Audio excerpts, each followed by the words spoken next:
has to do with the witness's understanding of election law, presidential elections specifically. Two, it has to do with whether or not the door is closed. He's testified earlier about Hi whether or everyone, not sorry. a I didn't know determination this was regarding happening. allocation of electoral votes is final. According to the witness here, that seems to have been final upon the safe harbor deadline. It's not the case historically, and I want to expand upon that. Your question was whether or not he was familiar with the safe harbor deadline. I asked that. He is familiar with that generally. You were following up on. Yes, Your Honor. And I'm asking specifically about what happened historically regarding the safe harbor deadline. Your Honor, I renew my objection as to what the 1960 case in Hawaii has to do with Michigan law in 2020. The facts are not on point. The facts are very, here we have an election where there was a question about whether or not the electoral votes were going to go to the Republican electors or the Democratic electors.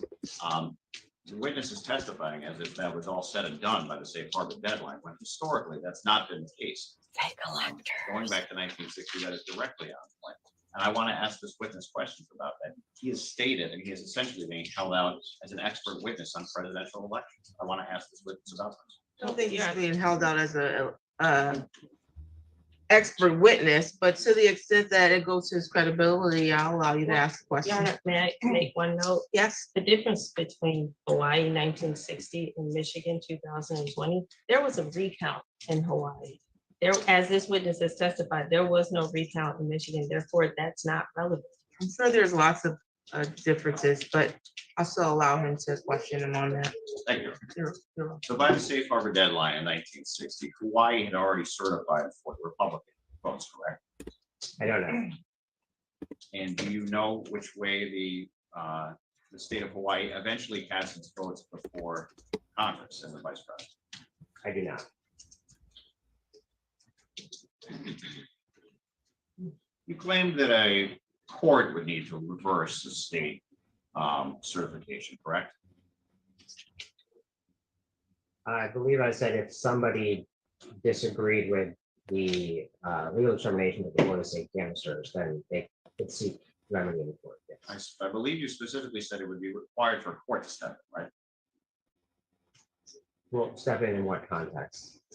I'll ask the question a different way. Is a court the only body? Is that the only mechanism that could reverse the certification of a presidential election in the state?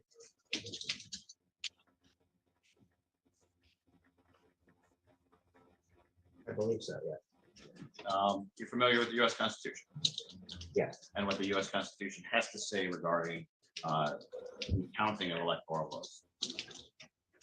Generally, yes. And are you familiar with the U.S. Constitution granting full authority to state legislatures on the allocation of those votes? I'm not sure what, I don't know whether that specific characterization is correct. I'm not familiar with the exact text regarding state legislatures electoral votes. Are you generally aware that the U.S. Constitution states that the determination on electoral votes is granted to state legislatures? Again, I'm not sure that I would agree with a specific characterization of what the constitutional language means other than the language itself. Okay, then I'll ask specifically. Does it state that the allocation of electoral votes is left to state legislatures? I'm not asking what that means, just whether or not it says that. I don't know whether or not that's the exact text of the Constitution. Does it state state legislatures? I believe that the phrase state legislatures appears in the U.S. Constitution. Does it say courts or any other mechanism? I don't know. Isn't it possible that a state legislature could reverse the certification at the state election? In Michigan or in general? Generally in the United States under the Constitution. I don't know what the Constitution would provide for in the absence of individual state legislation. On top of that, I couldn't speak to what could be possible.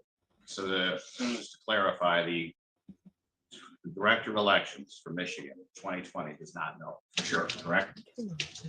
I'm not a judge, so I don't interpret the constitutional language in terms of what's possible. That's not what I asked. I'm just asking if that the Director of Elections positions, we don't necessarily know We don't necessarily know what. whether or not a state legislature could decertify the the votes allocated for the electoral college by the individual state? I can't give you a legal determination on that. Okay, thank you. You testified that you saw a page. I believe it was exhibit 7. Was this the page you were talking about? At the top, it says certificate of the votes of the 2020 elections from Michigan. You testified earlier that this was something that you saw that claimed that Donald Trump won the electoral votes for the state of Michigan, correct? I did read a document that stated that. Okay, and you said there were a number of signatures on that document, correct? Yes, Now, isn't it true that those signatures were on a separate page, correct? that's correct. And do you recall reading what was on the page with the signatures? Yes, And do you recall anything being on that page other than names and signatures? I don't recall whether there was something on that page other than these. Your Honor, may I approach the witness to You may. Do you want me to refresh give his it? recollection, please? There's an exhibit here though. No, can you use the exhibit? Yeah, we can take that back. We actually have an exhibit. Up here, all the I exhibits are here. know. Good Which point. exhibit did you want to show them? So I believe it's exhibit 7, right? We'll do this for you. And you're asking this will refresh his recollection? Yes, Your Honor. Signature page? Yes.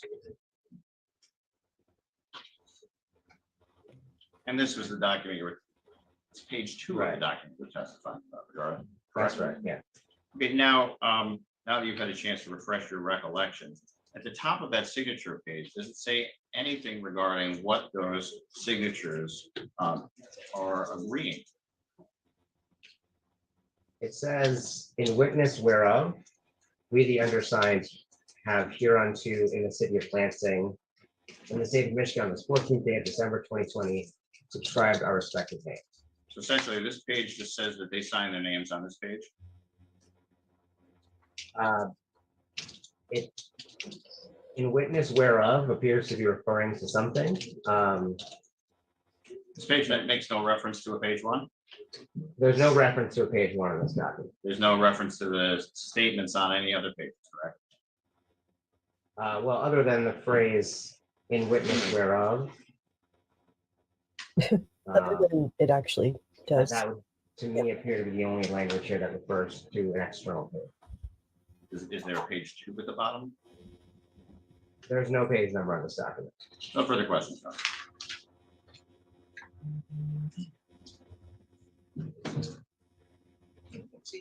Thank you. Nicholas Sommer, Matt and Sean Maddox. Mr. Bader, are there procedures where if there was found to be election fraud, if the other candidate did actually win a state, what would the procedure be to rectify that?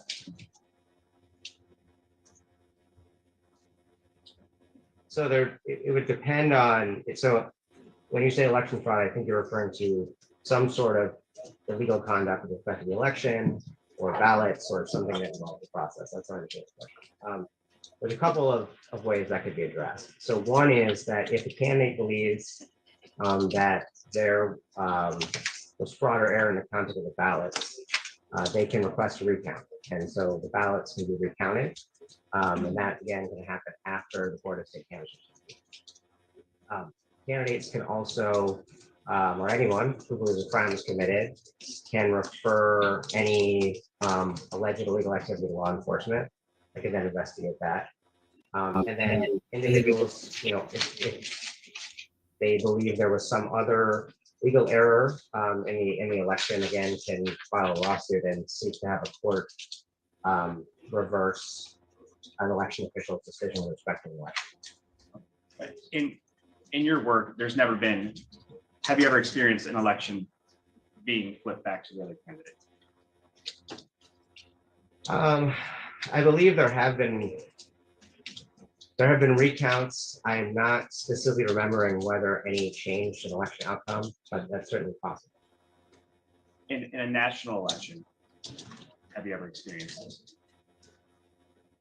National election meaning the presidential election? Not in Michigan. You know about it in other states? I'm aware of recounts in other states. I can't specifically remember instances where the state's presidential result was reversed in a recount. If there was a reversal, wouldn't the other slate of delegates be necessary for the electoral votes? That would depend on the state procedure in federal law, but in a presidential election, the electors cast their votes for president.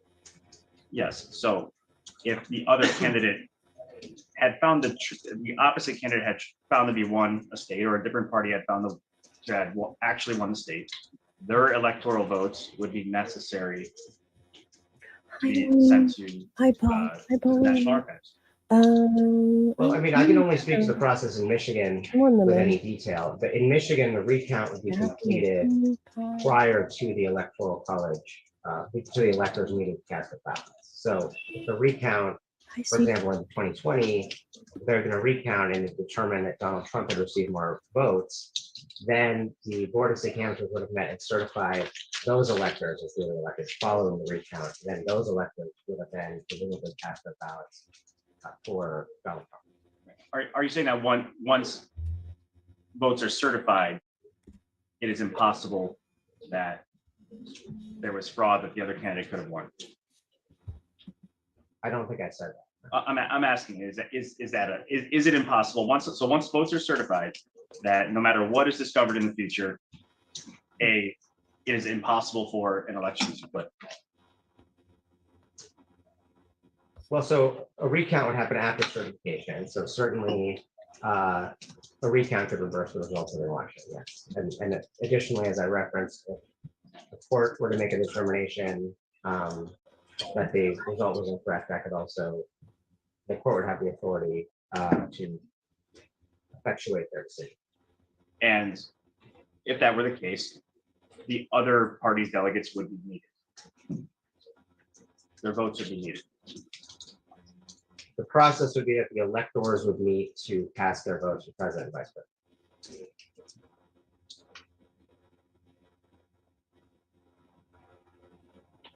Now, if you receive mail by just somebody declaring to be the president of the United States, that's something you would take seriously. Depend on who it was from. You receive it from John Doe claiming I'm the true elected president of the United States. I mean, would you take it seriously? I guess I don't understand what you mean. I take it seriously. If you receive a letter like that, would you be deceived in believing that John Doe is president of the United States? I would not. No. You testified that what was concerning from the National Archives was that the votes that they received were not submitted by the governor. Correct. And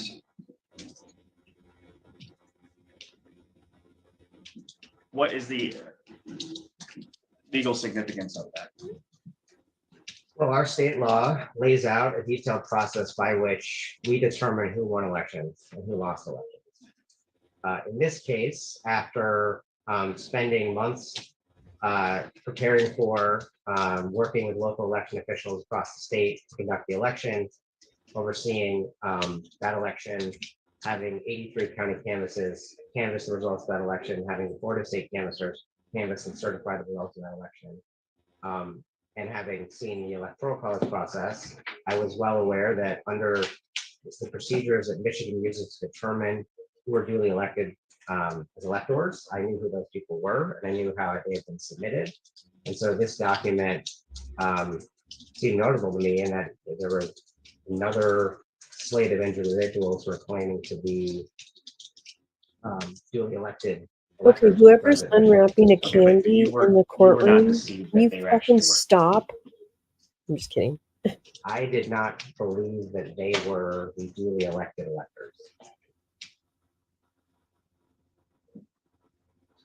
And back to my last question, if you received a letter from just a John Doe claiming to be president of the United States, you said you would not be deceived by something like that. In that scenario, would you submit it to the Attorney General? It would depend on the context. I don't know what I would do. Would it depend on the legitimacy of what you received? I mean, in the course of my work, I'm not sure what official capacity I would receive a letter from someone named John Doe claiming to be president of the United States. So it's hard for me to speculate as to what I would do with that. If I believe that there had been some kind of potential violation of no the election imagination. law or something that needed to be investigated, I would defer. Was there any communication with the governor's office regarding the email, what you had received? The email from the National Archives. Yeah. That email was also sent to Mark Totten, who at that time was in the governor's office.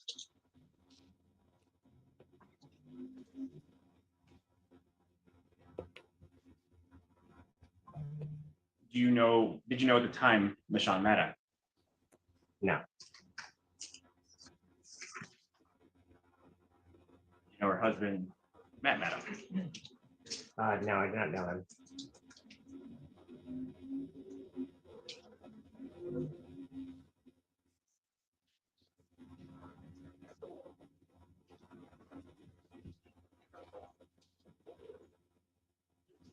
Are there,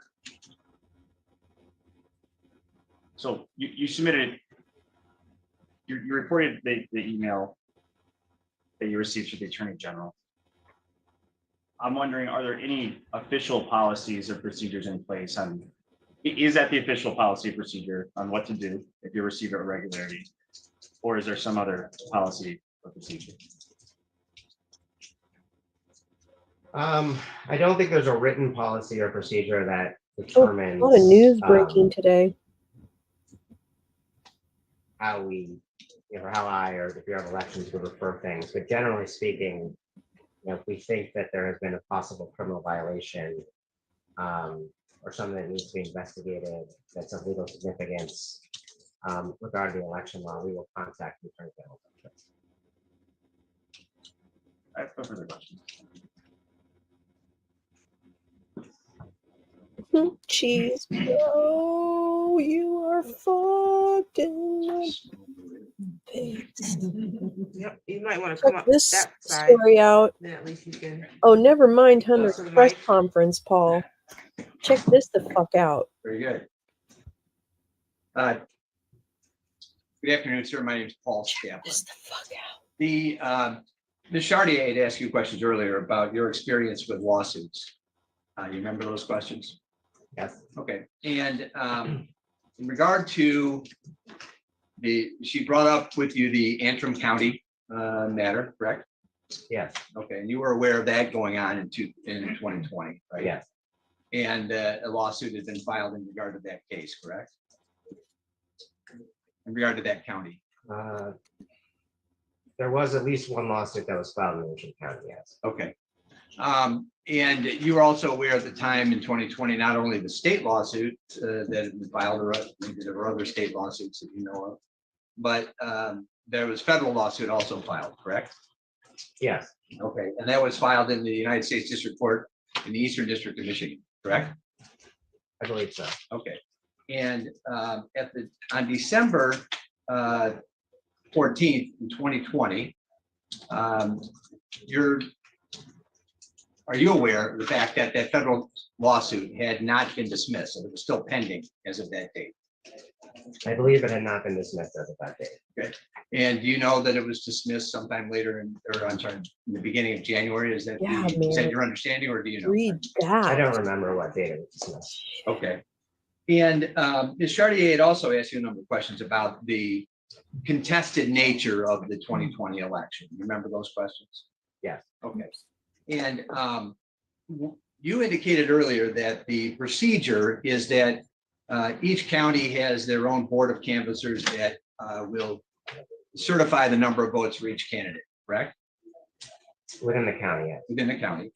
And is it correct to say that then they transmit their conclusion to the State Board of Canvassers? Yes, through the Secretary of State, but yes, Okay, all right. They send it to the Secretary of State, Secretary of State then sends it to the State Board of Canvassers, is that correct? correct. Okay. And then it is the State Board of Canvassers' responsibility to review what's sent to them and then make a decision as to whether or not they're going to certify the election statewide. Is that correct? I think that's accurate. Okay. And the State Board of Canvassers is made up, I think you said earlier, of 2 Republicans and 2 Democrats. Is that correct? Yes, Okay. And is the law in Michigan that the State Board of Canvassers has to have a unanimous decision So in great. order for the election to be certified? no, A majority carries out of the 4? yes, Okay. You talked about the election results in 2016. You identified some documents from 2016, correct? correct. And in regard to the certification by the State Board of Canvassers, the vote was 4-0 to certify the results. Is that correct? I believe that's correct. Okay.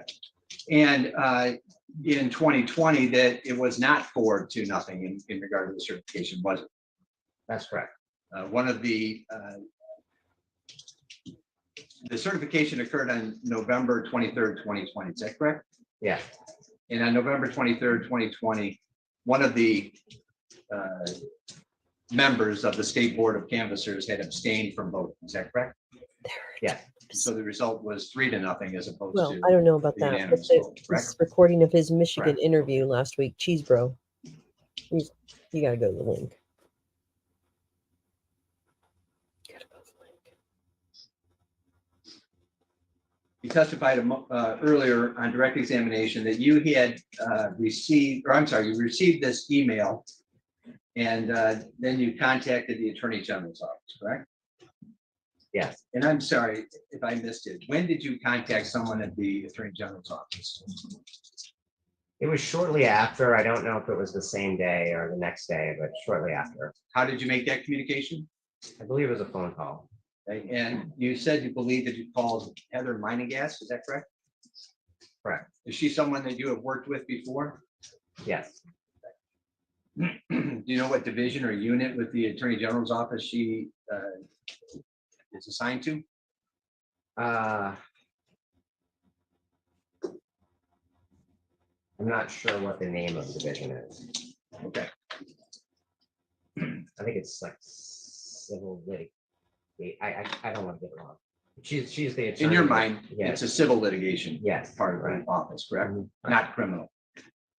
Yes. Okay. You recognize the difference, correct? Yeah. All right.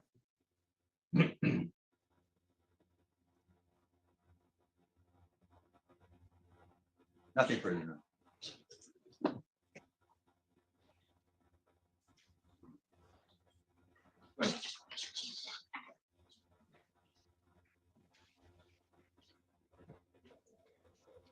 When this is over, I'm gonna start at the beginning and rewatch what we missed, which is the first 2 hours. Ability to understand the law and just to err. You're a Columbia educated graduate for your undergrad, correct? Is that a yes or Don't no? agree that I underplayed my ability to understand the law. Okay, just answer. Where'd you go to your undergrad? Columbia University, Where'd you go to law school? University of Michigan. And you are or were licensed in the state of New York to practice law? I am currently, yes. Hi, Are back. you licensed package. anywhere else? No, Been licensed in DC? No.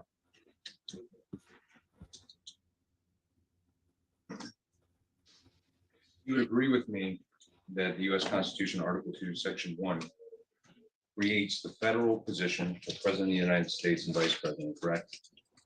And if you can't remember, I have the statutes, I have the Constitution, and I can refresh your memory with them if you'd like. I'm not going to agree with a specific phrasing of any constitutional language without looking at it, but I agree that Article 1, yes. Okay, so you agree but don't agree, or you do agree? I can, if you want to The provide. question was, specific does he language. agree that that's what the article says? That the offices of the presidency and the vice presidency are established, created by Article 2, Section 1 of the U.S. Constitution. I believe that's right. And that same provision sets a 4-year term for president, right? Again, I believe so. Please speak up, Counselor. If you don't know, again, I can refresh your recollection. It also dictates that each state's legislature is to promulgate rules and laws to determine the presidential electors for the Electoral College. Agreed? Again, I don't remember the exact wording of the Constitution of the United States. We'll see if Well, you're not a very good one. legislators is in the legislature. And Coach Ron? Are you asking him, will this document that you're gonna show him is going to refresh his recollection? Yes, Sean. Okay, what is the document you're gonna show It him? is a Westlaw printout. You wanna show I will. us? It's not the minimum, it's just want to refresh his recollection on the law. If the Constitution sets or encumbers the I state thought Hunter did well legislatures too. to create laws. and Sorry, rules Paul, I was to making a determine joke more than. presidential electors from those states Yeah, no, for the Electoral College. I'm gonna object to the relevance of going through the United States Constitution, any of the articles. We've already talked about the state statutes that govern election law in the state.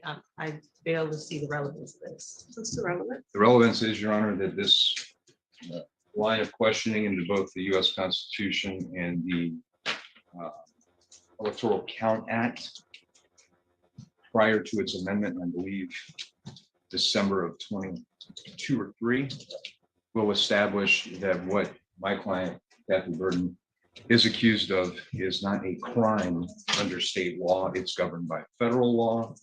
The Attorney General was told that not only by the Ingham County Prosecutor's Office, but I believe the U.S. Attorney for the Western District Office. And it just so happens, Mr. Brader referenced Mr. Mark Todden, who used to be at the governor's office as chief legal counsel. He is now the U.S. Attorney for the Western District of Michigan. He knows, I assume, because he reports to the governor or to the Attorney General on behalf of the governor that supposedly there could be criminal activity here as chief legal for the governor. He's now U.S. Attorney. This is in his district. The alleged acts took place in his district. He has yet to charge anyone with a crime. And I think it's because federal law very clearly mandates this is federally controlled. The state of Michigan, in addition Oh, to charge You're saying election you law won't forgery, stand? we'll get to that. It's got to be a document described in the Michigan election law. We will then go into the fact that the Michigan election law refers to MCL 168.1 et sec, meaning that code. And nowhere in that election law, I assume Mr. Brader is going to say that a certificate of votes is described in that election. It's all federal law. Yeah, I think there's gonna be some joiners. I join with Mr. Koger. Also, what is extremely relevant, of course, the United States Constitution is relevant in every case, but also whether these are state versus federal functions for the Republican electors is absolutely relevant and will be relevant to the arguments against bind over. Mary Ann Henry joins, and I believe we already addressed this issue.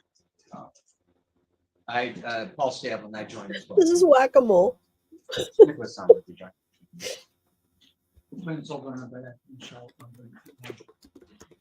Yeah, and the United States and the state of Michigan are separate sovereigns. So the United States attorney's decision not to pursue charges has no bearing over whether or not the state of Michigan chooses to address laws that may have been broken in the state of Michigan. I don't have any knowledge as to whether or not the United States attorney for the Western District has intentions of charging the finish or not. In this case, that's not for me. But I do think that this line of questioning does have some relevant bearing on the case at hand. So the objections overruled. You Thank can you, refresh his Madam Mayor. recollection. Yeah, you can refresh his recollection. Once again.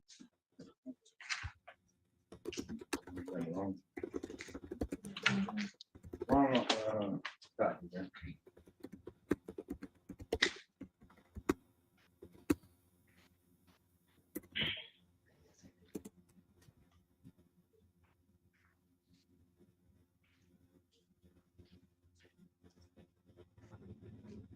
To your honor before.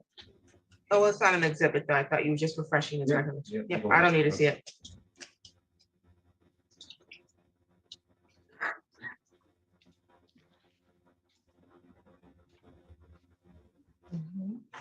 Take your time.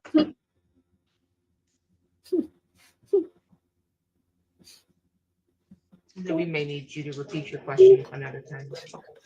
Sure, Your Honor. Boop. It just, that might be a clip to save and speed up. See what happens. So the question again, just for the record, and there's been a lot of talking since then. The Constitution dictates that the state legislatures are to promulgate rules and laws to govern how presidential electors are to be selected within the states, correct? You're referring to Article 2, Section 1. It's on the, I believe it's on the 2 pages, one of the 2 pages that I just gave you. Yeah, please just read what I gave you.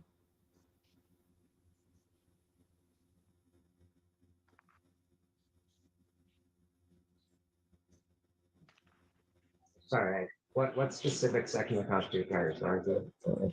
I believe it's Article 2, Section 1, the president.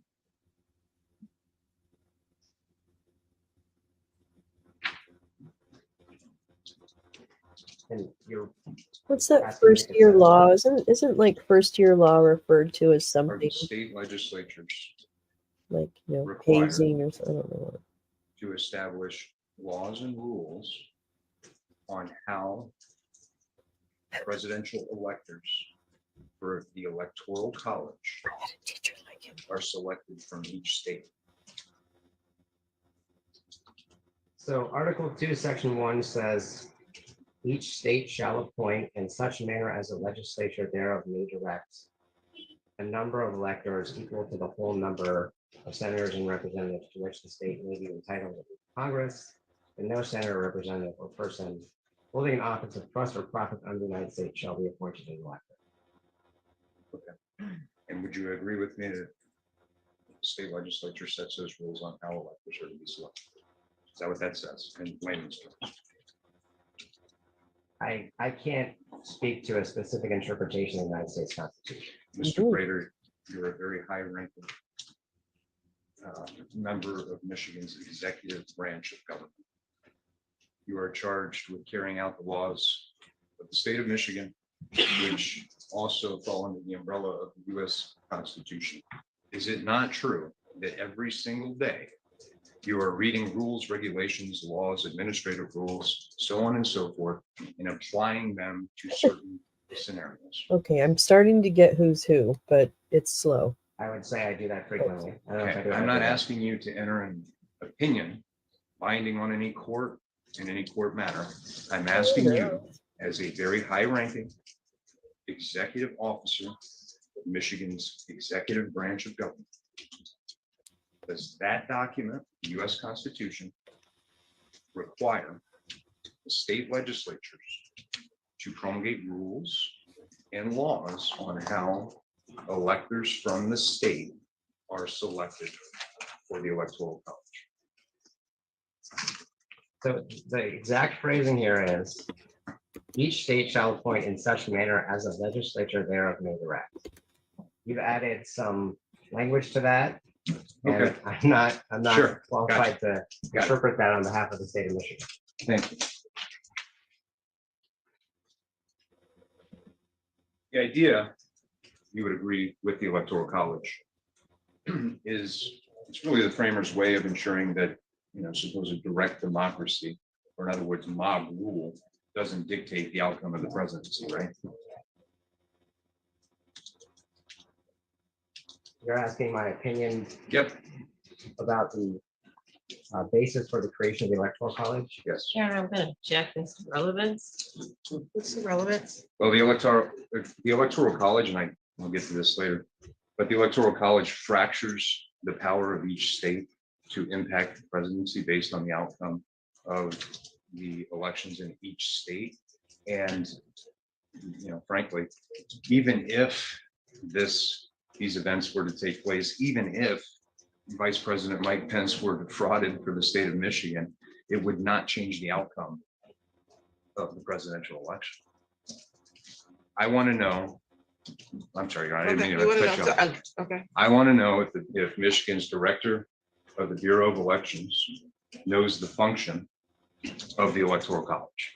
It's Oh, relevant. there's- They're that's where charged the with director of supposedly Michigan forging what's called elections. the certificate of votes, which is a document required under the Electoral Count Act, which is, its only function is to serve in the electoral college. That's why I'm asking if he knows what the electoral college is and why it was created. And I don't think that's relevant. The reason we're here is for a forged document. It just so happens to be a forged document under election law. So the history lesson is not relevant as to the reasons that our founding fathers promulgated the electoral college. Well, his question was, does he understand what the electoral college does? Or Right, what it's for. what its it's purpose. for, what the purpose is for. The allegation, or I guess the underlying allegation, is that there was a document forged representing a separate set of electors. So how is this not relevant? The history of the electoral college? No, he's not asking the history, I don't think. I think he's No. asking, does he understand the purpose? I'm not. He's got to give us the history. Oh, the question I objected to was in asking the historical purpose of the electoral college. That's what I object. Whether or not he knows this, the purpose, the historical purpose, I'll allow him to answer. We're not going to get into what the historical purpose is. I won't start quoting Okay. the. Or federal refreshing state- recollections about it, but I think that we do need to know if this particular witness, based on his testimony, that he received a document, and because of his concerns about the unusual nature of it, we would need to know if he understands the electoral college, or he has an understanding. What caused him to do what he did? I think that's relevant. I agree with that, with the court's assessment, that was not the. Okay, that was my understanding this of, question. maybe he rephrased the question when I asked, I'm not sure, but I like the way he rephrased it if that's what happened, so we'll go with that. You can answer that question. Which Sorry, question? what is the question? The function of the electoral college. Generally speaking. Yeah, sure. Generally speaking, we don't have a single national election. So the function of the electoral college is to compile each state's electoral votes for president, tally them and determine who was president and vice president based on the count of the electoral vote. And that's to determine, or to ensure, I would say, I would think you would agree with me, that no one state or three states necessarily control the outcome of the presidential election. I'm sorry, Can you speak up? can you repeat that a little What are louder? you worried about? That's to ensure, I believe Director Grader would agree with me, that no 1, 2, 3 states dictate the outcome of a presidential election. It's certainly correct that 3 states cannot determine the result of the presidential. Are you aware of any scenarios where, in fact, not every state had their electoral counts voted? Or I'm sorry, counted? What? Historically, I'm not sure. So if I were to tell you that it happened sometime in the late 19th century in Wisconsin due to a snowstorm, that wouldn't ring a bell? No.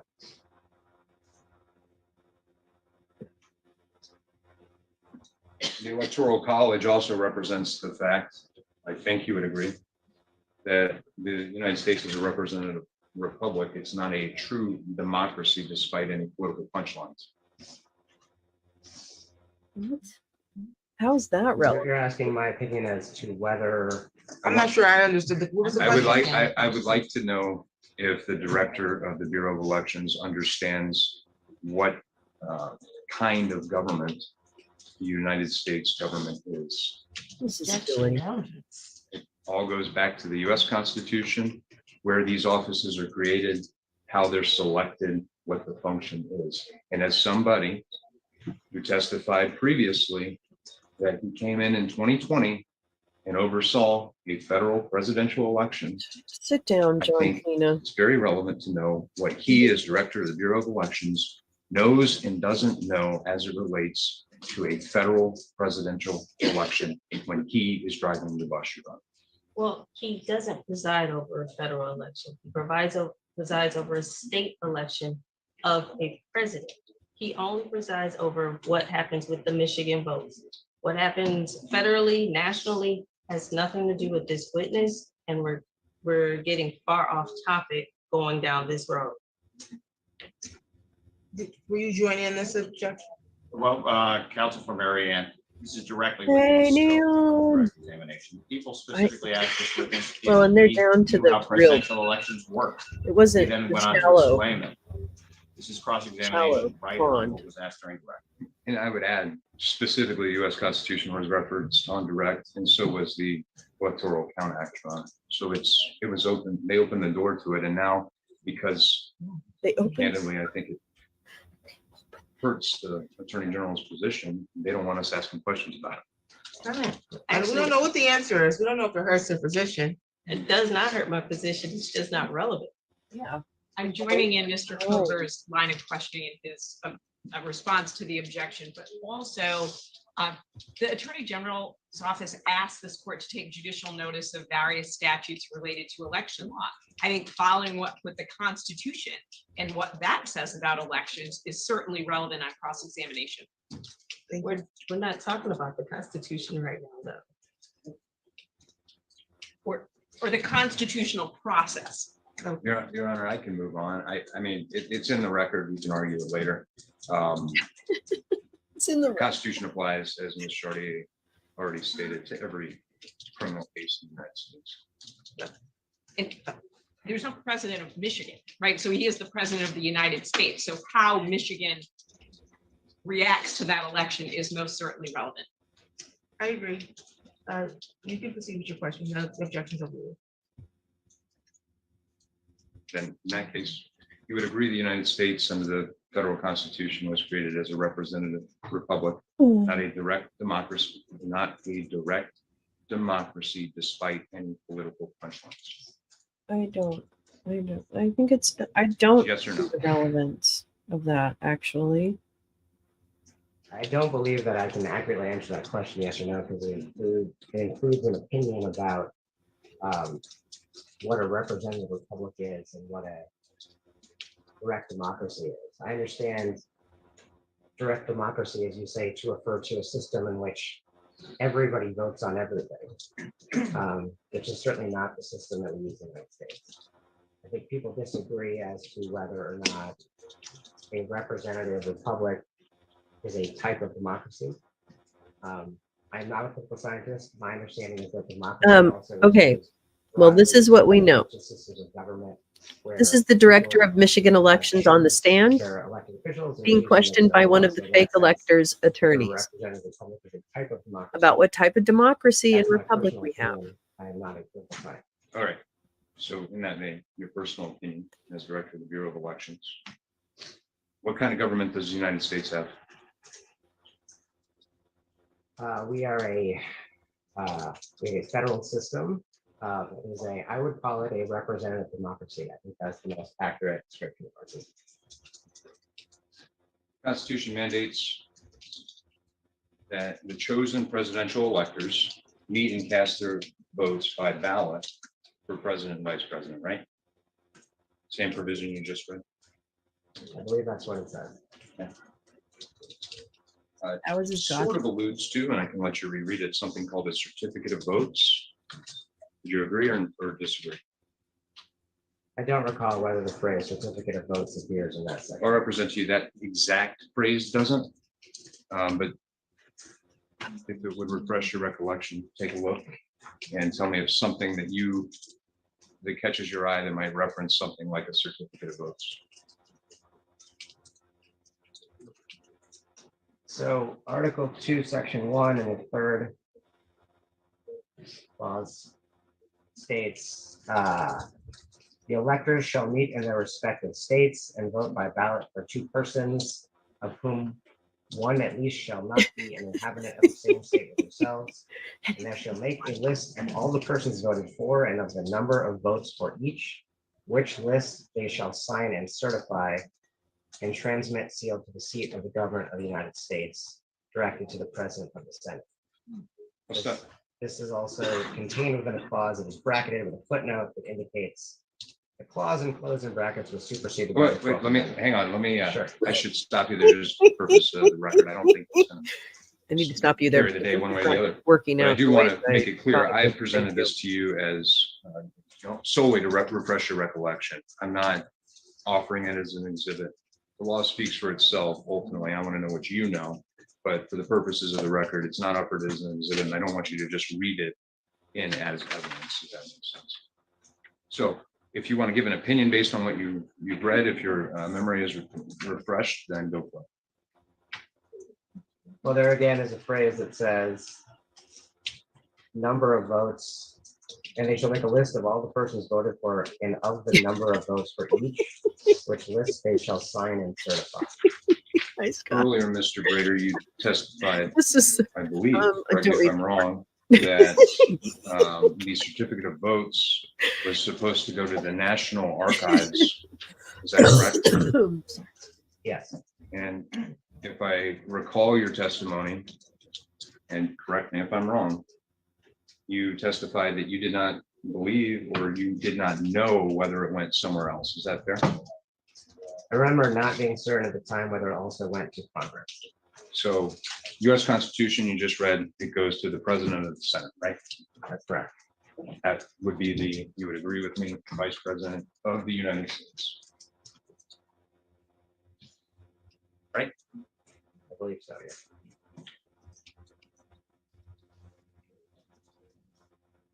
Earlier, it was referenced the Electoral Count Act of 1887. Would you describe your familiarity, sorry, with that act? General, I would say that I understand how it relates to how we transmit our electoral votes. good, good. That's good comedy. Not only transmitted, but also, would you agree, counted, how it's counted? Fair? Yes.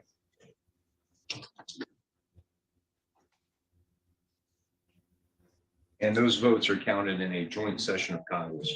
Would you agree? I believe so. And a joint session of Congress, correct me if I'm wrong, includes the entire US House of Representatives and the entire US Senate. Is that fair? It's my understanding. And your understanding is that presiding over the joint session of Congress is the Vice President of the United States, also referred to as the President of the Senate. That's my understanding. Now, the Electoral Count Act has been amended since December 2020. Would you Oh, agree? Are we gonna do that? No? Yeah. And I'm only gonna, because only the law at the time was relevant, I'm only gonna speak to what the Electoral Count Act in December of 2020, January of 2021 required. The new act, as amended, you would agree with me, is irrelevant to these proceedings. It wouldn't be, have been enforced at the time. So I agree that it does not have any provisions that are new would not have that. 2020, yeah. I'll ask it this way. You, I presume, prepared yourself to oversee Michigan's 2020 presidential election prior to the election? Yes. And as part of your preparation, did you review the Electoral Count Act?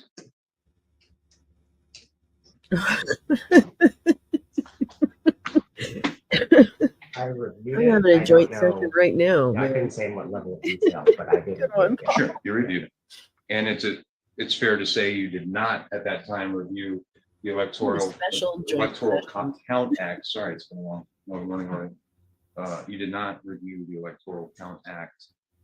It was. You guys are on amended, I fire believe, this 2022. morning. Fair? Yes, And at the time, Congress met. Again, I have all the statutes. We can refresh your recollection. I don't want you to answer if you don't know. But Congress met January 6th to tally the Electoral College votes. That's 3 USC Section 15 prior to amendment. Would you agree with that? I don't remember the specific section, but otherwise, yes. If I represent to you that that's 3 USC Section 15, you have no reason to dispute that? That's correct. Again, we already went over it, but again, it's laid out in 3 USC Section 15. Vice President Pence presided over the joint session of Congress where they tally the votes. Do you agree or disagree with that? And if I told you your eyes were the deepest blue President- I'd ever seen in my President life, would you believe me? Pursuant to that same code, 3 USC Section 15, opened, read, and tallied the votes. Would you agree with that? Yes, Would you agree with me that only the Vice President of the United States, pursuant to the ECA and the US Constitution, counted and tallied the Electoral College votes from each state? I believe that's correct. Is that a yes, you would agree with me? Yes,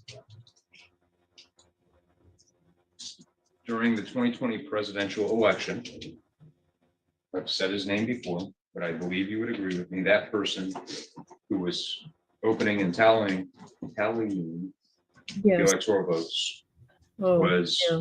Vice President Mike Pence, correct? correct.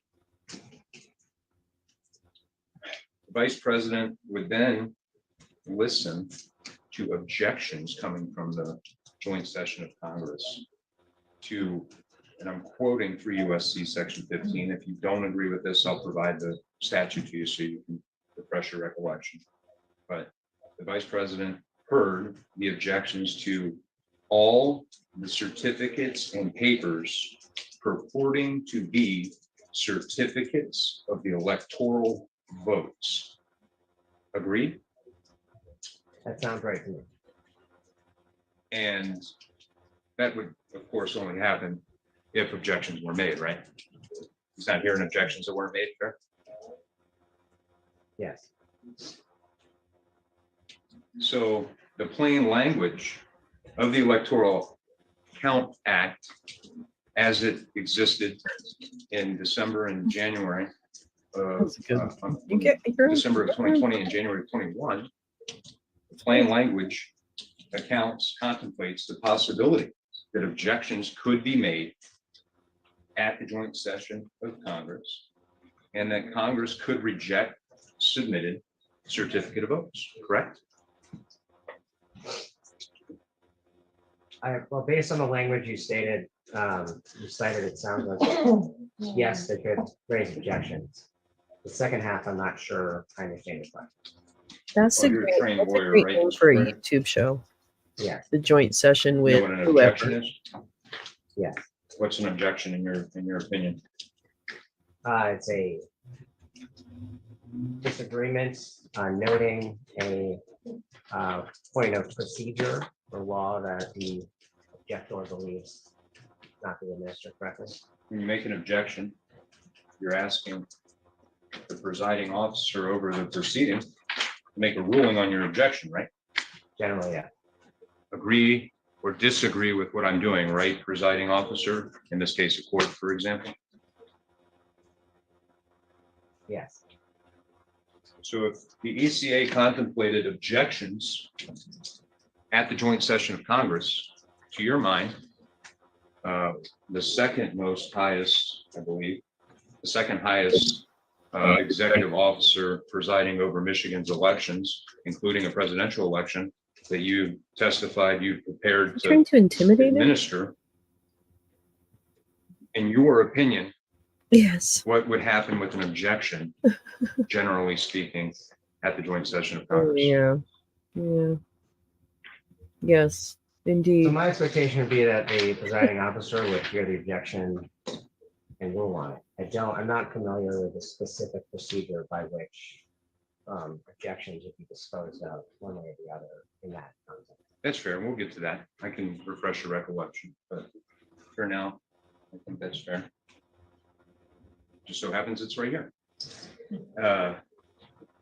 At the time, the ECA, the Electoral Count Act, only required one objection from a U.S. representative and one objection from a U.S. senator. Are you aware of that? I just think this guy's trying to drag it That out. was my understanding. Yes.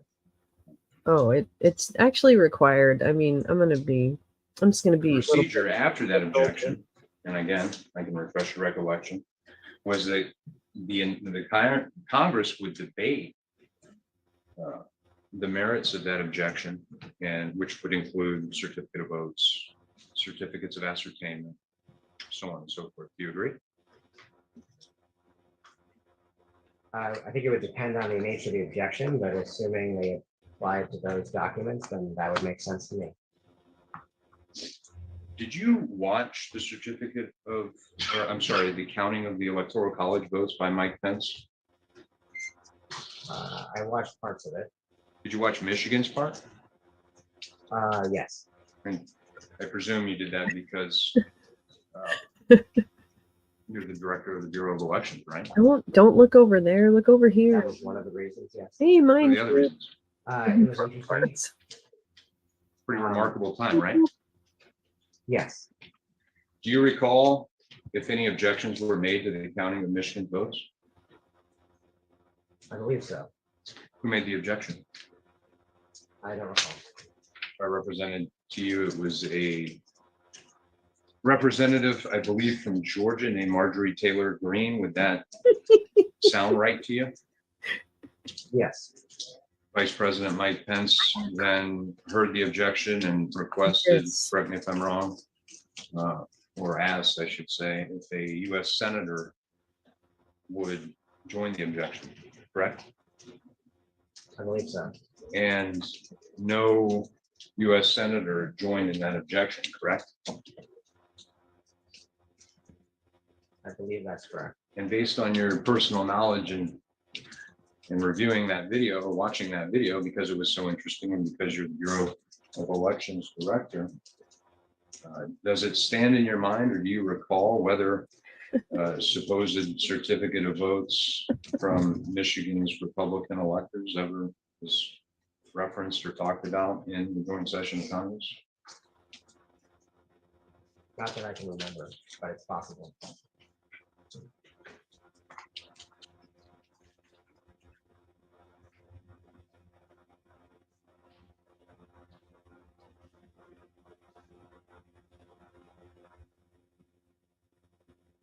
Are you aware that the Michigan supposed alternate electors certificate of votes never arrived to Vice President Pence?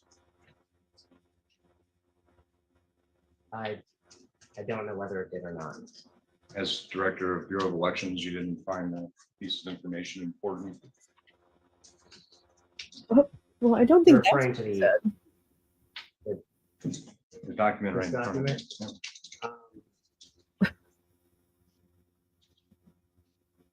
it may have been important, but I didn't, I don't recall finding out whether or not that happened. Whose job was that to find out? I don't know. Not the director of the Bureau of Elections for the state of Michigan? There's no specific official who is named who's responsible for determining if a alternate document makes its way to the vice president. Director Brayer. The governor submits the certificate of ascertainment to the National Archives. So I don't, I do not deliver Is that his document. defense I didn't ask that you. if it never Who got asked there, if it you ever didn't sought matter? To verify whether it had been delivered. I mean, ever. I don't mean on January 6th. I mean, ever. I don't recall ever doing that. I think that would be an important function of the chief executive officer over Michigan's elections, So he's including the saying you 2020 do- presidential election that you oversaw. Well, I'm not. the No, chief he's not. executive He's the officer, election just for the guy. record. Oh, no, He's the let me good stop you guy. there, Oops. because the record's important. Who is the chief elections officer for the state of Oh. Michigan? That's the Secretary of State, And that would be, Jocelyn Dunn. and does she not delegate her authority over elections to you, the director of the Bureau of Elections? I have authority to act on her behalf. Right, and that's because the Secretary of State, as the elected official, has many functions, not just elections, fair? That could be one of the reasons why the election law is drafted the way it is, but the election law states that I have the authority to act. So you do have the authority, right? Exactly, Lee. Yes. Exactly. So, not to get bogged down in constitutional language, I know you don't want to go there, but for practical purposes, you're the chief executive officer overseeing Michigan's elections, correct? I don't really agree with that. I mean, the Secretary of State is the chief election official. She's specifically named the chief election official. So I don't agree that I'm, for practical purposes, the chief executive officer. Fair, okay. But you wield the chief executive officer's executive authority more so than your support staff. That's correct. Are you aware that the Attorney General's Exhibit 7, I believe, is what the document as the AG referenced as the body of the crime? Are you aware that never made it to Vice President Pence, number one, but it also didn't make it to the National Archives until January 8th of 2021? I don't know I don't know the answer to the question. I don't know whether it arrived to the vice president. I don't know when it arrived to the archives, other than what is stated in the email. For clarification, that email's been admitted as evidence despite objections to it, correct? I believe so. Your Honor. The email's admitted, correct? As part of the exhibit? The email and the attachment was admitted, but not for the proof of the matter, sir. I see. Well, I'm just going after the date. It says So it does say today. today, and Says we then received today, and There's it's a- dated January 8th. So what time? the email is 4:37 p.m. Okay.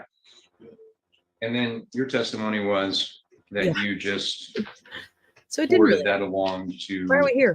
Heather Meingast, Assistant Attorney Your General, Honor, why are we here? because you thought it was suspicious. I said I contacted the Attorney General's office. I believe it was Heather Meingast, and I believe the initial contact was a phone call. I don't think I said, I don't remember whether I used the word suspicious. But again, it was certainly unusual that a document purporting to be from the duly elected electors in the state of Michigan that were not in fact the ones that the governor submitted and been sent to the National Archives. And prior to that phone call with the Attorney General's office, did you take any steps to verify the facts of what was being presented to you, or did you just take that and run with it straight to the AG? In other words, are you a telltale, sir? I believe again, I contacted, I think it was a phone call. I don't recall doing any separate research to determine what may or may not have occurred before contacting the Attorney General. Mm, Why did you contact the Attorney General's office? Well, as I stated, it was unusual that a document. This is the guy that was found purported to be the fraud, I think. duly elected electors, from the duly elected electors in the state of Michigan that were not in fact the ones that were duly elected and have been submitted by the governor were sent to the National Archives. Fair, So that raised a concern. fair. But did it raise criminal concerns right off the bat? I mean, could I have don't remember whether, libs. I don't remember what initially forming an opinion as to whether it was a criminal violation or not. So You just testified that you're not the chief executive elections officer. Did you take that document first to Jocelyn Benson, your boss? Not that I can recall. Why would you not do that? Generally speaking, I work directly with Always hide things from your counterparts, boss. both with the Department of State, Tired the of- Legal Policy Office, and with the legal office. This is the guy to call bullshit. This is the state guy You on the didn't state. identify immediately. This that is it one was of the criminal. fucking electors, It's lawyers. fair to say the Attorney questioning him. General's Sorry, office would be guys. handling We're gonna this catch as up with a this. criminal matter, obviously, right? That would be my expectation. Uh-oh. Yet Somebody's you- mad. Somebody's being ignored. As you Nobody very puts clearly baby in made the it, corner. subordinate Come on, to Ivan. Jocelyn Benson, went around Jocelyn Benson straight to the Attorney General. Yeah, I don't agree with the characterization of going around. You don't have to agree with me. Well, did you go to her? Your Honor, I would ask that the witness be allowed to answer this question. I mean, give his answers in complete. Fair. Sorry, Your Honor. Okay, the question was Recharacterize someone's. whether or not he, in his own words, I guess, being the subordinate to Jocelyn Benson, went around her. Went around Jocelyn Benson as Secretary of State and instead reported that directly to the Attorney General's office. Are you able to answer that, sir? I don't remember when or how the Secretary of State herself was notified of this correspondence. What I remember is directly contacting the Attorney General's office about this. But given the This guy's. manner in which I do my work on a daily basis, working with other agencies, I don't think it's accurate to characterize that as going around. Okay, well, that's fine. But you'd agree with me that you just testified, you saw that document, it was not immediately a criminal, it didn't come to your mind that this was a criminal act, correct? I don't remember whether I formed an opinion on that question. But nonetheless, it's odd. Fair? I said it was unusual, yes. Sure. And then between odd and not criminal, I won't Joe say you went around Rogan came anyone, into but the you went space directly that I was to in for a the minute Attorney last General's night. office. I contacted the Attorney General. So he ran away like a pussy. You did not go Not because of me. prior to the Attorney Nothing to General's do. office. You did not take that document to Jocelyn Benson. Not that I can remember. As I said, it's possible that I discussed it with Mr. Brady, the Chief Legal Director of the department. But I don't remember whether that conversation happened before contacting the Attorney General's office or simultaneously. Okay. So back to the Electoral Count Act. As it existed prior to its amendment, as it existed back in. I had the date. Oh, yeah. of the amendment. I'm He's sorry, it was Big pussy. December 28th, 2022. So the Electoral Count Act prior to December 28th, 2022. Before the Vice President of the Senate, I'm sorry, the President of the Senate, the Vice President of the United States could count the Electoral College's votes from each state. It required 2 documents. Would you agree? The electoral college's votes. What? From Michigan or in general? From every state. I believe it would require I think that's correct, yeah. Okay, those 2 documents, you would agree with me, are number 1, a certificate of votes. Right? Yes. The second document required before a certificate of votes can be counted is called, and it's already been referenced several times in the record, a certificate of ascertainment, correct? Yes. So I want to talk about the certificate of ascertainment a little bit. It's in the record, I can present it. They're right here. Oh. I'll just use both. 2016. This is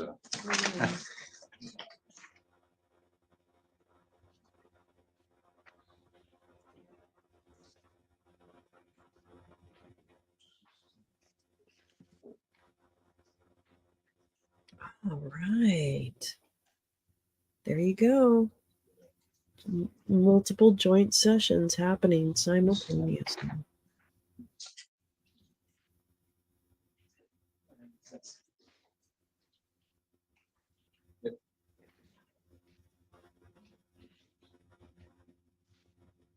Giving you two documents, Mr. Brader. One is, so the record's clear, we're dealing with copies of the certificate. That's their exhibit. What's exhibit number? It's on the back. People's Exhibit 3 Mhm. and People's Here we go. 5. Let's do it. And so the record's clear, those are copies of the certificate of ascertainment. They are not the originals, correct?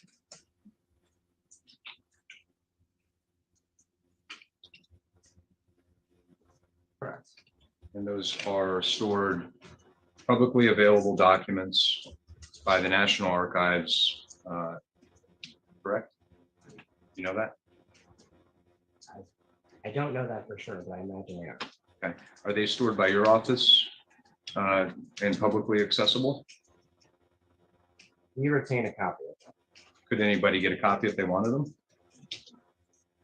I believe so, under a public records request. Okay, so like a There was some FOIA or something? exception that I'm not aware of. There's at no- this time. There's no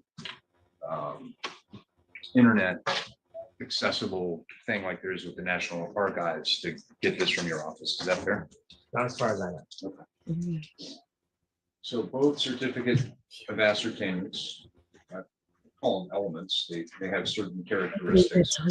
It's on They're signed by the governor. But Agreed. those bananas are not Yes. going to peel They bear themselves. the state People work seal, at the state of Michigan's official seal. Get to peel and toes. Yes. They bear the names of each elector. Yes. And as you testified before, they have the official results of the popular vote as it relates to the presidential electors, correct? Yes. And it is incumbent on the governor of the state of Michigan, who at the time and still is, Governor Gretchen Whitmer, to inform Congress, joint session of Congress, or US Congress, I should say, of the final results of all the legal challenges to the appointment of the electors as reflected on the state's certificate of ascertainment. Is that fair? I'm sorry, you said the legal what? The results of the legal challenges. Is this guy paid by the hour? I mean, he is. I'm Should just this kidding. statute-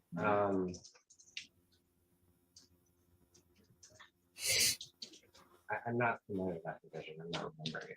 Maybe Have a you- reference to legal challenges. But you've read, you testified earlier, you've read the Electoral Count Act. I have read it. One moment. Have you also read Sir Britney Spears' latest memoir? And tell me what you thought about it. You still like Justin Timberlake?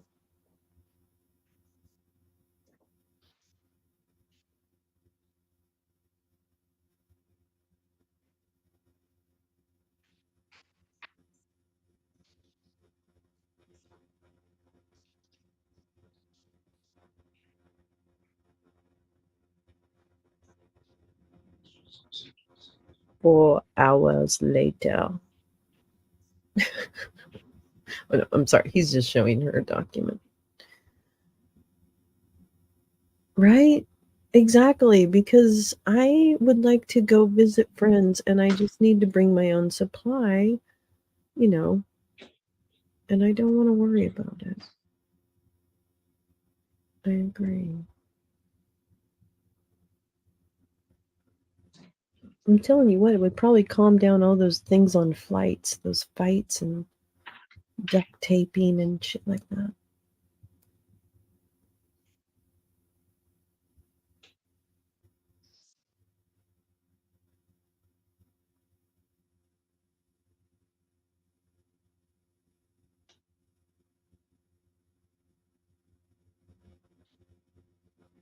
Okay, come on, everybody. Time is money. Leave that there for your reference. If you would take a minute review it and see if your memory is refreshed as to the governor's duty to inform or produce certificate of ascertainment.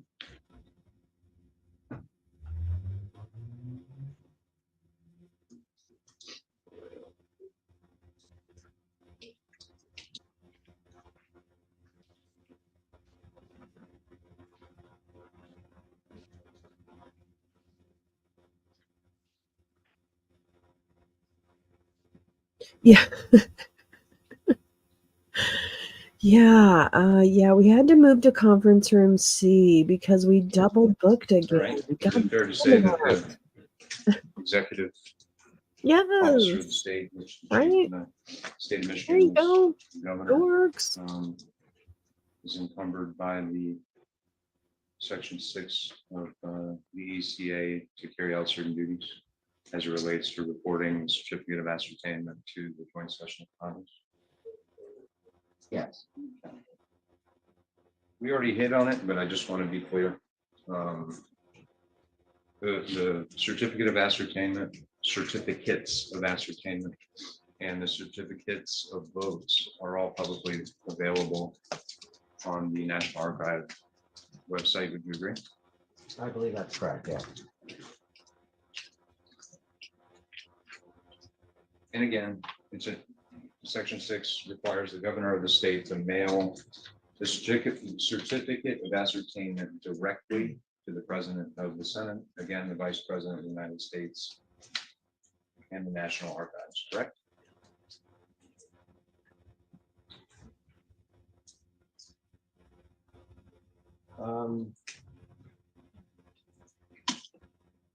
I would say I don't work in that office, okay? My God. Yeah. Uh-oh. Was that a bad thing? So the first duty that's listed here Uh-oh. refers to sending, Hi, Algo Um, Tickler. 8 Again, likes. Whoop, whoop, whoop. just for your Thank memory, you. if, Whoop, whoop. if you disagree based on reading that, Oh, that shit. the governor doesn't send the certificate Now, of a doc ascertainment appears on screen. It's labeled to the Strategic president of the Senate, Communications Plan. that is Giuliani perfectly Presidential fine. The law Defense speaks for Legal itself. Defense Team. What I'm the after fucking what you happens know is right directly now? your What the fuck is happening right so now? my recollection of that stated was that it was sent to the National Archives. And then Oh, I saw this. I wasn't Yeah. sure whether it was also sent to Congress. It's bad. But looking at the correspondence, Oh, it's bad. I believe it also does go to the, well, this just lists, this letter is just directed to the National Archives. But you were going to say you believe it does also go directly to the president of the Senate. Girl, you can drop a link. You can drop the link, gal. Director Brader, were you involved in creating the 2020 certificate of ascertainment at all? I didn't draft it. I may have reviewed it. Were you involved with creating it at all? Creating it, no, Were you but I involved may have reviewed it. in presenting it to wherever it was going? Review would be involved there. Yes, I reviewed it. And why would you review it? Because the work that was done on the drafting was done by field election staff. And you're making sure the law is complied with, correct? Yes.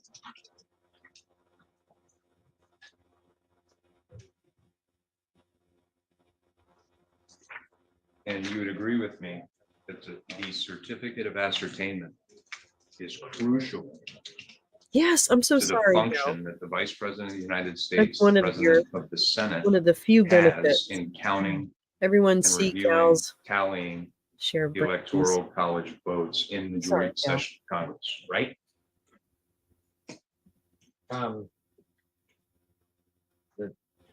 The vice president needs to have that information. Yeah.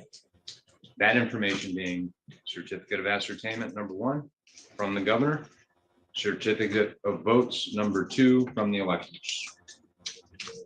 Right? Correct. It's a belt and suspenders approach. Would you agree? I don't really understand what you mean by that in this context. Okay.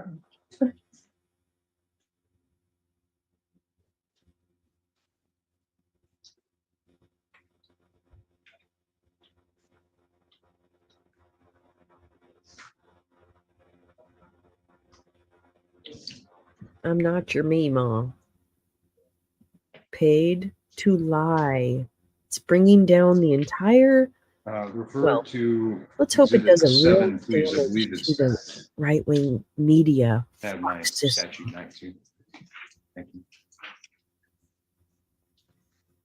But here's the thing, it shows that it's all a facade, and then we can start to dismantle it and make it tougher to get away with lying.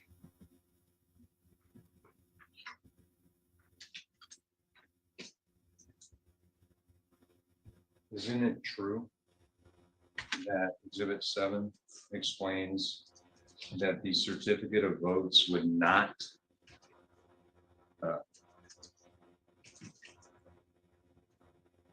go to the Electoral College because it did not come from the Michigan Secretary of State? And bonus, Jonas, follow the money. Hi, peace, love. States that because Oh, this did not come from the Michigan Secretary of State's office, we will not be adding the documents to the electoral college website. I want to go to one of his events so badly. Has democracy died? Let's turn to the certificate of votes. Again, as ECA required prior to December 28, 2022.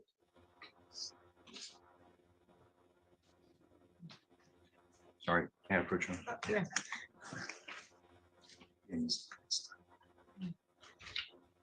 Right, I'm gonna present him with People's Exhibit 6 and People's Exhibit 4. Oh, I would. Yeah. Kathy, that'd be hilarious. Fair, we would agree He's that not. You should get a USC shirt Section or 9 something that says "I'm with speaks stupid," to and and then creates like the wear a certificate shirt of votes, over it. correct? And then when you go to take a selfie with him, just open the like over shirt, and so So, or it's is that "I'm with correct? stupid," and it's pointing at him. I don't recall the exact section, if that's. Okay, I approach your honor to refresh his memory. Yes.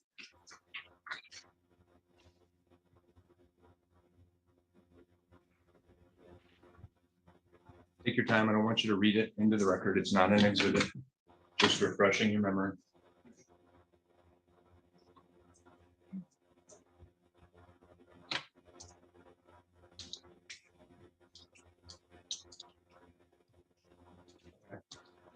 Fair to say that 3 USC Section 9 creates the certificate of votes.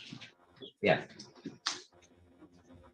And the electors are to make 6 certificates of votes cast by them, right? Is that fair? Yeah.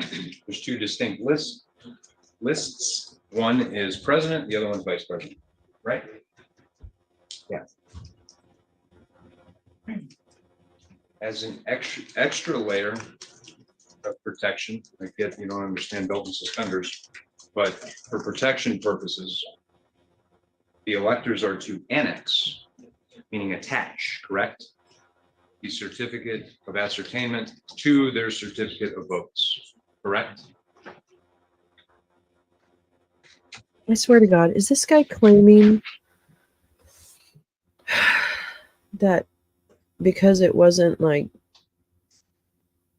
correct, that there was no crime? That's how I understand this language. I have a feeling there's a lot of like, I believe so. Yes. Sharon, I believe that's welcome correct. back. As I interpret the statute. Oh yeah, Even though good to see you, the Sharon. governor may have a duty to transmit her, where it is, certificate of ascertainment directly to the president of the Senate, National Archives. The certificate of votes, notwithstanding that, must be attached to the certificate of votes, right?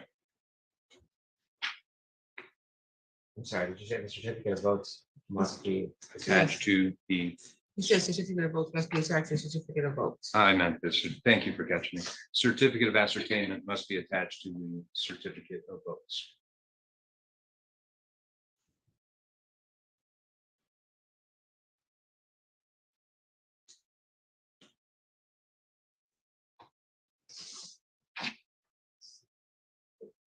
They're to be attached. Yes, I believe that's correct. Okay. And that's part of the statutory process under the Electoral Count Act to assure the Vice President of the United States of America, the President of the US Senate, that he is in fact, or she is in fact counting and tallying the correct electoral votes, right?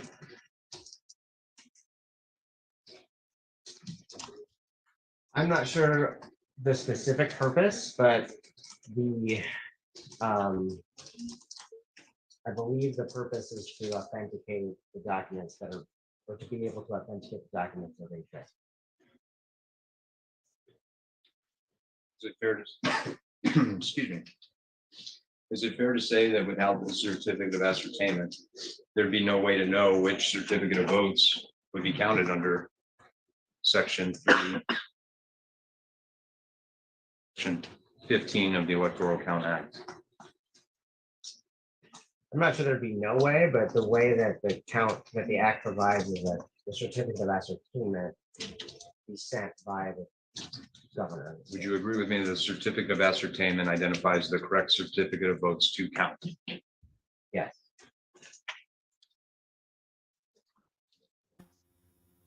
Sharon, you are fucking hilarious. Everybody is on fire today. I just I'd want like to to thank direct you your all attention to because the you are certificate doing the of heavy lifting We in have, this story. one that is from the 2016 presidential electors. Take a moment and review that if you could. Make sure you're looking at the right document.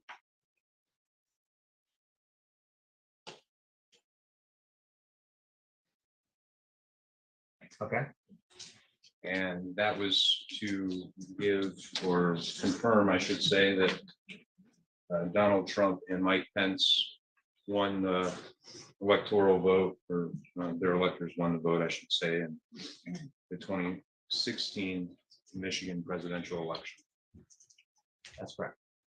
And you'll recall, I'm sure, there was a lot of controversy around that election, right? There was controversy. Recounts and, standing for a recount, does all that ring a bell? There was a recount that was begun. It was not completed, but yeah. there was a Why recount. wasn't it completed? I believe a court, I was not in my current position at that time, but what I remember is that a court stopped the recount essentially. Director Grader, do you review binding law as it relates to Michigan elections prior to overseeing Michigan's elections, or do you just proceed? Let me rephrase, I understand this word.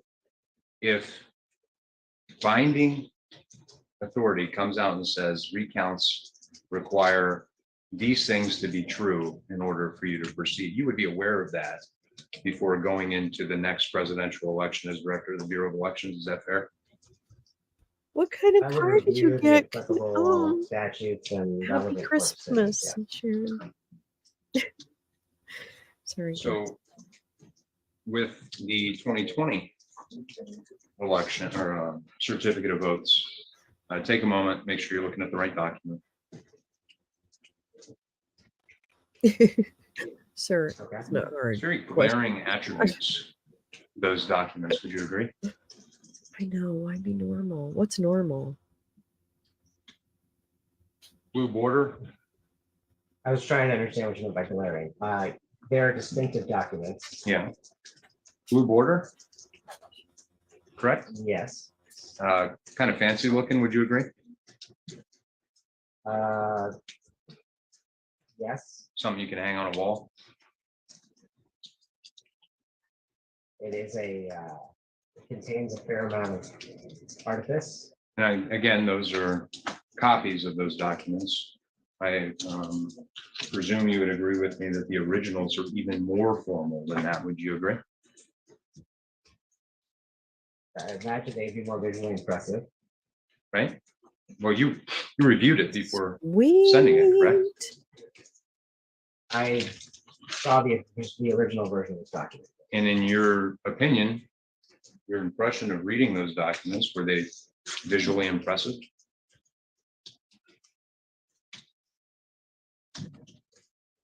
They were certainly distinctive. I don't know if impressive is the word that I would use, but they were distinctive documents.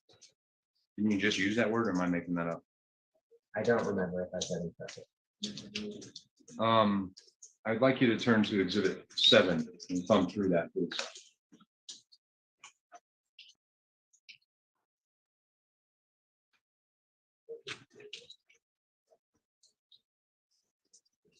Okay. Is that document visually impressive? It certainly looks different from the other two documents. It doesn't have a border on it. I think that was one of the features that you referenced. There's no blue border. One thing I do want to point out, I think you'll agree with me, is the entire document, both 16 and 20, is it's all completed on one page, right? Yeah, Fair to assume?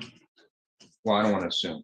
Let's say this, in your opinion, if someone's signing this document or this document, they would be viewing the entire document in its entire, in its completion at the time of signing. Is that fair? I would expect that, yes. Okay.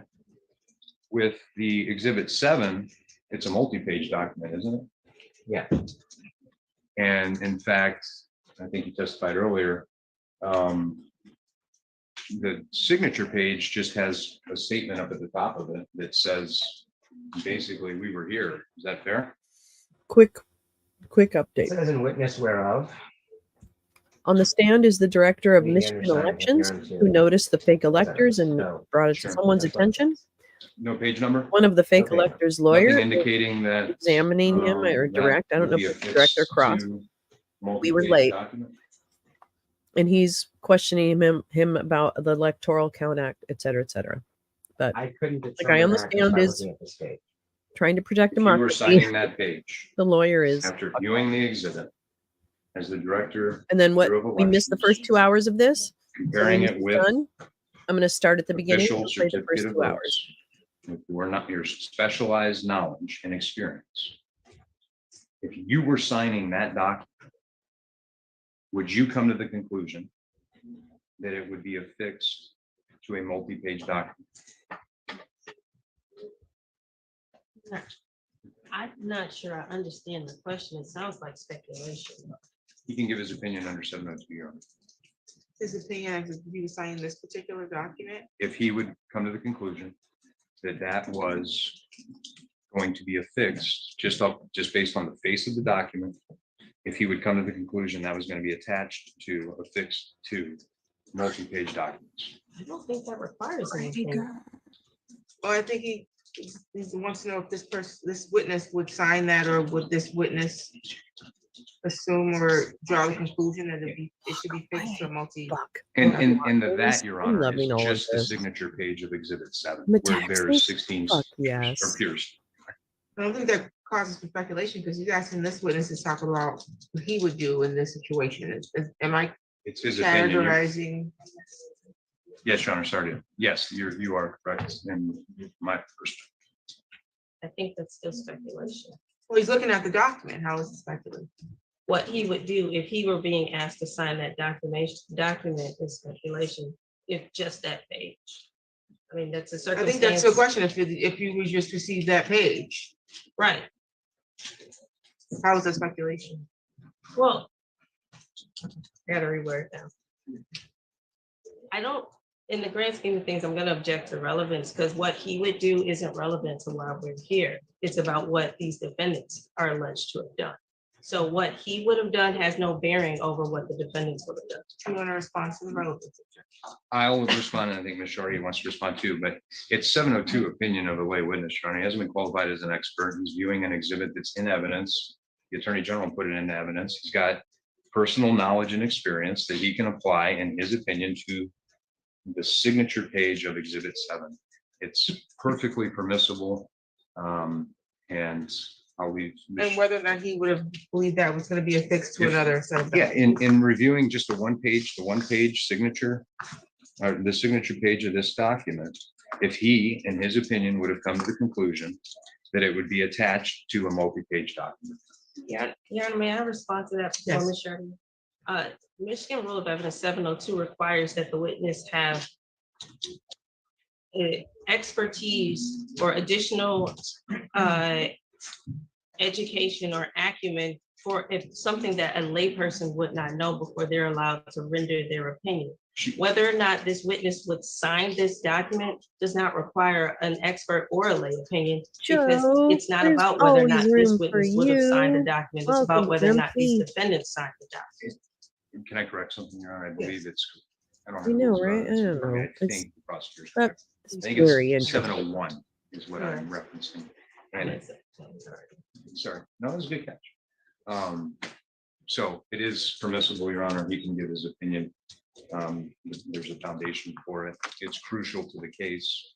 And I would ask the court to direct him to give his opinion. Council Chartier? Thank you. I join in what Mr. Coger has argued, but also he's the director of elections. He's being put forth by the government with his knowledge of elections. If he is looking at that document and there's no indication that it references a certificate of votes, if he wouldn't know that from looking at it, how on earth would a lay person know that? So I think this line of questioning is extremely relevant in terms A of the layperson intent like of the individuals The who are Vice purported President to of have the signed United this States. and who are now What are you facing talking 8 about, lady? serious felonies. I think it would be speculative for him to try to answer as to what he believed their intent was. I think he can respond looking at this, especially since he testified multiple times that he received this and he found it to be an unusual document. As to whether or not if he saw this document, would this give him reason to believe that this would be affixed to another set of documents? Well, Your Honor, I believe the question is if the witness just saw the signature page alone, would he have believed that this was meant to be affixed to another document? The problem is this witness didn't receive just the signature page. He That's not the received- question before him, right? And you Right, can always redirect him on Well, that. that's why I've objected, Yeah. Your Honor, because those aren't the circumstances in which the witness received the document. Correct, and he's not asking that. So Exactly. that's not really a germane objection right now. If you want to redirect your witness on that at that time appropriate for redirecting, that redirection, that's fine. As it relates to him answering this question, I do believe that it's relevant. And I don't believe that it causes him to have to be speculative. So I'm going to allow him to answer the question. Thank you, Your Honor. So in my opinion, if I were looking at this page, I would expect that it was referring to something else because it says witness whereof. So that would be, I would expect it to refer to something else that I was signing. Looking at this page.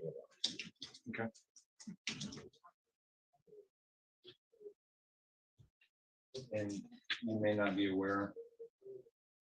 But I will represent to you that the certificate of votes are also publicly accessible on the National Archives website. Any reason to disagree? No.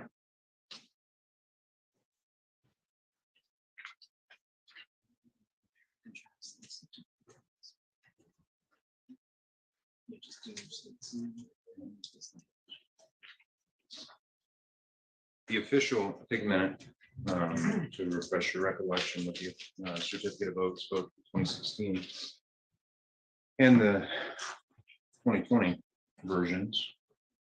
They use the language, I'm quoting, elected in the general election. Would you agree?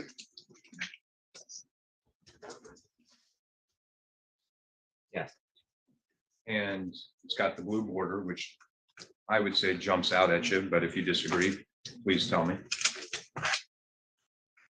That's fair characterization. It also bears the state seal. There's a lot of white cars these days, Sharon. I think you're right.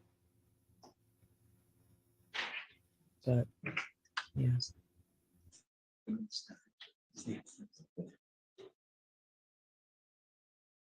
Yes. Well, if chat is any indication, I think you'd be And, correct. Director Brader, you would agree that the Secretary of State is the keeper of the state seal? Of the Great Seal, yeah.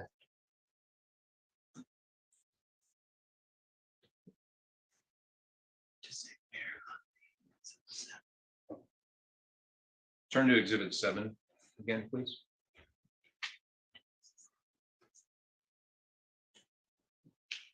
Where, take your time. I know. Second page. I know I'm asking you to scramble to read stuff, so not in a hurry. But where on that document that you're looking at, does it say elected in the general election?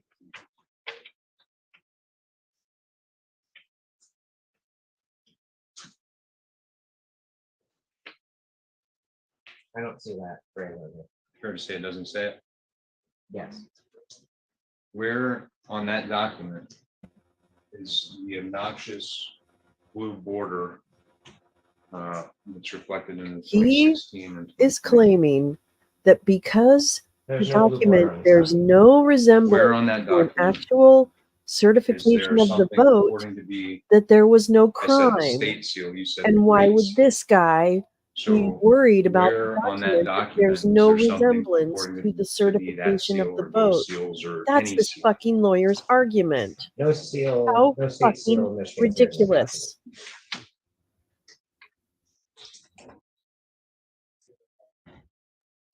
There's a built-in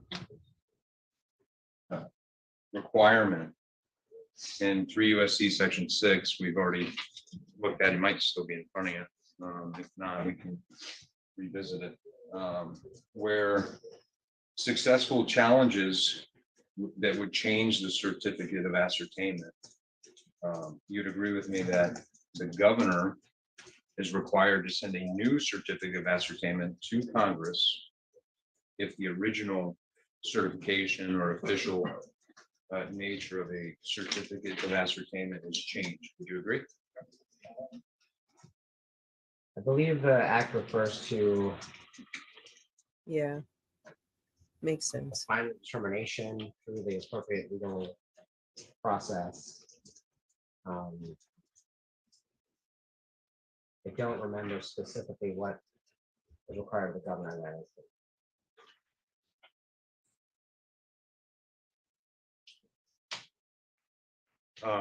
You would agree with me that Well, though that's great the news Electoral Count because Act it, contemplates the they possibility, don't have anything. They that don't a even have a certificate of sophisticated ascertainment argument for change. why this happened. correct? They can't do it. I believe that's correct.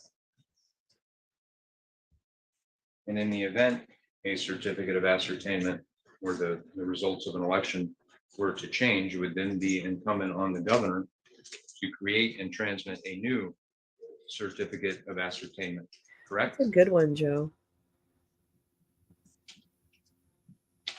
Yeah, that's a good one. I don't recall the exact statutory requirement.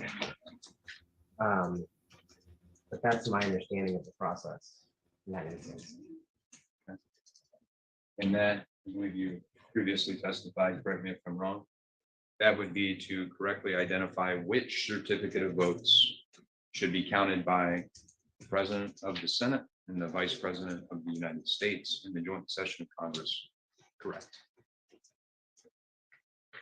I believe the purpose is to authenticate the certificate of votes.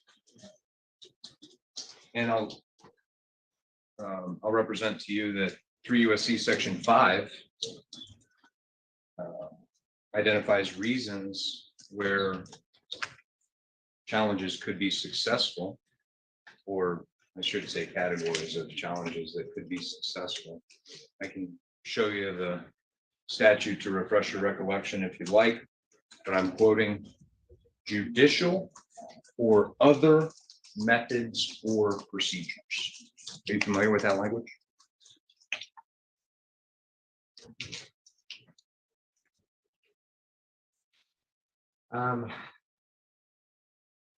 Generally speaking, I'm familiar with that language. I don't remember the exact language.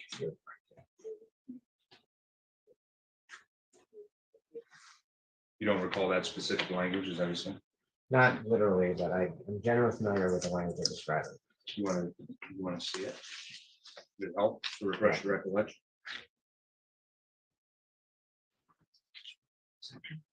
Section 5. Here it is. Okay, I love you guys so much, but I would like you to stop. Don't tell us any. No one should ever put any personal information in chat.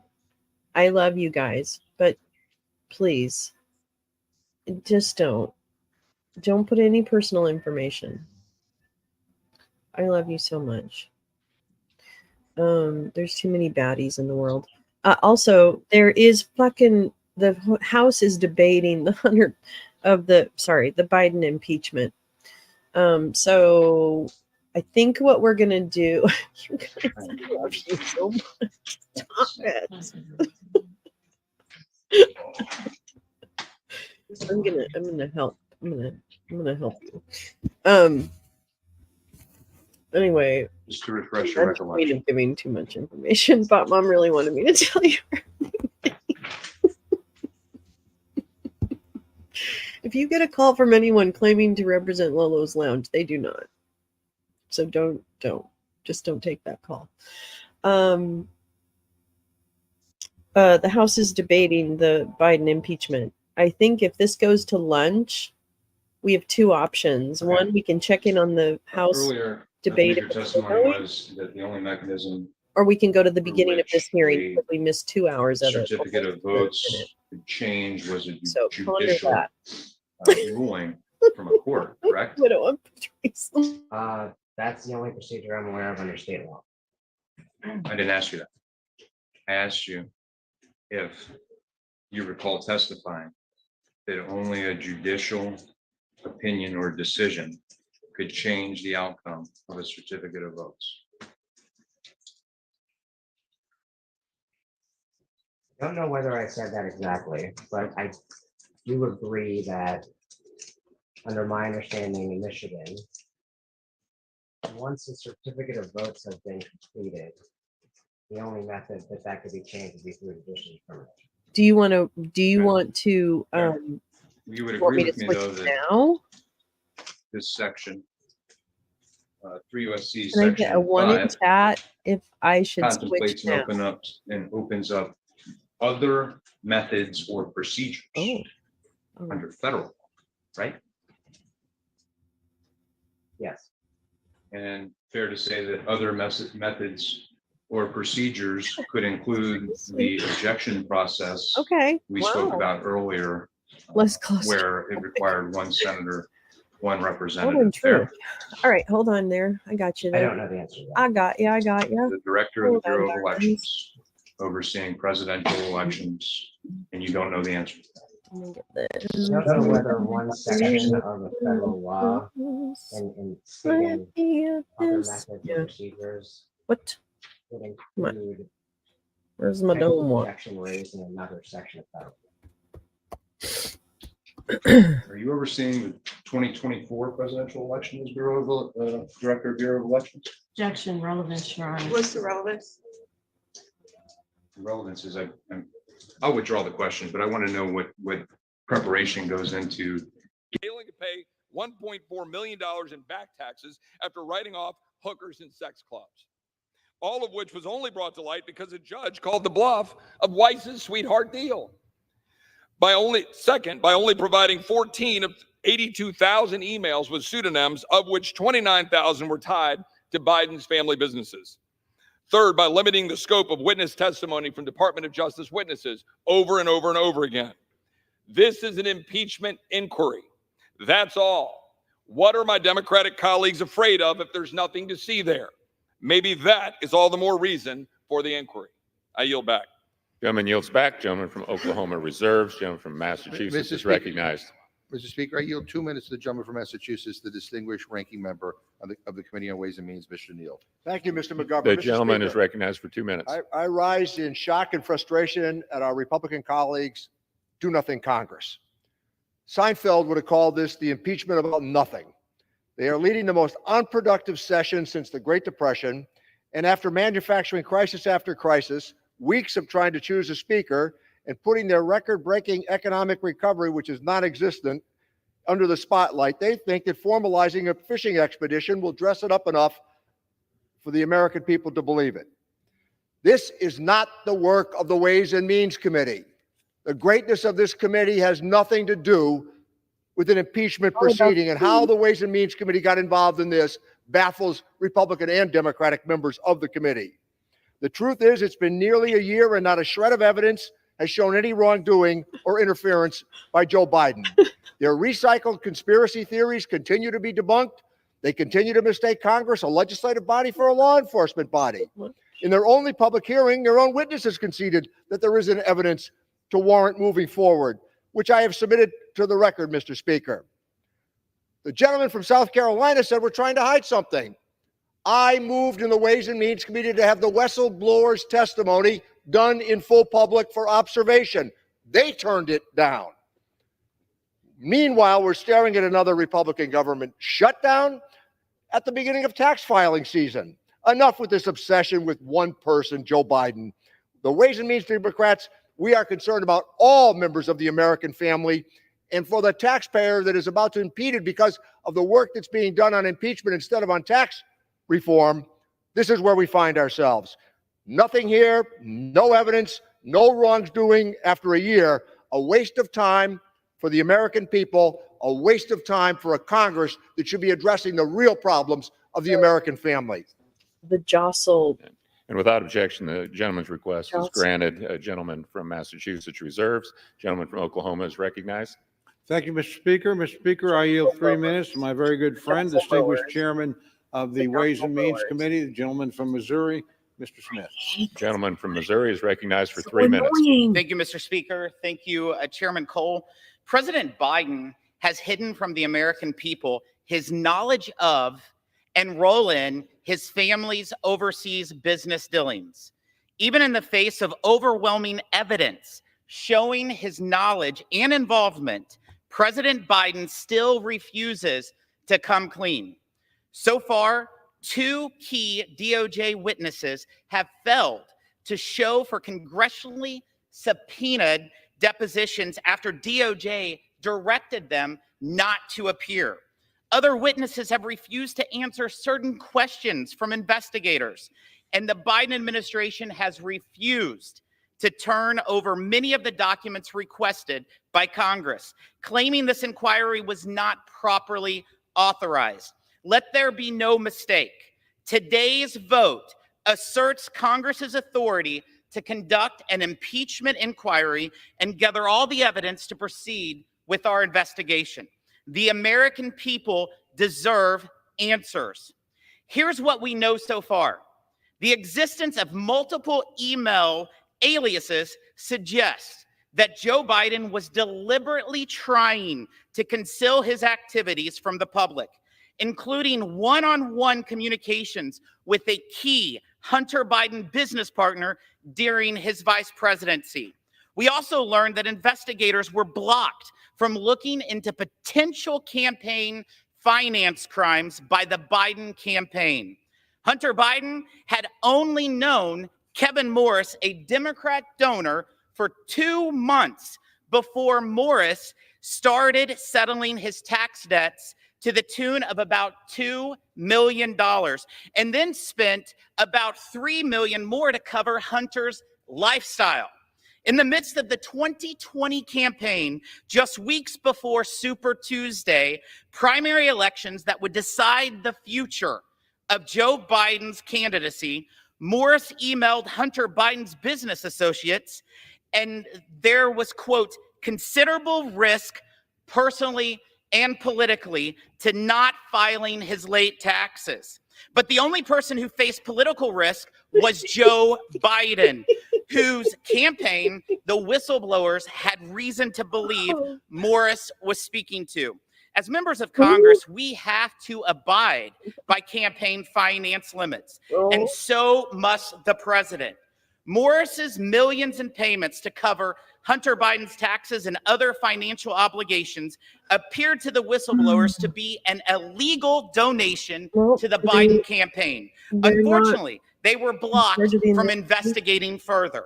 Time and again, when investigators found a lead that pointed to Joe Biden, DOJ, they stepped in and prevented them from pursuing it. Just 30 seconds. Yield the gentleman an additional 30 seconds. Gentleman's recognized for additional 30 seconds. Thanks to the evidence released by the whistleblowers, the DOJ indicted Hunter Biden on 9 tax charges, including 3 felonies. Everything the whistleblowers told us about the Hunter Biden tax case has proven right. I'm convinced they're also right about the links to Joe Biden they were prevented from following. Congress owes it to the American people to follow the facts wherever they lead and pass this resolution, Mr. Speaker. Gentleman's time has expired. Gentleman from Oklahoma reserves. Gentleman from Massachusetts is recognized. Mr. Speaker, I request unanimous consent to insert into the record an article from Time Magazine entitled "Absolutely Shocking. Impeachment Experts Say Biden Inquiry May Be the Weakest in U.S. History." And this article quotes Philip Bob, a constitutional scholar at Columbia Law, saying impeachment quote is supposed to be the most extreme sanction in American politics. And if you reach for it every time you think it'll help you in the polls, I fear it will become degraded, end quote. Mr. Speaker, all the gentleman just said has been, what he just said has been debunked, and it's just nuts. I now yield 1 minute to the gentleman from California, Mr. Schiff. Gentleman from California is recognized for 1 minute.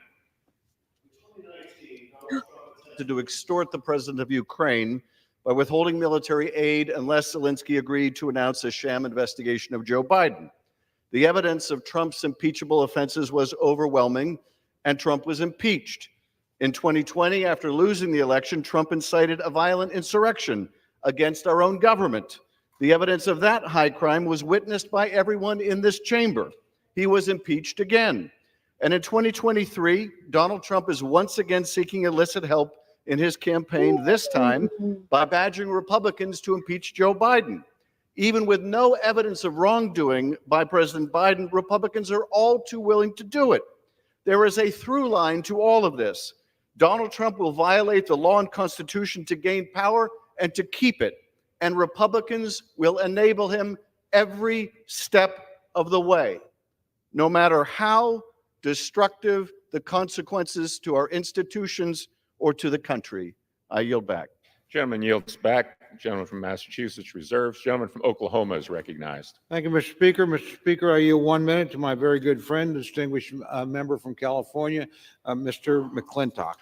Gentleman from California is recognized for 1 minute.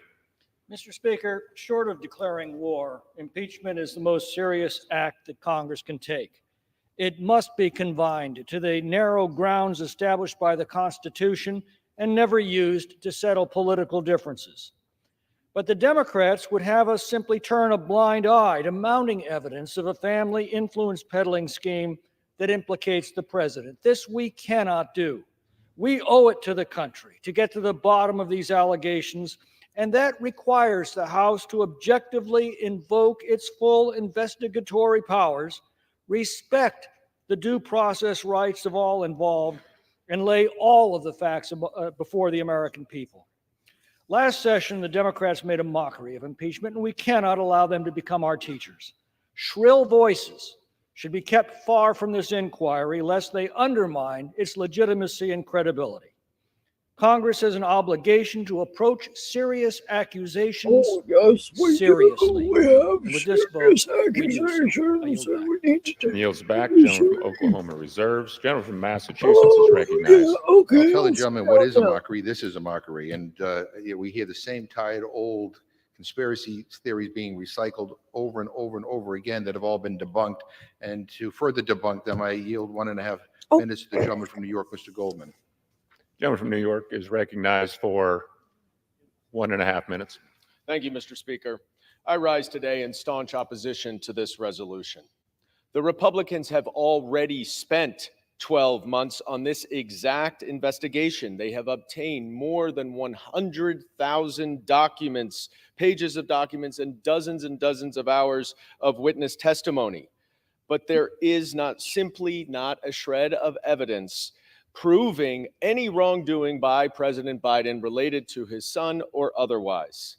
So whatever complaints that my colleagues on the other side of the aisle have about how the Department of Justice investigated a private citizen, Hunter Biden, you should ask Donald Trump and Bill Barr, who were in power at the time that this investigation was going on. So because there's no evidence, now we're going to move the goalposts, claiming an impeachment inquiry is necessary to gather more evidence. But Chairman Comer himself said earlier this year that he had received 100% compliance from the administration. And they can only cite to 2 low-level career officials at the Department of Justice who have not testified, even though their supervisors have. Just this morning, Hunter Biden showed up to the Capitol ready to provide evidence. The Republicans refused to take his testimony. So how can you sit there saying you need more evidence when you prevent the central witness in the investigation from giving you evidence? What are you afraid of? I yield back. Yeah, and yet they're Members are reminded to direct their remarks to the chair. Gentleman from Massachusetts Reserve. Gentleman from Oklahoma is recognized. Thank you very much, Mr. Speaker. Mr. Speaker, I yield 1 minute to my good friend, distinguished gentleman from South Carolina, Mr. Timmon. Gentleman from South Carolina is recognized for 1 minute. Thank you, Mr. Speaker. Americans have lost faith in the impartiality of the Biden administration. No. We have ample evidence that Yeah. the DOJ, FBI, and IRS have refused to do their jobs. Americans deserve to know the truth, and Congress has a duty to investigate. The question is simple. What did President Biden know about his family's criminal enterprises and when? That is the question. That is why this inquiry is necessary. We've already uncovered that the Biden family received $25 million in payouts from foreign adversaries. Their scheme was simple. Foreign client has a problem. Client pays a Biden. Vice President Biden travels to the foreign country. Vice President Biden leverages U.S. influence to force favorable outcomes for the client. The Biden family earns their fee. That's the scheme. The proof of concept was Burisma in 2014, and they replicated it again and again. If President Biden was complicit, then our national security is vulnerable. His administration keeps stonewalling while the president repeatedly lies about his involvement. As a member of the Oversight Committee, I believe the evidence we have uncovered thus far demands further investigation. This vote is the only logical next step. I urge a yes vote. Yield back. And now Gentleman yields my back. mom's Gentleman going from to be Oklahoma really, Reserve. really Gentleman from Massachusetts is recognized. Mr. Speaker, you 1 minute. I'm gonna The go gentlewoman from pee. Florida, Ms. Wasserman Schultz. Gentlelady from Florida is recognized for 1 minute. Thank you, Mr. Speaker. I rise to oppose this perverse, illegitimate effort to do Donald Trump's political dirty work. This resolution is nothing more than an extreme political stunt built on Hey, absolutely Clark, good zero morning. evidence of wrongdoing. The one thing it I does prove love is that Debbie. Republicans I'm are not going to be focused on. on the I wrong just have priorities. never liked her. This resolution clearly has nothing to do with Sometimes she protecting really the brings Constitution the from heat. high crimes and misdemeanors. How do we know? Because a year of investigation, piles of documents, and a herd of the Republicans' own witnesses I just confirmed think her there is actions zero have evidence of been very wrongdoing. self-serving Instead, at times, the Republicans' and wasteful witch hunt just but confirms that she President seems Biden so is a calm good down. and honorable man. What this resolution really does is cover up a full year of do-nothing Republican policies that ignored our families' needs and neglected an array of global threats to democracy. Worse, this resolution tries to obscure the corrupt and criminal acts of the former president and wannabe dictator Donald Trump.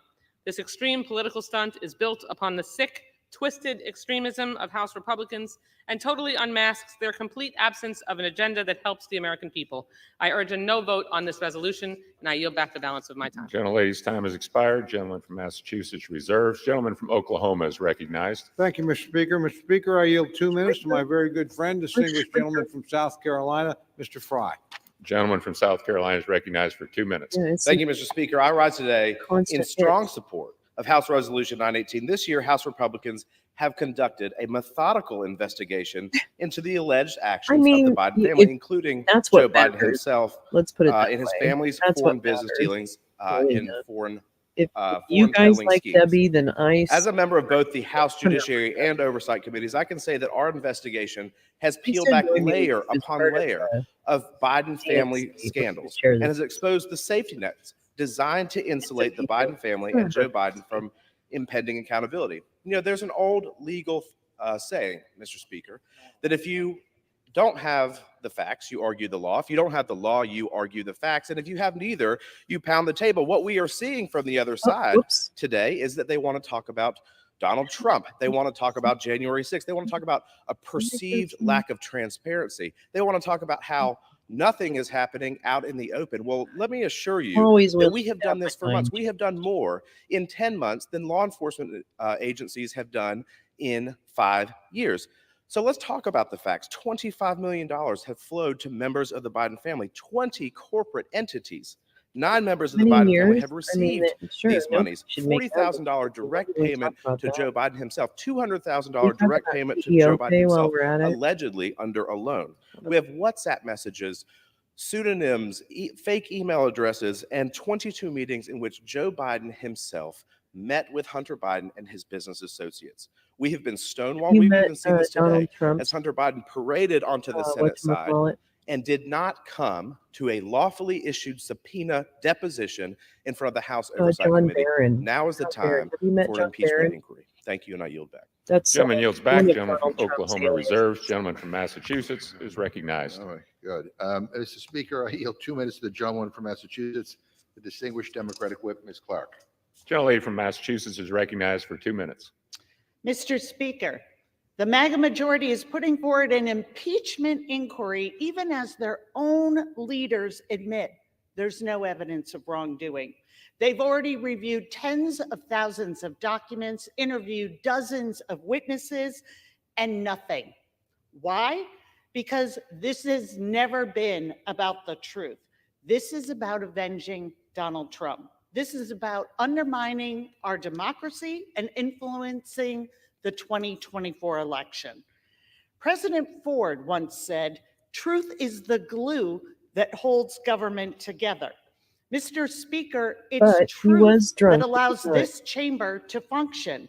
Abandoning truth in favor of political gamesmanship creates nothing but chaos.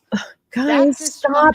Isn't a Okay, I'm going to put a rule in the majority's chat. behavior. Stop giving your personal information to They each don't other. want I love government you to so function. much. They've sought nothing in service love of the you. American people, nothing to lower costs, We got to stop putting our nothing to personal create information good in the paying chat. jobs, to grow the middle class, Just don't. to make everyday I'm learning people that the hard way. feel and I'm more trying to secure. What has the majority delivered?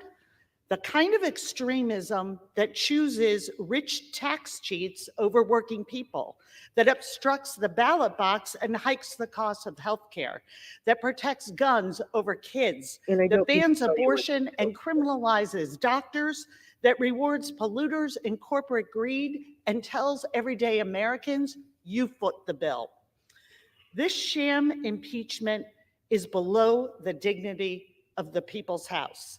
It is an affront to the people who sent us here to work for them. What a disgrace. I yield back. Gentlelady yields back. Gentleman from Massachusetts reserves. Gentleman from Oklahoma is recognized. Thank you very much, Mr. Speaker. Mr. Speaker, I yield 1 minute to my very good friend, distinguished gentleman from Florida, Mr. Donald. Gentleman from Florida is recognized for 1 minute. Mr. Speaker, the Democrat Party is telling us that they care about taxpayers, but the son of the president of the United States is a tax cheat. Sir, you have a microphone. He ignored federal tax law on purpose.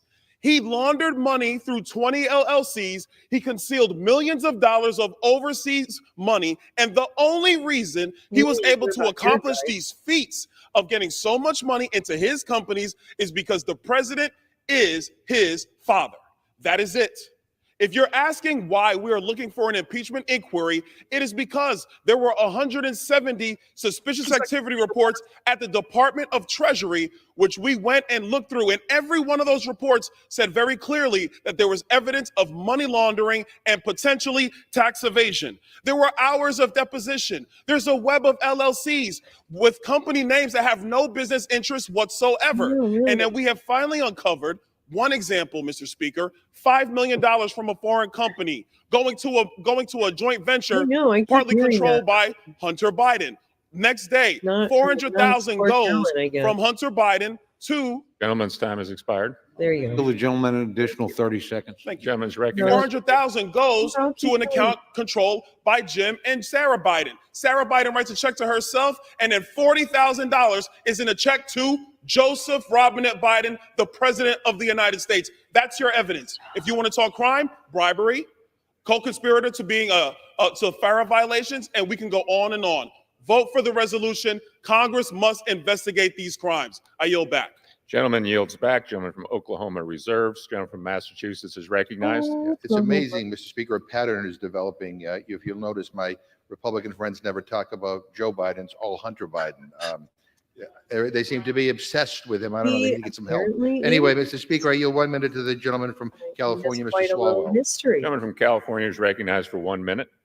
This impeachment is a continuation of the insurrection that came here on January 6th.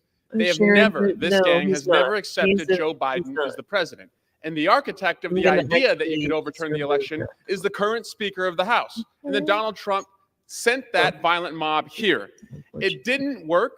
And so now we're here, where they're going to try and use this House to overturn the election. It will through this conveniently inquiry. become The problem not is something they that- have zero evidence. The only crime is that Joe Biden blew out Donald Trump in the 2020 election. We should be And that's a problem taking tokes. because this place is the largest law firm in But DC no, Byron with these Donalds lawyers is a very working on behalf of just intelligent one man client, who Donald Trump, is at the making, expense of everything else making that matters. hay while the sun shines. But I want to give James Comer some we don't- credit. I don't- because I after would like you to 50,000 not pages of refer to it. Yeah, depositions it's and not- secret hearings and closed hearings, good language. I think if we give him enough time, anyway, he's going to prove that Hunter Biden is Joe Biden's son. I yield back. Yields back. Gentleman No, from that's the Massachusetts thing. reserves. Gentleman No, from what we're Oklahoma is calling recognized. that now Speaker, I is reserve. joint session. Gentleman reserved. Gentleman from We're all having Massachusetts joint is recognized. Mr. Speaker, at this time, I'd like to yield 1 minute to the distinguished gentleman from New York, the Democratic leader, Mr. Jeffries. Gentleman from New York is Yeah. recognized for 1 minute. Oh, he's got signs. He's got signs. And super cool shoes, of course. Mr. Speaker, I rise today in strong opposition to this fake, fraudulent, and fictitious impeachment inquiry effort. We are here today on the House floor, wasting time and taxpayer dollars on an illegitimate impeachment inquiry because Donald Trump, the puppet master, has directed extreme MAGA Republicans to launch a political hit job against President Joe Biden. There is no evidence that President Biden has engaged in an impeachable offense. There is no evidence that President Joe Biden has engaged in wrongdoing. There is no evidence that President Biden has broken the law. We know that President Joe Biden is a good, honorable, and decent man, dedicated his life to public service, to making a difference for the American people. But the puppet master in chief, Donald Trump, has directed the sycophants to target Joe Biden as part of an effort to undermine President Biden's reelection. That's the pattern, that's the process, and it reveals that our extreme MAGA Republican colleagues have done nothing whatsoever when it comes to making a difference in the lives of everyday Americans. From the very beginning of this Congress, House Democrats have made clear that we are ready, willing, and able to find common ground with our Republican colleagues in a bipartisan way on any issue. But Republicans, this do-nothing Republican Congress has chosen to do nothing to solve problems for hard-working American taxpayers. Nothing on the economy, nothing on inflation, nothing on affordability, nothing on gun safety, nothing on trying to improve the quality of life of the American people. But what we have seen from the very beginning of this do-nothing Republican Congress is chaos and dysfunction and extremism being inflicted on the American people. when it comes to this fraudulent impeachment inquiry, more than 100,000 pages of documents have been produced and reviewed. Not a scintilla of evidence exists that President Biden has broken the law. It's interesting to me. I wonder how my colleagues in New York and California, who were sent here to make life better for the American people, explain this vote, which is not designed to improve the lives of the folks that we are privileged to serve, but is a political hit job, so great. a political stunt, so political gamesmanship. The American people are tired of the partisanship, tired of the brinksmanship, tired of this effort to score political points like this on a partisan basis as opposed totally to actually making a difference. House Democrats will continue to put people over politics. We will continue to fight for lower costs, to grow the middle class, for safer communities, fight for reproductive freedom, defend democracy, and build an economy from the middle out and the bottom up as opposed to the top down. House Democrats remain committed to joining President Biden and advancing the ball for the American people, for the middle class, for low-income families, for working families, for all those folks who aspire to be a part of the middle class, for young people, for older Americans, for our veterans. We plan to continue to build upon the progress that we've made under the leadership of President Biden on behalf of the American people. And it's time for the extreme MAGA Republicans to join us or get out of the way. I yield back. Gentleman yields back. Gentleman from Massachusetts reserves. Gentleman from Oklahoma is recognized. Mr. Speaker, I continue to reserve my time. Gentleman continues to reserve. Gentleman from Massachusetts is recognized. Mr. Speaker, I'm happy to yield 1 minute to the gentleman from California, Mr. Garcia. Gentleman from California is recognized for 1 minute. Thank you, Mr. Speaker. This impeachment inquiry is a political stunt with zero evidence. We're here today not because of any wrongdoing by President Biden, but because Donald Trump wants revenge. Welcome to the Donald Trump revenge show. He's running a campaign promising to destroy democracy and the rule of law, and will soon be found guilty of serious crimes. The American people will reject this toxic and disgusting agenda. That's why Trump's allies here in Congress are trying to rescue him. They're throwing everything they can at President Biden, from misleading leaks to outright fabrications and lies. They're even trying to sell debunked Rudy Giuliani conspiracy theories. And let's be clear, the White House has provided thousands of pages of bank records, statements from personal bank accounts, and testimony from the president's family. But none of this is enough for the extreme MAGA GOP. This is all to appease the con man and the criminal, Donald Trump. But make no mistake, the American people will see through this entire impeachment sham. Mr. Speaker, I yield back. Gentleman yields back. Gentleman from Massachusetts reserves. Gentleman from Oklahoma is recognized. Mr. Speaker, I continue to reserve my time. Gentleman reserved. Gentleman from Massachusetts is recognized. Mr. Speaker, I'm happy to yield 1.5 minutes to the gentleman from Colorado, a distinguished member of the Rules Committee, Mr. Neguse. Gentleman from Colorado is recognized for 90 seconds. I think, the Speaker, I think the ranking member, Republicans have had a majority that was Rich in this Garcia, House I think he's for 11 months. I can't remember. And what do they have to show for it? Nothing. No efforts to grow the middle class, no efforts to lower costs, no efforts to build safer communities. Instead, an effort to default on our nation's debt, 2 attempts to shut down the government, vacating their own speaker, and now a baseless impeachment that they are pursuing for one reason and one reason alone, because former President Trump ordered them to do so. You ask them to articulate what crime they are investigating, they can't give you an answer. You ask them to identify any evidence of wrongdoing by President Biden, crickets. Mr. Speaker, the American people, I can assure you, are deeply disappointed in the actions that House Republicans have taken for the better part of the last year. And this action is no different. I urge my colleagues, This is a Colorado reject this farce of a He was one of process. the And impeachment let's get back managers to doing the important work that the during American people 2019. expect us Amazing. to Or do. maybe 2020. And with that, Mr. Speaker, I yield back. Gentleman yields back. Gentleman from Massachusetts reserves. Gentleman from Oklahoma is recognized. Really good. Mr. Speaker, I continue to reserve my time. Gentleman reserves. Gentleman from Massachusetts is recognized. Mr. Speaker, if we defeat the previous question, I will offer an amendment to the rule to bring up H.R. 12, a bill that would ensure every American has full access to essential reproductive health care, including abortion care. Mr. Speaker, I ask unanimous consent to insert the text of my amendment into the record along with extraneous material immediately prior to the vote on the previous question. And to discuss our proposal, I yield 1 minute to the gentlewoman from Massachusetts, Ms. Trahan. Without objection, gentlewoman is recognized for 1 minute. Mr. Speaker, this entire charade is ridiculous. Speaker Johnson is about to send members of Congress home for the rest of the year. And instead of lowering costs for families before the holidays or protecting women's freedom to make their own health decisions, House Republicans are taking orders from Donald Trump to force through a partisan political impeachment with no evidence, no witnesses, and no wrongdoing on behalf of the president.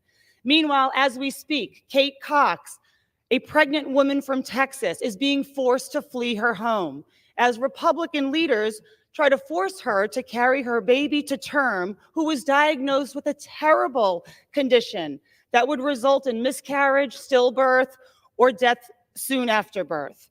We could have come to the floor today to pass legislation like the Women's Health Protection Act to protect women like Kate Cox and to prevent that kind of physical harm and trauma from being inflicted on women living under Republican abortion bans. But House Republicans choose impeachment. The American people won't forget. I yield back.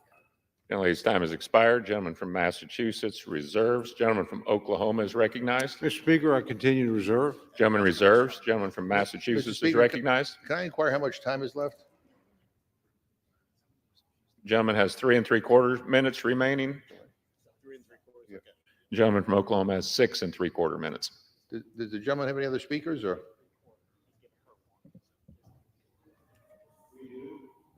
All right, I'm happy to yield now 1 minute to the gentleman from Oh my God. Washington, Ms. So we Charles. have no. Gentlelady from Washington is no one's recognized for actually 1 minute. standing up for Thank you, the Mr. damn Speaker. impeachment. Extreme MAGA Republicans in the House are on a Donald Trump-directed fishing expedition. In fact, they've been on a fishing expedition for months with embarrassing results. Nothing. No bites, no evidence for anything that justifies impeachment. There are no fish to catch in this Republican swamp. And good luck to all these Republicans who have to go home and justify a sham impeachment to their districts while telling them that we haven't passed the budget. We haven't reauthorized the farm bill. We haven't done a single thing that helps Americans live their lives. Instead, we're wasting time on bogus censure resolutions and bogus impeachment inquiries. We have 1.5 legislative business days left in the year. We should be passing bills to help working families, but that is not what we do under extreme Republicans' control. Vote no on this new fishing expedition. I yield back. Gentlelady yields back. Gentleman from Massachusetts reserves. Gentleman from Oklahoma is recognized. Mr. Speaker, I continue to reserve my time. Gentleman reserves. Gentleman from Massachusetts is recognized. Yeah, Mr. Speaker, Republicans are saying the quiet part out loud, and I ask unanimous consent to insert in the record a Rolling Stone article from today entitled GOP Rep Explains Impeachment Push, Donald J. Trump 2024 Baby. I reserve. Gentleman from Oklahoma is recognized. Thank you, Mr. Speaker. Mr. Speaker, I yield 3 minutes to my very good friend, the distinguished gentleman from North Dakota, also the sponsor of the resolution. Gentleman from North Dakota is recognized for 3 minutes. It's my moment, Thank you, Mr. Mom. Speaker. I just Here's what texted we my know. mom. We know that the President Biden's transition recording. team ran interference for Hunter Biden and obstructed law enforcement's attempts to interview the president's son. We know that somebody in the FBI decided not to investigate bribery allegations I know against that Hunter somebody Biden and got Joe into a Biden, fight with the provided by a hairdressers, confidential and it looks informant. like they That lost. source is so important that the FBI has deemed him so credible that they opposed the release of the report and only agreed to for a review in a classified setting.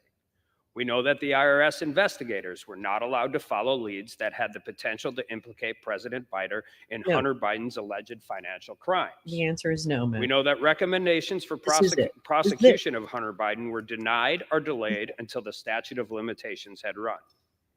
We know that a plea deal was offered to Hunter Biden by the DOJ that offered him global immunity for crimes outside the scope of the charged conduct, and that plea deal only fell apart after whistleblowers came forward to Congress.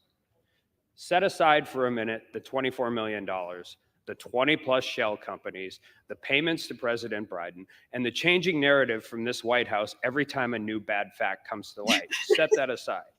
These instances alone should concern all Americans, because it appears that people in the highest echelons of our government were running interference for the president's sons.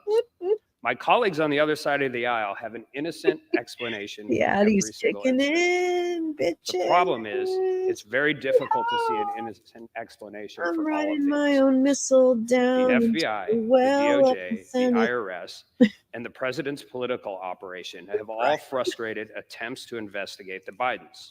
Obstruction is a crime, and it's no less of a crime if it's being used within the highest powers of government to perpetrate that coercion. Wait, just Take wait. all of the politics out of this. Let me tell you about obstruction. There is no investigator in any jurisdiction in the world that would not It's continue not to just what investigate happens to your this bowels. investigation with these facts. This falls apart. The purpose of the impeachment inquiry is for the And House to authorize here's impeachment and strengthen its ability to compel testimony and document production or something response to congressional subpoenas. This will allow the House to continue its investigation into whether President Biden changed U.S. policy due to payments received by the Biden family members from hostile foreign powers, heard or whether he knowingly allowed foreign powers to believe that the payments were being made and to employ the Biden family members would result in access and the ability to alter U.S. policy, or whether the president and the president's administration were using government agencies to obstruct investigations into Hunter and Joe Biden. This inquiry is warranted. It will put the House of Representatives in the best legal position possible to uncover the facts, and the American people deserve nothing less. Well, what about the FBI? Back, gentleman from I mean, Oklahoma like, they're reserves. doing Gentleman that. from Massachusetts is Can recognized. somebody else do this? Mr. Speaker, I'm the last speaker on our side. Sure. Are you prepared to close? I am prepared to close. Right. Why do they Gentleman do is this? recognized. Mr. Speaker, I yield myself to remaining time. Gentleman's recognized. Mr. Speaker, this inquiry has nothing to do with Joe Biden. It's about the Republican Party and how radicalized and extreme they've become. They are allergic to truth and transparency. Republicans say this is not about a preordained outcome. It is. They are going to try to impeach President Biden despite the fact that there's no evidence against him at all. Trump sent a violent MAGA mob here to the Capitol to reverse the election results and certify that he won even though he lost. What they couldn't do on January 6th, they want to do with this extreme political stunt. They have contempt for our democracy. They want to finish the job. Republicans say this is all about process, about how the House will proceed. It is not. The truth is this process has already proceeded for 10 months. They've been investigating all year, obtaining tens of thousands of documents, hours and hours of witness testimony. All of it says no wrongdoing by President Biden. Republicans say the White House is stonewalling their inquiry. Again, not true. The White House has provided over 35,000 pages of financial records, dozens of hours of testimony and interviews. Hunter Biden is here to testify today, and Republicans won't let him because they want to do it in secret so they can cherry pick and distort his testimony. This whole inquiry has nothing to do with the integrity of President Biden and everything to do with the lack of integrity in the House and the Republican Party. No amount of evidence could convince Republicans that Joe Biden did nothing wrong because they aren't looking for the truth. They're looking for revenge. And I would just say directly to the American people, Mr. Speaker, that the Republican Party works for Donald Trump, not for you, for Trump. That's why they are pursuing this extreme political stunt. That's why they are doing everything in secret. They want to hide the truth from you because they know their whole impeachment inquiry is a sham. and it will evaporate into thin air when people realize what a pathetic joke it is. This shameful process has no credibility, it has no legitimacy, and no integrity. I urge my colleagues to vote no, and I yield back the balance of my time. God, I love mass. The gentleman yields back. Members are reminded to direct their comments to the chair and not to perceive the viewing audience. Gentleman from Oklahoma is recognized. Thank you very much, Mr. Speaker. right Mr. now? Speaker, I yield Have you met Jim myself the Jordan? balance of my time. And in closing, I urge all my colleagues to support the resolution. So basically, Tom, We've this heard is a big lot fat today. fucking nothing. Heard a lot about Donald Trump. Where's all your members? We've had ad infinitum insults to the majority. Where's all the bitches We've had that were pejorative yesterday? language. We've had pounding on the table. And why? Simply because we want to empower 3 committees of Congress to do what the White House asked us to do. That is, have a formal vote on the floor before we fully cooperate. That's all we're doing. If my friends are so confident, again, as one of my colleagues mentioned from the Rules Committee, what are you worried about? It's an investigation. It's open. We hardly talked about what the resolution's about, which is how we're going to proceed. And how are we going to proceed? Almost exactly as my friends proceeded in 2019. Their playbook, That's what this is about. their play, their approach. So there's nothing unfair that we're asking to be done. Since September, the House has been engaged in an impeachment inquiry examining whether sufficient grounds exist for the House to exercise constitutional power to impeach the President of the United States. Today's resolution simply formalizes that inquiry and grants the House full authority to enforce its subpoenas. Subpoenas that have been denied as recently as today. You know, my friends have some pretty experienced lawyers on their side. Most of them would tell you it's better to have a deposition before you have a hearing, let alone a trial. All we're trying to do is get the needed people who have been blocked or refused to cooperate are come so in and frightened. testify I would never go behind under closed oath doors to testify. before Congress. The resolution follows closely, again, as I said, the procedures established in 2019 and empowers the 3 committees to continue their existing inquiries. At the end of the inquiry, it provides for the Judiciary Committee, the Traditional Impeachment Committee, to report to the House resolutions, articles of impeachment, or other recommendations. It's deeply unfortunate that we're here, Mr. Speaker, but today's resolution will ensure that the House can fulfill its obligations under the Constitution. And so it is with respect for the Constitution, for this institution, and for this great nation that we proceed. Christmas tree. That's all we're trying to do today. We had very little discussion of that, but we ought to entertain that. In closing, Mr. Speaker, I want to remind everybody of a few vomited facts. all over We it. have millions of dollars from foreign entities that have flowed towards shell companies that we didn't know even existed until the investigations uncovered that. Please. We have whistleblowers, public servants of long standing that have come in and told us their efforts to investigate the either Hunter Biden or the wider schemes have been obstructed. What is that? We have lots of things to be concerned about. Our committees need to be empowered with the tools that are required to pursue the truth and then come back and tell us what they found and have a recommendation as to how we could proceed. That's all today is about. So, Mr. Speaker, I yield back the balance of my time, and I move the previous question they haven't done a on vote. the resolution. The gentleman yields back. The question is on ordering the previous question on the resolution. Those in favor say aye. Those opposed, no. In the opinion of the chair, the ayes have it. Mr. Speaker, I ask for the yeas and nays. The yeas and nays have been requested. Those favoring a vote by the yeas and nays will rise. A sufficient number having risen, the yeas and nays are ordered. Pursuant to Clause 8 of Rule 20, further proceedings on this question are postponed. What?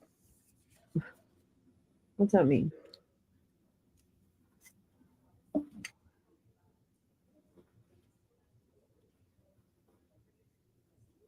Wait, what? What do you say? What? Excuse me, sir? What? What? You guys going goodbye? Are we in recess? No. Yes.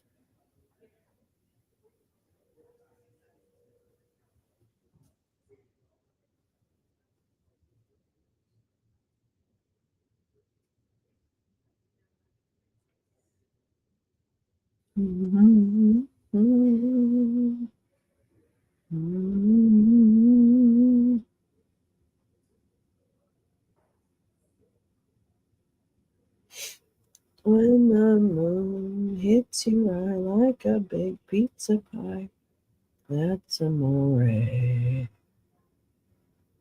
Da da da da da da. I just don't they usually call for like a vote?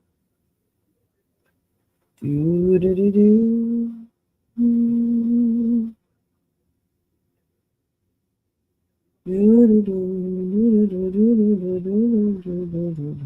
Maybe they're just trying to get people back in the room. I don't know.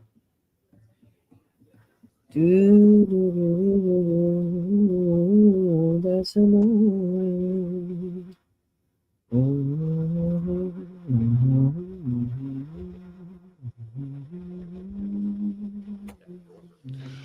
For what purposes the gentlelady from North Carolina seek recognition?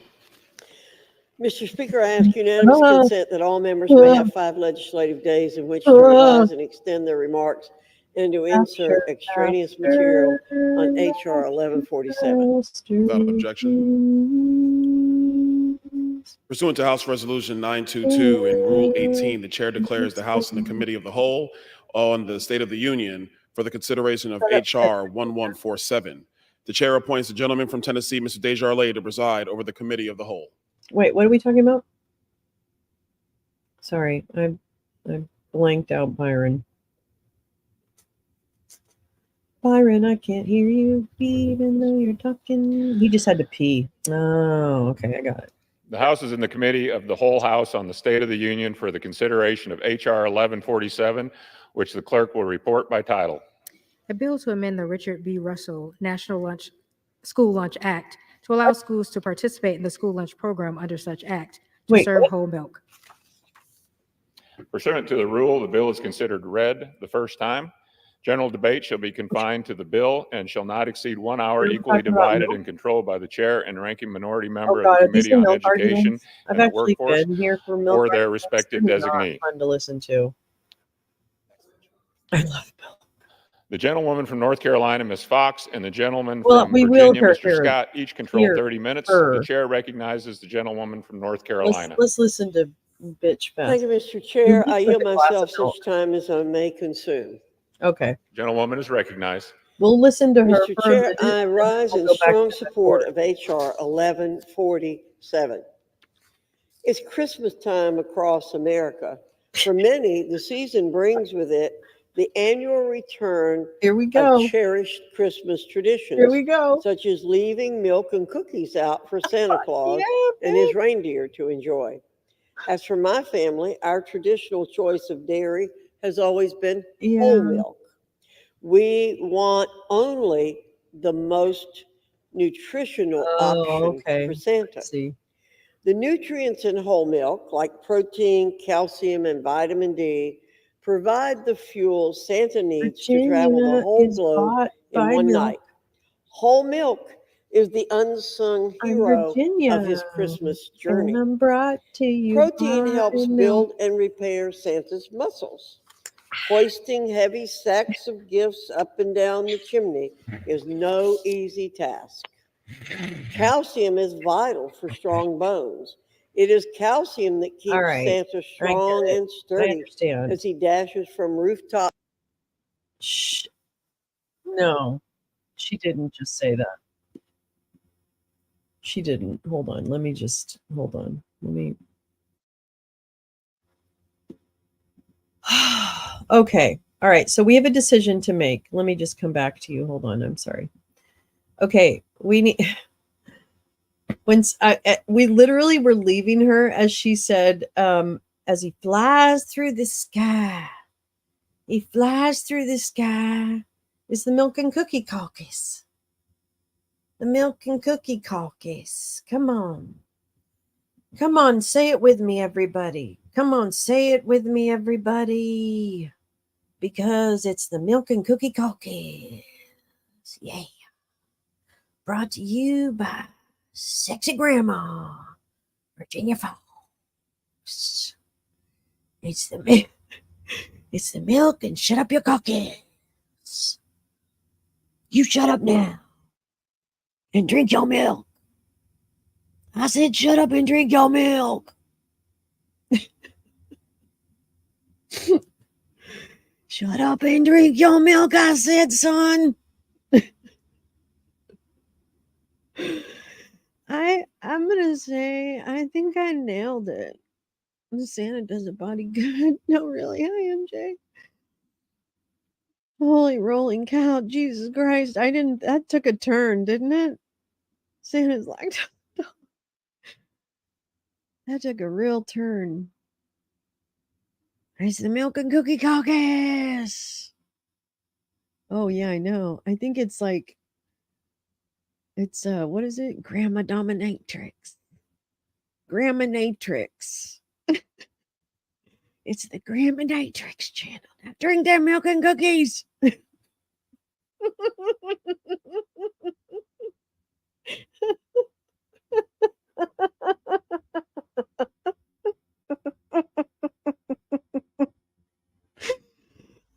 Banana butter, Virginia.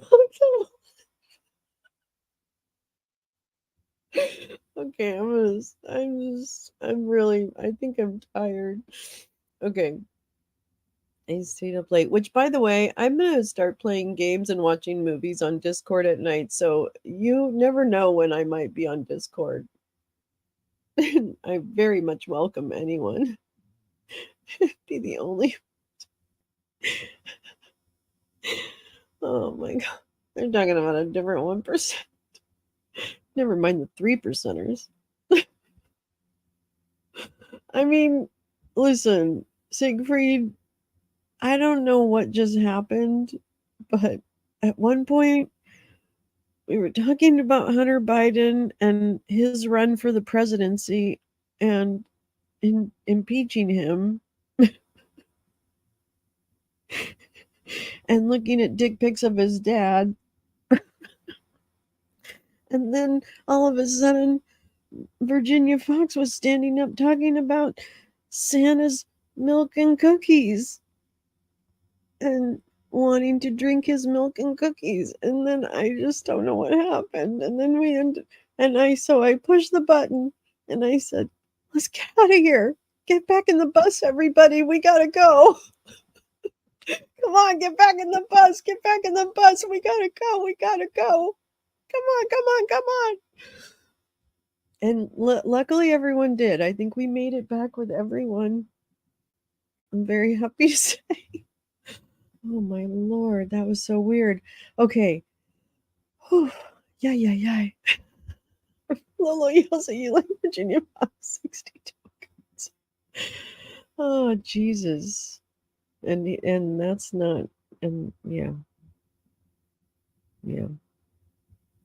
But tan, oh. Milk is code language of the cabal. Yeah, they're not very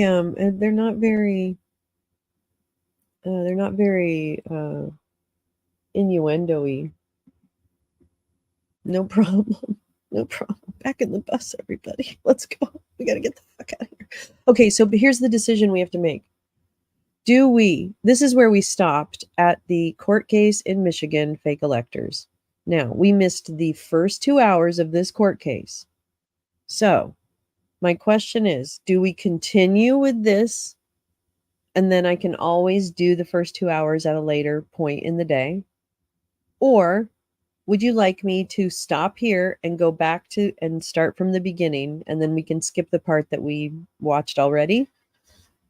So if you would like me to start from here, give me a 1. If you want me to go back to the beginning and then we'll skip the part we already watched, give me a 2. And if you don't care, give me a long essay about why.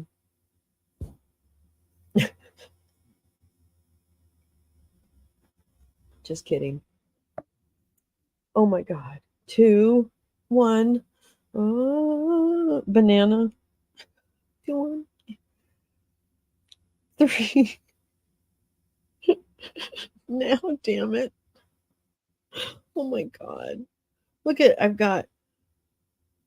Okay, wait. So, Oomph says 2. Kathy says 1.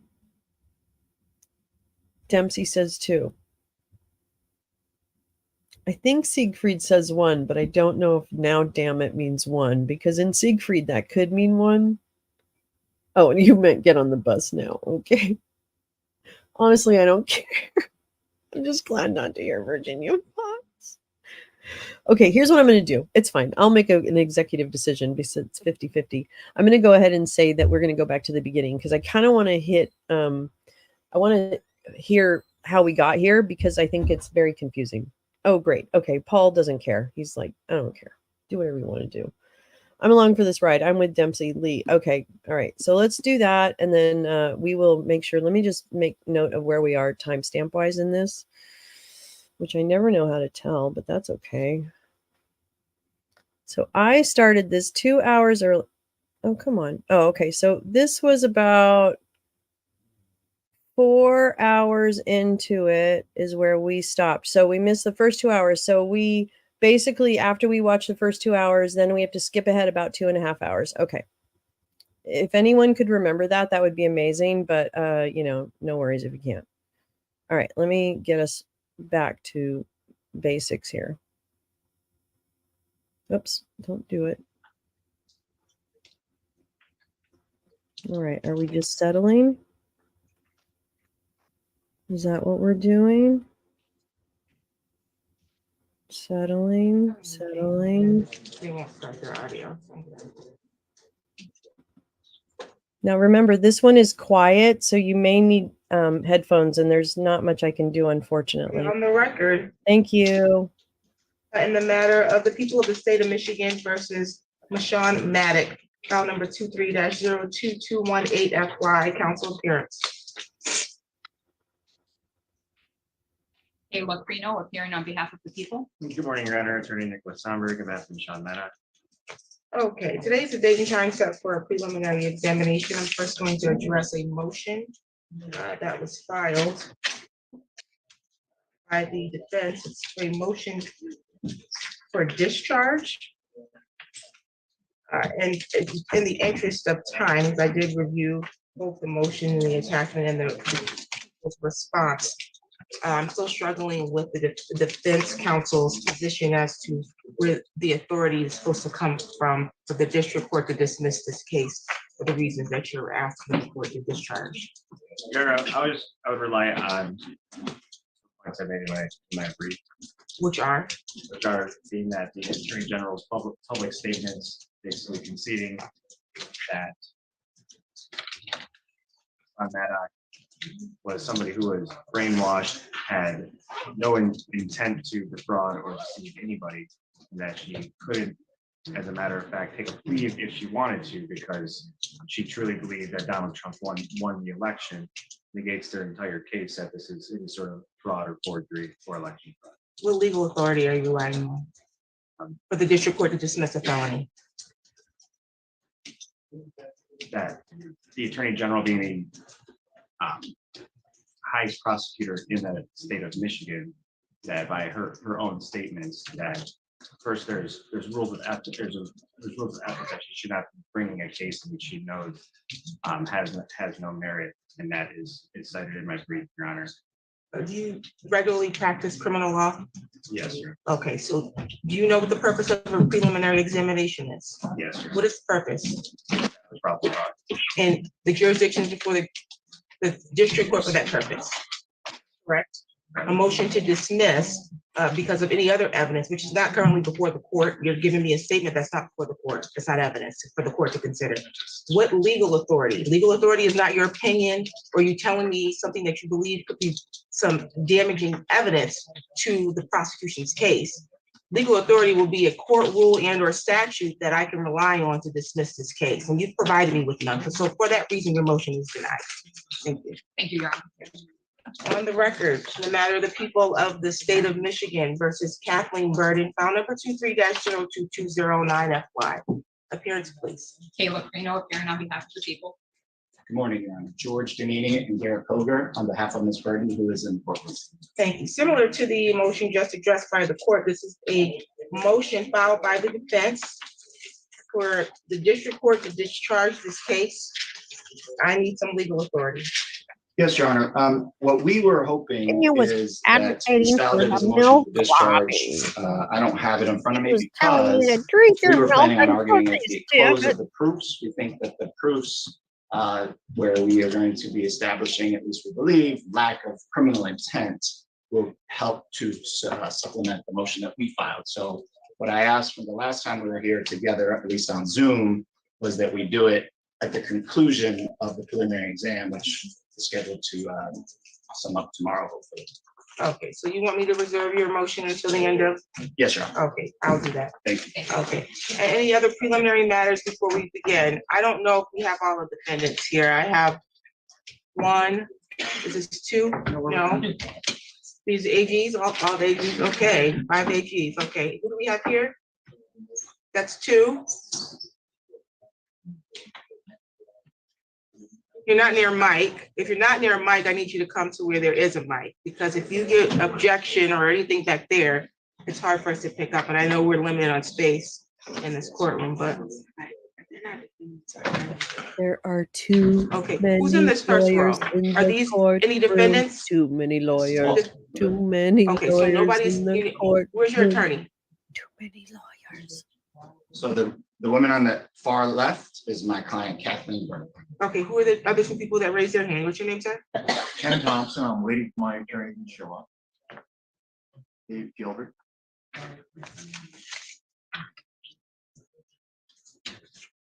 What's your last name? Kenneth Thompson, your attorney's not here?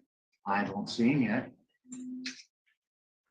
Okay, I'm surprised, Your Honor. Oh, man. okay, that's your client? This was worth rewinding. The lady on the end, sir? Yes, Your Honor. Okay, we can pull a chair so she can sit next to you. Your Honor, I'm okay with her sitting there. You're okay with her sitting there? Okay. If, as long as the court will indulge, if I need to talk to her, I can slide over there. Well, No, no. I was gonna say, she should probably move to behind you. That'd be You're great. not in how a about space where that? we can just be sliding around That's great, thank you. in here without you obviously encroaching upon the prosecutor's space. I can't. Okay, and then your client, sir, is your client close to you? Okay, very good. And then, of course, I think that your client next, we don't know where your attorney is, Not yet, Your Honor. which is not good. Well, And then, Yana, this is Lindsay from Dewey Other Chicken attorneys. Now. Yes, Your Honor. George Brown, I represent Mary Ann Henry, who sits right here. okay, is there a mic you said that will pick up in there? The mic, only mic is two tables, but we can hear the first row people. Representative, I don't even know her. Come sit over here and I can pick them up on that mic too. Okay, what's your preference? To sit next to your client there, or you and your client can go to the jury box? Is there microphones back there, Your Honor? There's one in the jury box. If I'm gonna be honest, Very much. Ilana, she kind of smells like my grandma. And if Did you want your me client out to a accompany little, you, or do you? I'd like her to Okay, stay your over client there should if accompany you. possible.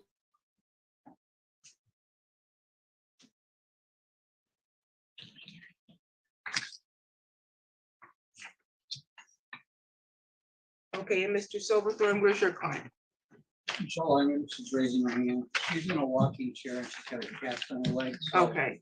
Aw, She can he remain broke there, her leg. or we can go where we said. If the you're guy okay who's with her remaining better? there, that's Who dressed fine. for Just where are court? you gonna be? Who's the guy in I the can be green? wherever You can either be in the front row, or you can pull up a chair. Oh, Someone's maybe gonna he's have the to pull up bailiff. a chair next to these two. There's gonna be Oh, one no, he's person on actually the kitty corner here. And then This is the best part. Of you the can either be thing. in the first row or there. First row is fine. Okay, that's fine. Ma'am, on the end, what's your name? Too many people, too many criminals. Okay, your attorney is where? Okay, very good. So you're gonna be there. So I could sit here, that'd be great. okay, we'll get your chair. Okay, sounds good. Everybody is in some level of proximity to their attorneys, is that correct? Okay, to the best that we can get them. And then we don't I had a know feeling you were where going to say that. Attorney Gilbert is. I believe he's going to You're call the awake. courtroom, Carolyn. He's telling you, Ron. He's not here.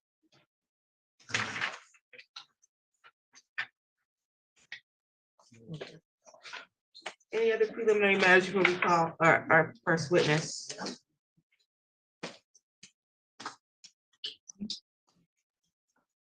Okay, there has not been a sequestration request. I am going to put one in place. So are there any witnesses in the courtroom or potential witnesses? The only potential witness, Your Honor, is the officer in charge of the investigation, Special Agent Howard Shaw. I would ask for an exception for him, please. That's typical. There would be an exception for an officer that's a part of the investigation. It's legal That will be granted. Any other witnesses twister. need to be sequestered. Put And your unless right there are foot any on the yellow preliminary matters banana lingering, and peel it. AG, you can call your first witness. Which I just wanted to, before we begin, put my appearance on record. Oh, please do. Paul Stavlin appearing on behalf of the national, who's seated to my left. Oh no, who's Okay. that guy? Any other defense Is that counsel one of those appearances weird that have not been lawyers? placed on the record? Like Peter Chanley's lawyer? Case. People of the state of Michigan versus Deshaun Maddox, file number 23-02218FY. Council appearance. Good morning, LaDonna Logan on behalf of the people. Good morning, Your Honor. Nicholas Somberg, on behalf of Michelle Maddox. People of the state of Michigan versus Kathleen Burden, file number 23-02209FY. Council appearance. Good morning, LaDonna Logan on behalf of the people. And good morning, Your Honor. Again, George Denny and Garrett Koger on behalf of Kathleen Burden, who is also in the court. People of the state of Michigan versus Amy Fascinello, file number 23-02211. Council appearance. In fact, Good morning, LaDonna Logan on behalf of the the people. court is annoyed. And good morning again, Your Honor. Paul Stavlin appearing on behalf and with Ms. Fascinello, who's seated to my left. People of the state of Michigan versus John Earl Haggard, file number 23-02214. Council appearance. Good morning, Your Honor. I got Mary Cody's Chartier on behalf of documents. John Haggard, who is seated to my right. Good morning, Your Honor. Kurt E. Cross on behalf of Mr. Haggard, who is also seated to my right. And LaDonna Logan on behalf of the people. Oh, green sweater People of the is state one of of the Michigan defendants. You versus motherfucker. Mary Ann Henry, How file dare number you be casual in this, you 23-02215. Council bitch. appearance. Good morning, LaDonna Logan on behalf of the Should be in people. a tie. Your Honor. George Brown on behalf of the defendant. People of the state of Michigan versus Michelle Lundgren, file number 23-02217. Council appearance. Good morning, Your Honor. Dwayne Sullivan from the Office of Public Defender on behalf of Michelle London, who is seated in the far right corner behind me. And LaDonna Logan on behalf of the people. And counsel on behalf of Kenneth Thomas still has not appeared. Is that correct? Okay. Pardon? I was calling your counsel, but I don't see them here. So we're going to proceed without your matter at this time, and we'll address that whenever your attorney appears. Okay. Any other preliminary matters? You're fucked, sir. I don't believe so. With that, Your Honor, the people will call Captain Darren Green. First as our deal, first best deal. witness. Hey, Tom. That's what Mom always said.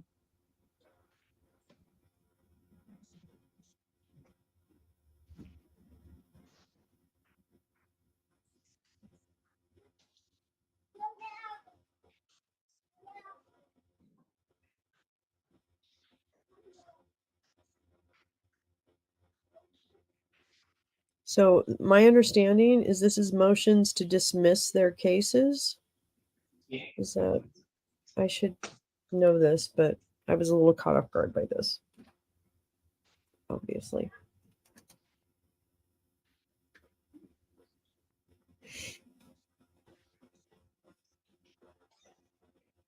Oh, now I can't remember what that. I can't remember what that was in reference to. Dang it.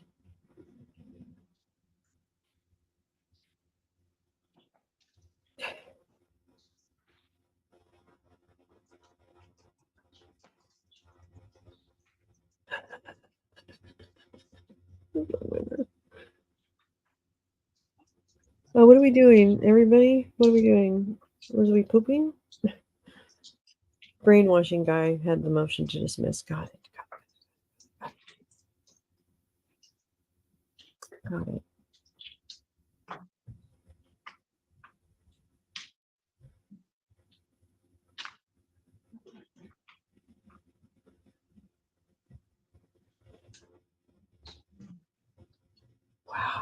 Your Honor, Yes. speaking with Mr. Thompson, here, this is George Brown, who represents Mary Ann Henry. He's communicated with me that his attorney, Mr. Gilbert, has got a medical emergency. Through text, Mr. Gilbert has asked that somebody communicate that. Okay.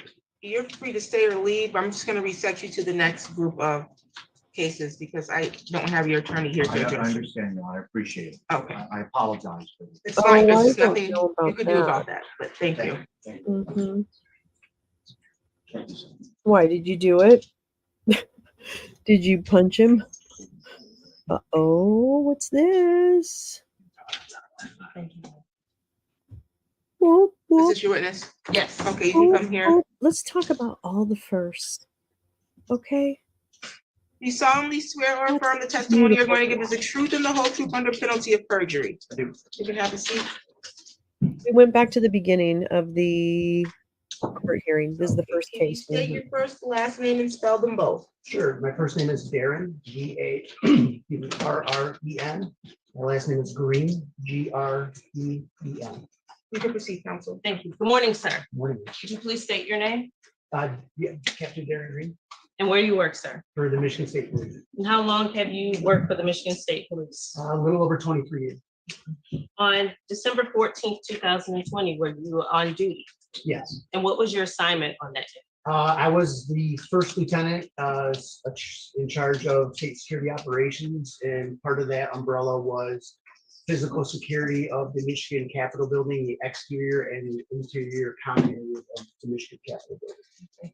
And were you given any particular directives on that? Yes. The Capitol was, for all intents and purposes, closed for business other than the electoral college voting for the confirmation of electoral votes for the president from the vote in Michigan.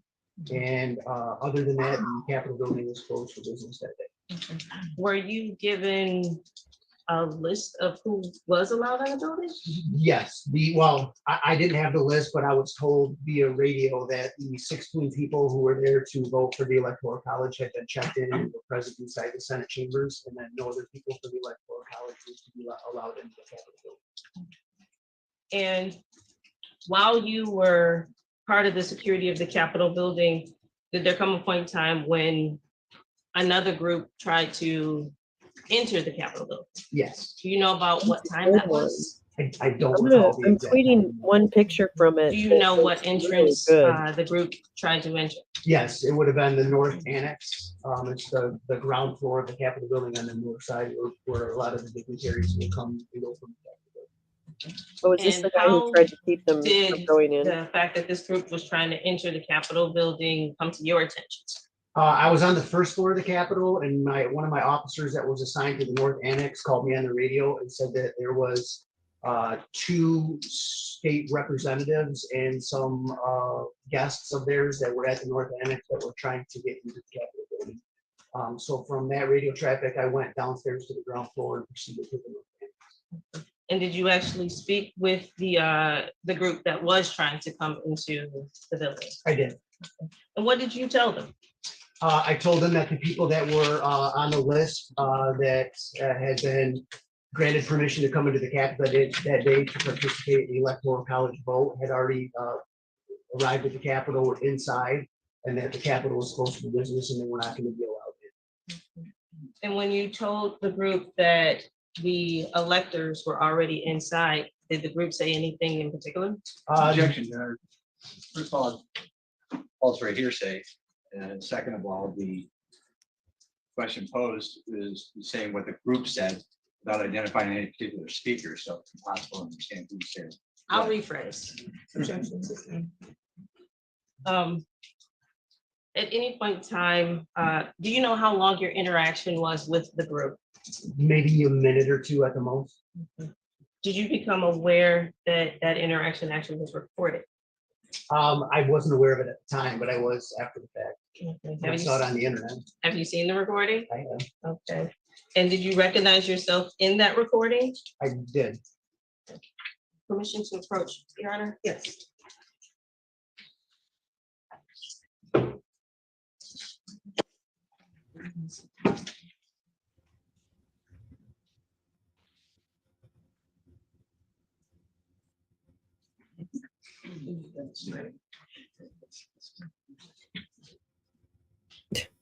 How many lawyers does it take to go to the center of a Tootsie Roll?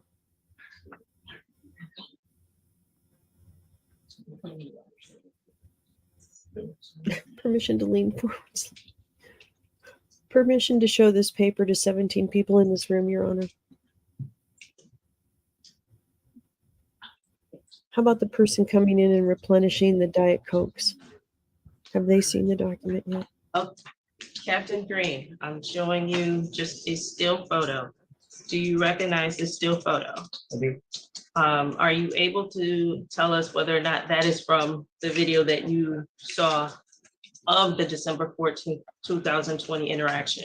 I mean, I can't say for sure, but it looks like the same angle and the same setting and everything like that. Yeah, so it sure does look like that. Do you see yourself in that photo? I do.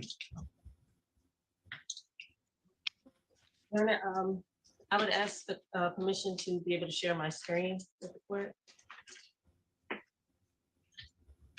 Oh, good. Yay. Visual aids. Yay.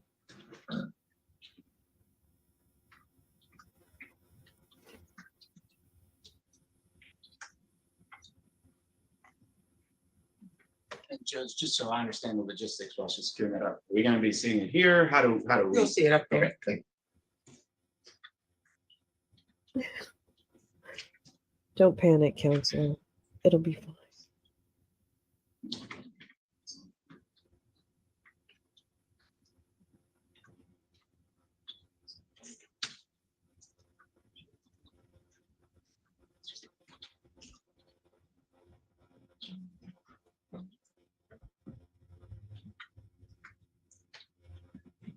Oh. Oh man. God damn. These people are killing me. They go days with nothing and then they ram it all into it. All right, hold on. Let me go check the other.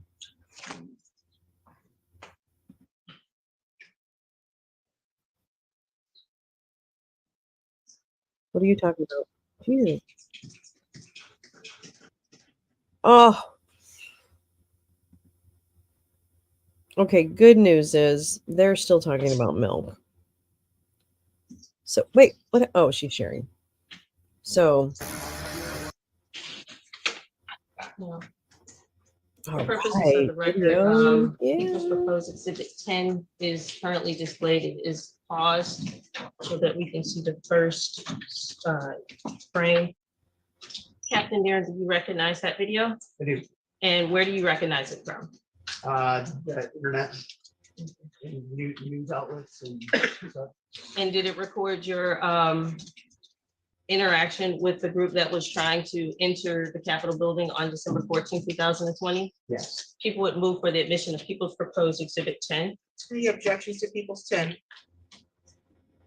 Judge, I have an objection to any of the statements made by anyone other than the witness, because those would be hearsay if they're being admitted for the truth of the matter. well, let's asserted. listen to the woman with I the believe Diet that they Dr. probably Pepper, are. shall we? And so the statements of those other witnesses would be hearsay, so they're not admissible.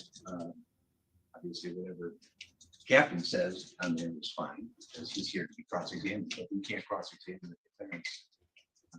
Other people that are on that video. Do you want to respond to the objection? Well, one, this is a conspiracy case, and the first thing that the people have to do is establish membership of the group.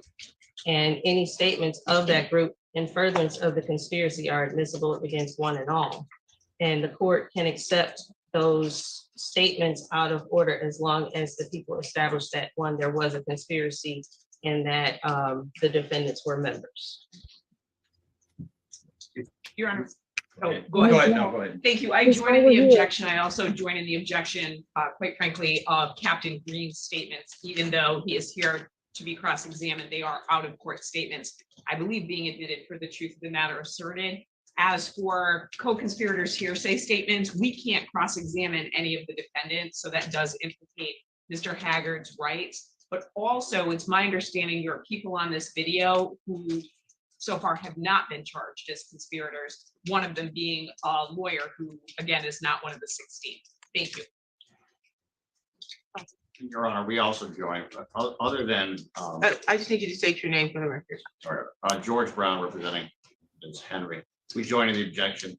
As far as I understand, there's not been any identification about any of the other people in the video. We don't even know who they are. Okay. And so what is the purpose that this video is being emitted for? Yeah, it's honestly the best evidence of the interaction. And to respond to the objections, when it comes to conspiracy, all the members don't have to be charged to be established as members. And they can be established as members either by their statements or their actions. I think, excuse me. That being said, this video is very good evidence of most of the members of this conspiracy. It's not even all of the members, but as this court knows with the conspiracy law, not all members have to know what the others are doing. They just have to agree to commit the illegal act and act in furtherance. Oh, really? I do So like her. whether all of the defendants are I in do this like her. video. Oh, it's doesn't so mean that, easy. Really, Paul. it All you doesn't need get is a admitted. laptop. I think this is a And piece of the there's larger free conspiracy softwares puzzle, to stream, and like it shows Prism, the ultimate act of PRISM. trying to publish a And forged document, which we have not I've gotten to used yet, Restream, on December 14th. and I'm now using StreamYard. Okay, so I don't have any idea what's going to be There's a shown in this lot. video. All I see Happy. now Just is send me an a email. My officer, which email's I'm on my assuming about is the page. same officer Send that's me an here, but I don't know email. that yet. I And like her. my understanding is this is going to 32 and a demonstrate half a minutes to conversation or make it. interaction with some people or parties that may Yeah. not have been charged. Some of the members in the video have not been charged. Okay, and is it your intent to have this witness identify some of these witnesses as you play this, or? No, I Okay. intend to play the video just to show the court the interaction of the attempt to enter, but there will be later witnesses down the line who can identify members in the video, as well as I believe there don't is worry. an attorney who identifies himself in the video. Okay, so this is, An uncharged member. so this is to show essentially what this witness Just testified to. just testified to. Okay, as it relates to, you were gonna stand up and say something else, I'm sorry. Yes, Judge, if the prosecution is relying on the MRA 801 D2E, which is the In other hearsay words, Your Honor, please don't say that. they have to establish that there's a conspiracy first before any statements on the co-conspirators. They have to establish that the declarants are members of that conspiracy. All we know right now is that this captain was there that day, and this is a video of his interaction with some people. It did not established anything that can lay any proper foundation for the admission of hearsay statements. Yes, you can respond. What's the The rules of testimony evidence? of the What's the rules witness of is evidence? that a group who was not on the list to be admitted Ooh, tried to cool. enter. So you Yeah, know that they are anytime. acting I'm in happy to concert. answer questions. We know that there is a group activity happening. The membership can be established later, and the court can hold the statements in advance until membership is established. As the court knows, each member has to be established as, each defendant has to be established independently as a member. So the proofs may be taken out of order, and the court can assess in the totality of the circumstances whether or not this video should be used against one or all the defendants, but establishing that there is a group acting in concert on December 14, 2020 shows that there is at least the groundwork for a conspiracy. Your Honor. Yes. I'm going to join my colleagues in the objection to the statement. It seemed that. I need your. Wayne Silver there on behalf of. Thank you. It would seem that the objections relating to hearsay are on point and the statement should not come in. The fact, however, of the presence of persons would be all, I think that would be able to come in on this. And so if the court intends to play the video, I would indicate that the video should be played without sound. Because you can still visually identify a person being there, and then later on, just by statements. His argument is, oh, we just not hear it. Could you just Your Honor, mute it, Nicholas please? Summary, Beth and Sean Maddock. I'd like to join my colleagues. Any objections, also raise the objection just based on relevancy. They're not charged with attempting to enter the Capitol. They're not charged any sort of trespassing crime. They're charged with conspiracy, uttering and publishing election fraud and forgery. This is not a video of any sort of meeting or signing or anything. I say this is prejudicial and irrelevant. Well, may I respond to that? So I Yes, guess while I you still can. have it. I understand. The defendants are charged with uttering and publishing requires a publishing of a document. And the people will put forth to the court as an offer of proof that this video shows an attempt to publish a document to this witness. Therefore, it is relevant. Don't worry. And as far as I have pictures from hearsay, inside the room too. when it Bye, comes to Tom. Have a leadership of great day. conspiracy, the court can take the statements of members and charged and uncharged to determine the existence of the conspiracy as well as the defendant's membership within that conspiracy. Counsel.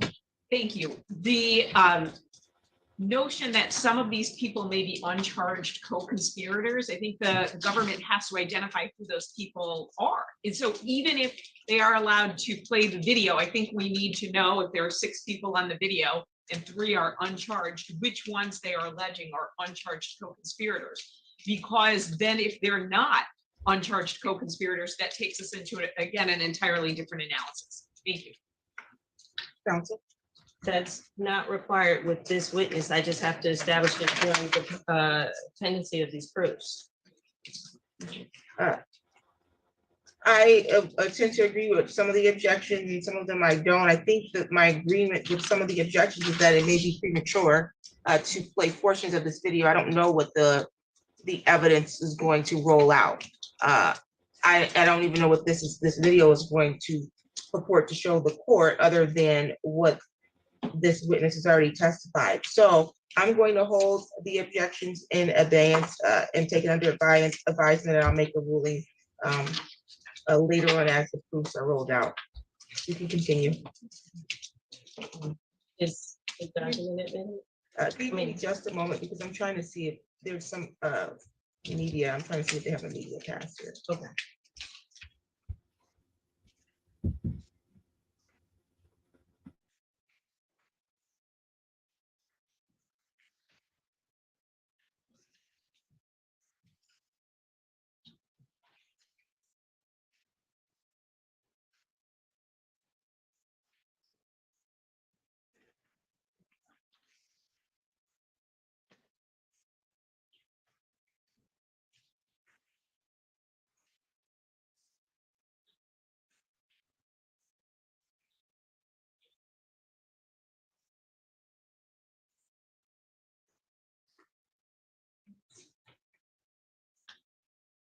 Okay, for the purposes of the proceeding, yes, you can admit it now while the objection is being taken under advisement. Thank you, Your Honor. So you're telling us we can't enter? Yes. Okay, would you say that on the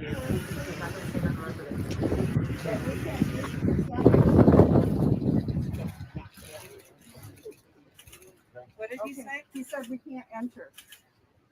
What I said was, for the Capitol Commission, for the governor's office, for the Speaker of the House, for the Speaker of the Senate, the Capitol is closed unless you have an office here that conducts business today, or if you are taking part in the Electoral College process.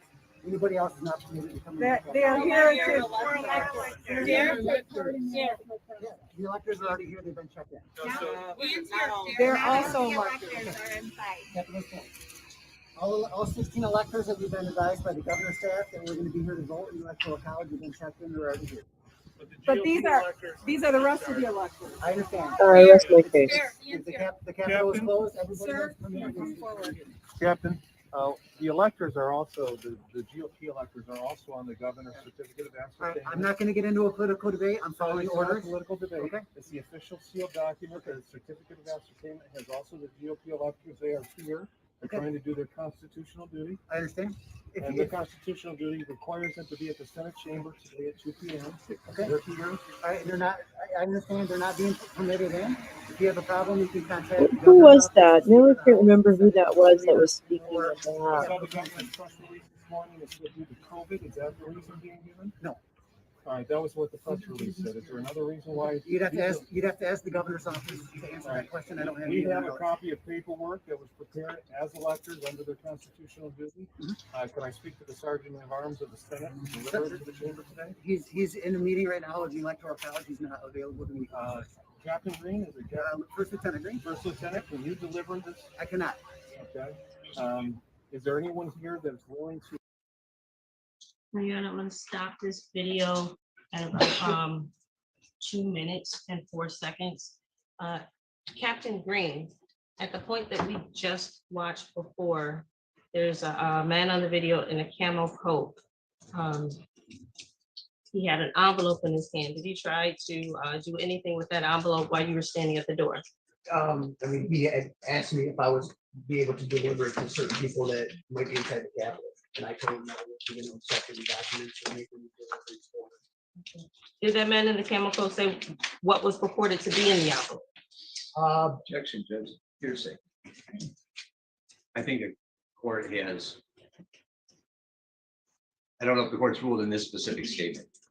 So trying to identify was by having this person, their statement come in to say that what is inside this envelope is obviously using it to prove the truth of the matter asserted. It's hearsay, and again, we can't cross-examine this person in the camel coat, which is a statement apparently this witness is going to Your testify. Honor, we were not So, successful. Therefore, there could have been no crime. Violates the rules of Why are we evidence. here? That's why I'm objecting. You want to respond? Yes, one, it's not hearsay for 2 reasons. One, this shows the attempt to publish. And as an author of proof, I'm going to say the man in the camel coat is an unindicted member, an uncharged member of the conspiracy. But any statements that he makes would be in furtherance of the conspiracy and would be used against all other members of the conspiracy. And second, it would go to the effect on the listener and Captain Green's decision not to take the envelope on that day. So stopping an officer to the matter asserted? Yes, I'm not saying that it's the truth of what's in that envelope because there's no way that Captain Green would know what is or is not in that envelope. Stop being officer for the effect on the listener. Yes. The objections are ruled. Your Honor, may I ask, how would the court prefer us to handle objections? So for example, I join in the objection. I know the court already made its ruling. Do you want us to all pipe up with me too's, or would your preference be that unless we say we do not join in, the objection is for all? Unless you don't tell me that you join in, it's not gonna apply to all, it's just gonna apply to whoever stands up. So if you stand up, that'll alert me that you want to place your objection on the record, and I will give you an opportunity to put your objection on the record if you stand up during that objection. Thank you. Then I do join the objection. I also would ask that the man in the camel coat be identified by name. Thank you. Well, as an offer of proof, he identifies himself in the video. Okay, great. I just, for the record, I think it's important to know who the man in the camel coat is. Okay. And it's tough to hear the video. It was a little tough. I'm gonna have her replay it in just a moment. And Your Honor, should we identify ourselves every time we stand up? Yes, just so the record knows, because there's so many defendants. So we need to know who you are and who you're representing. This is George Brown. I represent Henry. We join in the objection. Okay, thank you.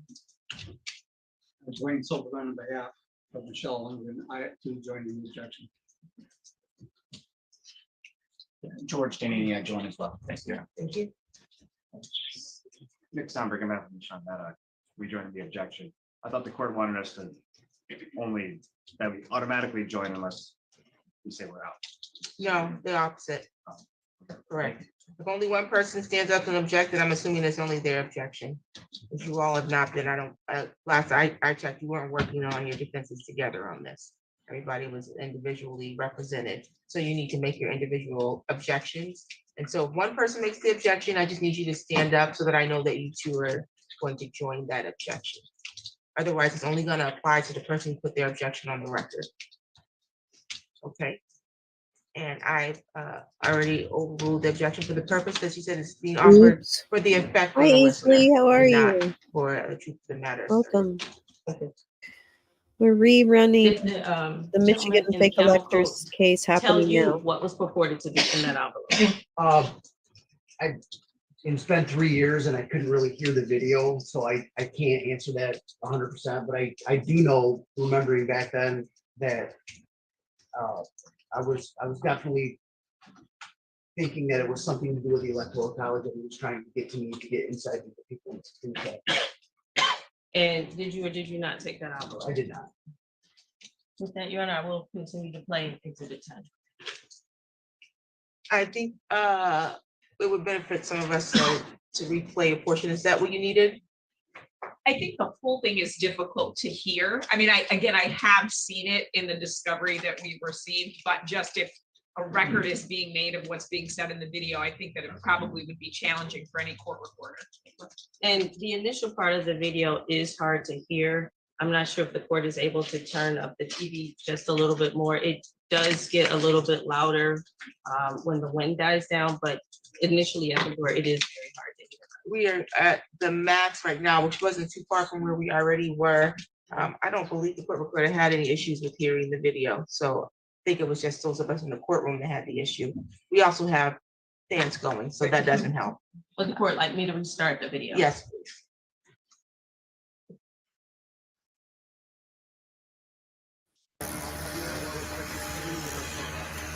So you're telling us we can't enter? Yeah. Okay, would you say that on the record? That we can't use that? What did he say? He said we can't enter. What I said was, for the Capitol Commission, for the governor's office, for the Speaker of the House, for the Speaker of the Senate, the Capitol is closed unless you have an office here to conduct business today, or if you are taking part in the electoral college process. Anybody else is not permitted to come in. They are here to. The electors are already here, they've been checked in.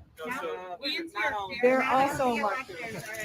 Capitol's closed. All 16 electors that we've been advised by the governor's staff that we're going to be here to vote in the electoral college, we've been checked in, they're already here. But these are the rest of the electors. I understand. But the Capitol is closed. Sir, come forward. Captain, the electors are also, the GOP electors are also on the governor's certificate of ascertainment. I'm not going to get into a political debate. I'm following It's not a orders. political debate. Okay. It's the official sealed document. The certificate of ascertainment has also the GOP electors. They are here. They're trying to do their constitutional duty. I understand. And their constitutional duty requires them to be at the Senate chamber today at 2 p.m. Okay. They're here. All right, they're not, I understand they're not being permitted in. If you have a problem, you can contact the governor's office, the Speaker of the House, the Senate Majority Leader, or. I saw the governor's press release this morning. It said due to COVID. Is that the reason being given? No.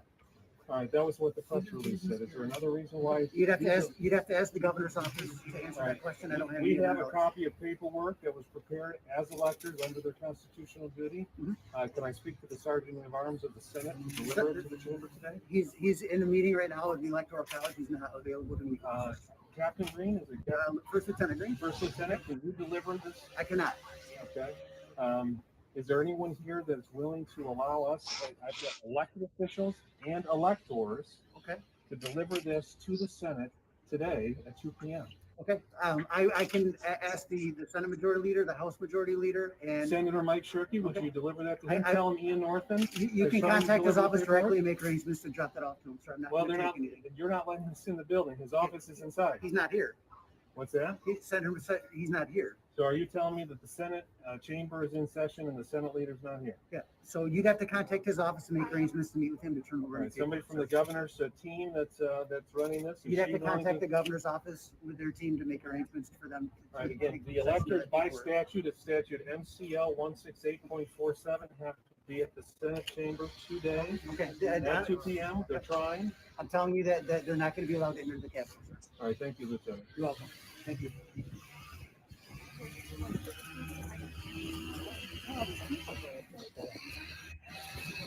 your hope and plan today by coming here? The electors can speak for themselves, but the hope and plan is for them to follow their constitutional duty. Under the U.S. Constitution, not just the Michigan Constitution, but under the U.S. Constitution, the electors have a duty to vote for their chosen candidate. In this case, the GOP electors slate their chosen candidate, President Trump. The Democrat electors are inside, I'm told, slating their chosen candidate, Joseph Biden. There's actually Green Party and Libertarian Party electors selected before the election as well. So the statute says it has to be done at 2 p.m. That's why they're here trying to do it. That paperwork is signed, it's sealed, and it's trying to be delivered. Stevie Wonder and Motown, I think, said that a little better than I did. But the point is that's not being happened. They're being stopped from fulfilling their constitutional duty. Now, I would call upon the Michigan legislature in the People's House. This is the legislature building in the People's House to finish their investigation so that we know which set of electors should ultimately be chosen before a rash decision is made, especially while that investigation is ongoing, especially why a judge up in Antrim County, Judge Elsenheimer, issued just this morning, released a previously sealed or previously proprietary report, a forensic report that shows the voting machines used in Antrim County and in several other important counties throughout the state showed an error rate above 60% on the tabulation of the counting of votes. Under Michigan law and under federal law, under the Help America's Vote Act, that error rate is supposed to be less than 0.2%. But in Antrim County, based on those machines, the error rate was over 60%. And it would kick it into a adjudication by software, by code. It would kick it into an adjudication where the error rate was over 80%. That affected the race up in Antrim County. It was called user error and human error. That wasn't the case at all. That report released this morning over the objections of the Attorney General's office and over the objections of the Secretary of State's office. They tried to prevent that report from being released. They tried to keep that concealed from the people of Michigan. We get your name? My name is Ian Northon. IANNORTHON. I'm a private attorney. I'm representing a charity called the Amistad Project. It's a 501c3, and it's affiliated with another charity called the Thomas More Society out of Chicago. We filed several pre-election Remember when we lawsuits, learned about the on Amistad election Project, kids? Every elected official, You remember when we including learned the about that? legislators, Now, who and was including that everyone connected else here, the to? governor and everyone else, has a constitutional duty to ensure the accuracy and integrity of the election. And that's what these electors were trying to do here today. Council for National Policy. I didn't want to interrupt because the video was going. I object to anything that man said that wasn't in the presence of the witness, because the only reason it was admitted was the effect on the listener. And I'm going to understand what happened just now is that this witness was not present for any of that narrative that person just said to apparently a reporter. I would ask the court to hold that in abeyance until all the witnesses have testified. There will be more witnesses that are able to give context to that statement, but I would agree that this witness cannot testify to what Mr. Northon said outside of his presence. Are you joining that objection? Mary Ann Henry joins in that objection. Thank you. Anyone else? Mary Chartier joins in that objection, and Courtney Kraus on behalf of Mr. Hager. Blaine Silverman on behalf of Michelle Landry joins in the objection. Objection is noted, and that will also be taken under advisement. Okay. Now, Captain Green, did you ultimately let that group into the Capitol building on December 14, 2020? Nothing further of this witness, the people were past the witness. I need to take a brief recess. This witness can stay right there. I just come back. May I ask one quick question? Yes, sir. Do you have a preference on the order? I have zero preference on order. I don't care if you all play paper, rock, scissors. If you all can pick, this will be a perfect time to figure that out while I take a quick recess. Who thinks they should go first? Because I really couldn't tell you. And I think you all would best know how you all wanted to throw this out. Clay Higgins the Great. Blue hair, welcome back. How long will we be in recess? I'll give you 5 minutes. Okay. Your Honor, maybe because of that shield, we're having a hard time hearing.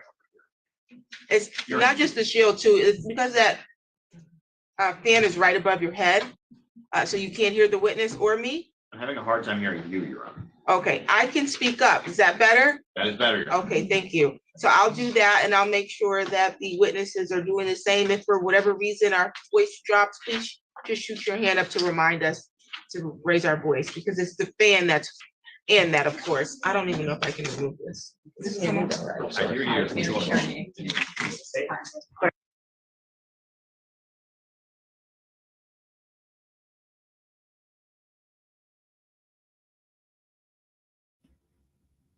You muted the whole thing.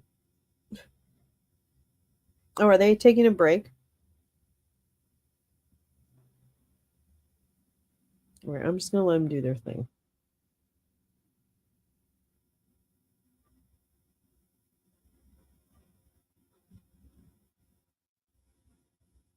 Okay, what are we doing? Are they just, oh, are they like, okay, hold on.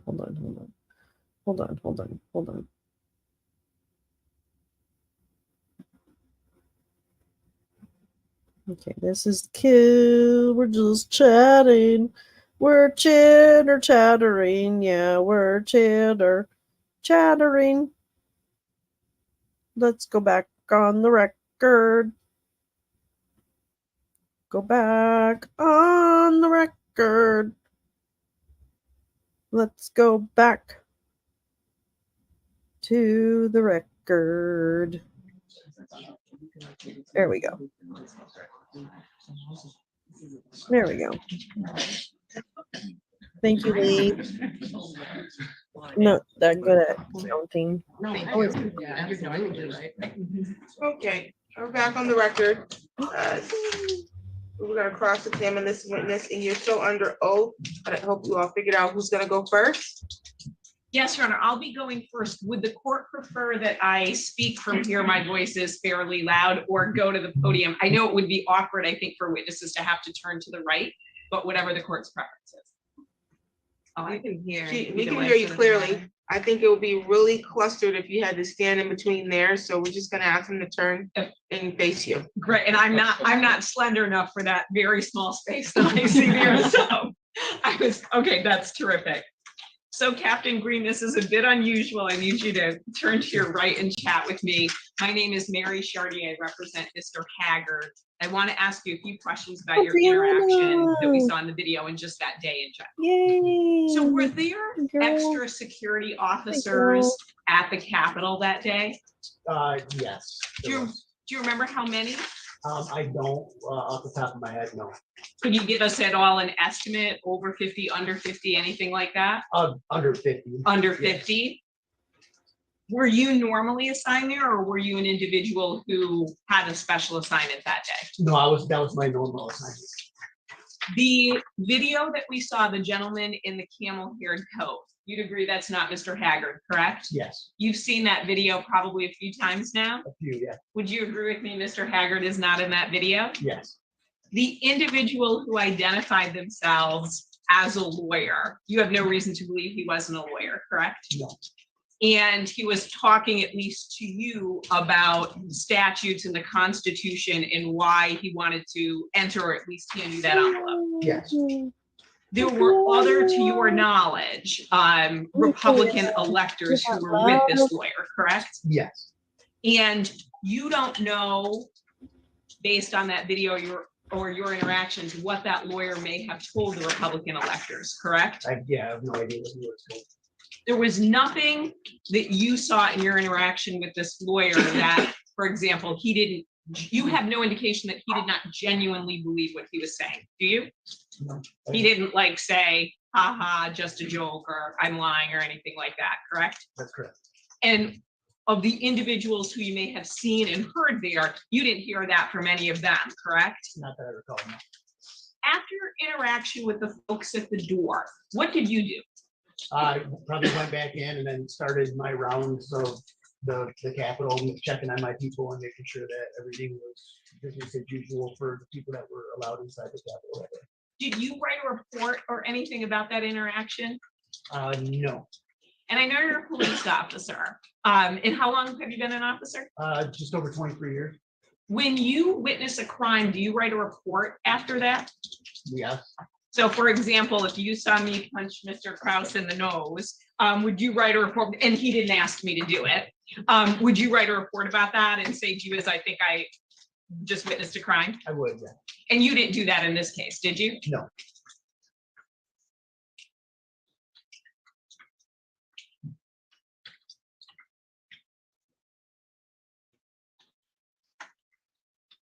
The envelope that lawyer attempted to hand you, you don't know what was in that envelope, do you? No. And to your knowledge, that envelope did not make its way into the Capitol? To my knowledge, no. Do you know whatever became of that envelope? No idea. Did you see that lawyer hand that envelope off to anyone? I don't recall. So to the best of your memory, he had the envelope in his hand, and then you don't know what happened to it next. That's correct. And to be clear, have you ever interacted with Mr. Haggard at all? Not before today. Right, not before today. One moment, please, Your Honor. No problem.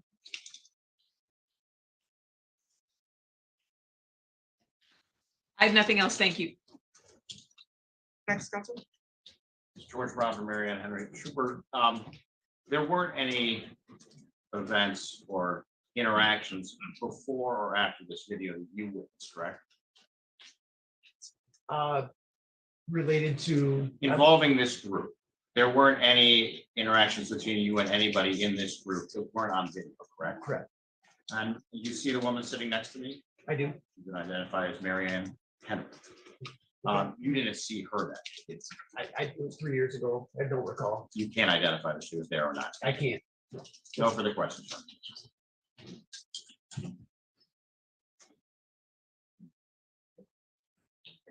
I'll go, Your Honor, Nicholas Summer, get back from Sean Meta. Oh, give me just a moment.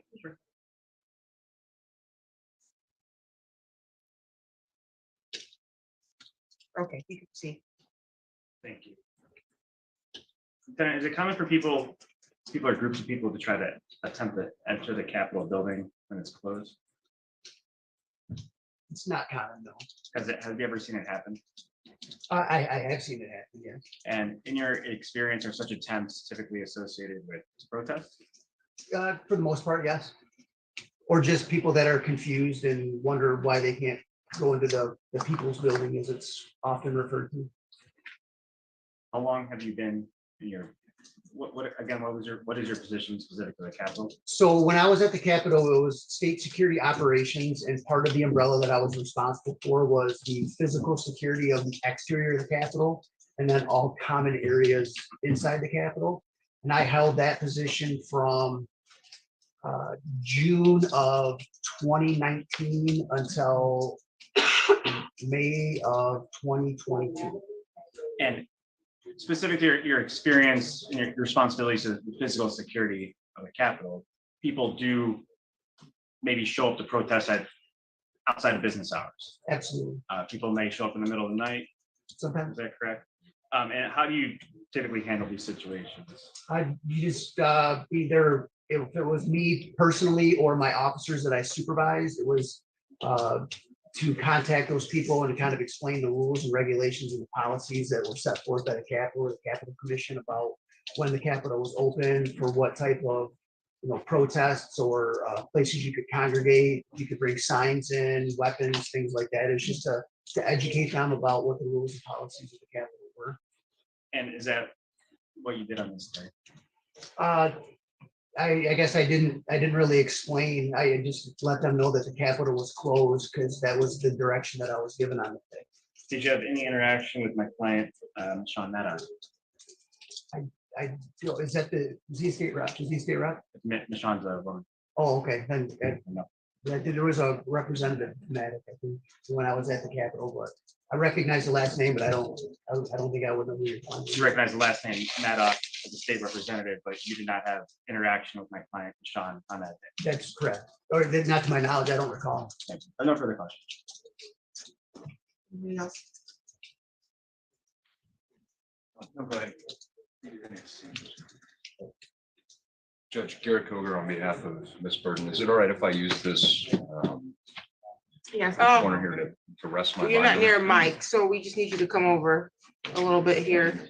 You can just stand right there. There's a mic right there. Okay.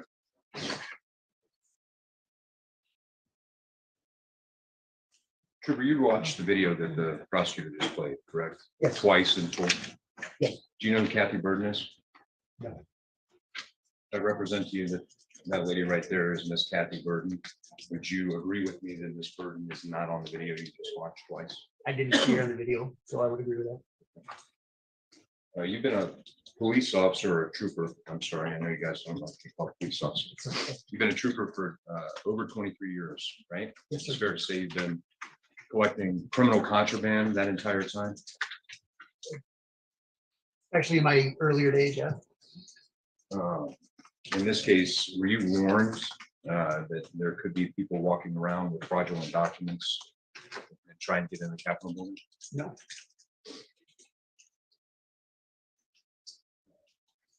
You testified that you did not take the envelope that the gentleman in the tan overcoat tried to give you.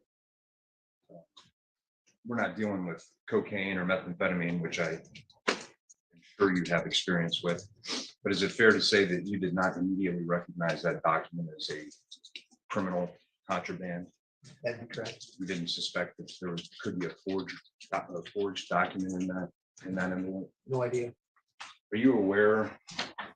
In fact, if you had suspected that, you would have. Are you Karnak? Trooper to confiscate it, right? Most likely, yes.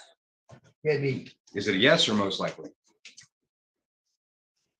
I Not a guess, statute that says you have to act, yeah, I mean, if there was a crime, then yes, that's actually. specifically felonies. Yes. So at the time, when this group that was on the video was trying to publish to you a document, or the gentleman, I should say, on the video was trying to publish to you a document, you didn't immediately recognize that as a felony. Right. Let alone 8 felonies, right? If you had, you would have had to confiscate the contraband, right? Correct. And arrest the people, right? Yes.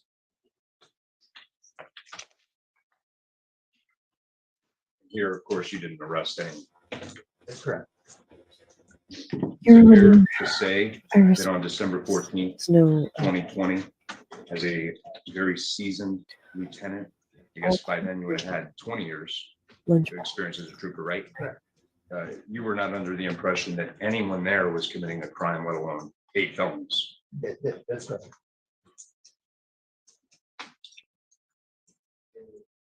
Oh, Trooper, are you aware that there are 2 documents at issue bearing Kathy Burden's signature?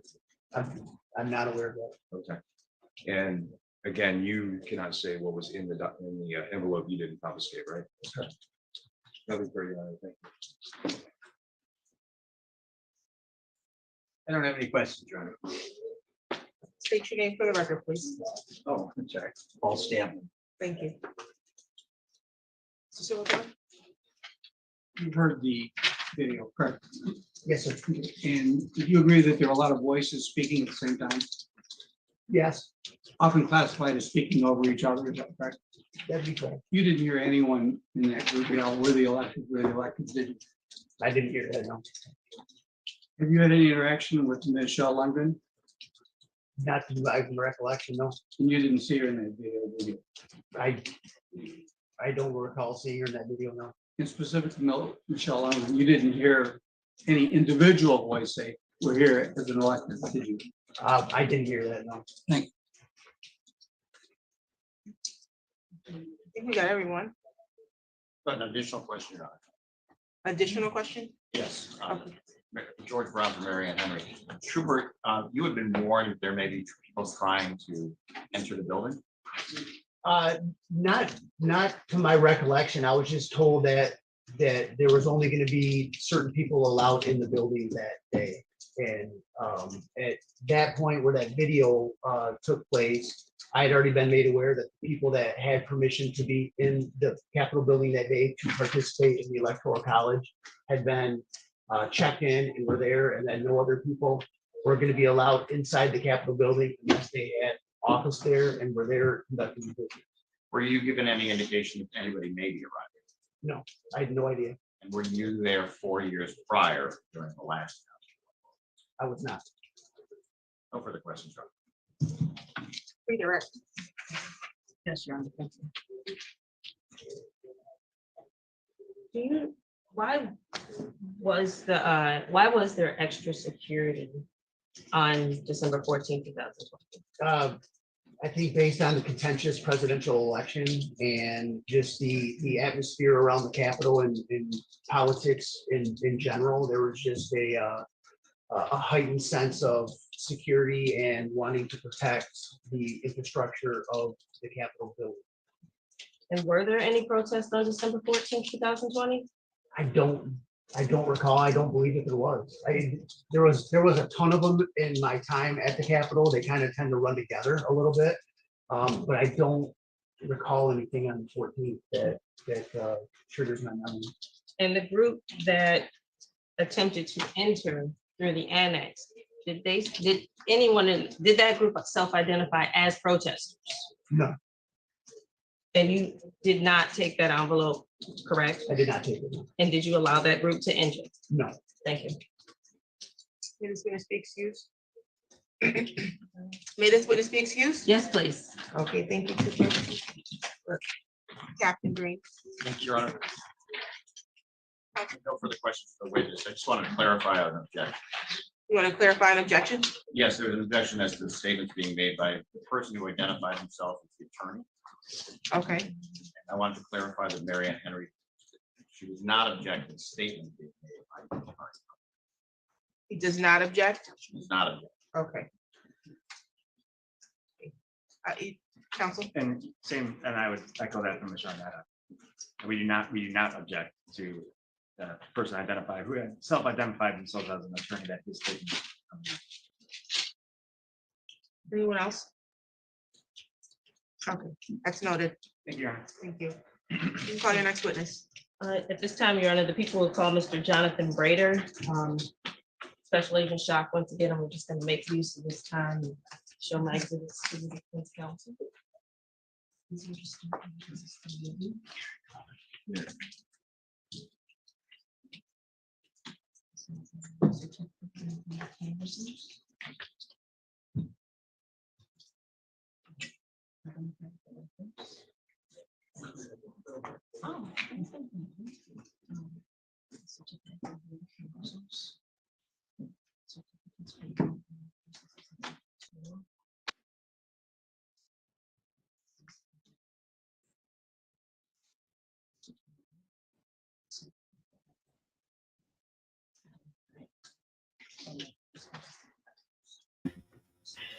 Boy, they take this Higa concept a little too far, don't they? Sometimes, I should say.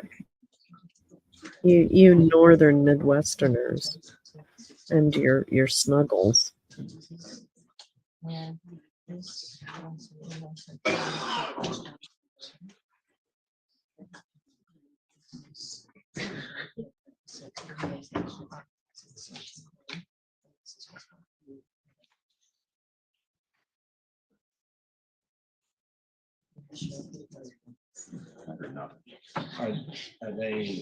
Do you have extra copies? You want to bring something?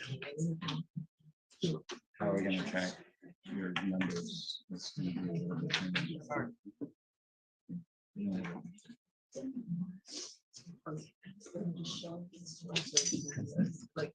No, she's just showing it. I'm showing it. Oh, to you. okay. No, I just. I mean, if you want to do it, that makes my life easier. I mean, no, I'm just showing them to you. So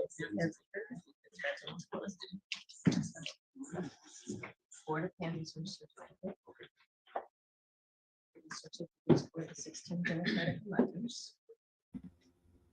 What are we doing? Oh my goodness. Uh-oh, somebody else has the sniffly sniffles. Okay, everybody's looking at shit. Okay. Off the record. Okay. Off the record. Okay. Go. Look. Jonathan Brader. JONATHANBRATER. Master Streamer. Just call me Master Streamer. Seat council. Thank you. Good morning, sir. Where? Could you please tell us where you were?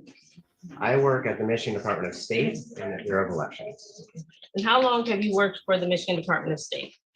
since January of 2019. And how long have you been specifically in the Bureau of Elections? I've been in the Bureau of Elections as a director since Okay, January this is the 2020. guy we ended with. And as Let me see how far in we the are. director of the Bureau of Elections, does that mean you have familiarity with the process of how an election is to be conducted in the state of Michigan? Yes. Does that include presidential? Wait, so this is 3 hours in. Now, as it relates to how candidates for elector are selected in the state, could you tell us how a candidate for elector is selected? Maybe Yes. I might have So said. following each state party convention, which in Yeah. 2020 happened in late August. This was his direct. 2020, the state parties certified to the Secretary of State the electors that are going to be on the ballot on their side. So there'll be 16 electors, or there were 16 electors in 2020 for the Democratic Party and the Republican Party. Those are certified by the state parties to the Secretary of State. Okay. And are you familiar with the authority that lays out that plan to select candidates for elector? Yes, And what is that? that's in the Michigan election law. Okay. And specifically for the court, I would ask the court to take judicial notice of Michigan compiled law 16841 and 16842. So noted. Now, once the parties select electors and they send that information to the Department of State, what happens next? So the Department of State has that information. The ballots are then printed for the November election. The ballots include the names of the candidates for president for each party, rather than the names of the electors. However, following the election, when the canvass is completed and the results are certified, it is technically the electors who are certified as having been duly elected to vote for the candidate and the party with which they're associated.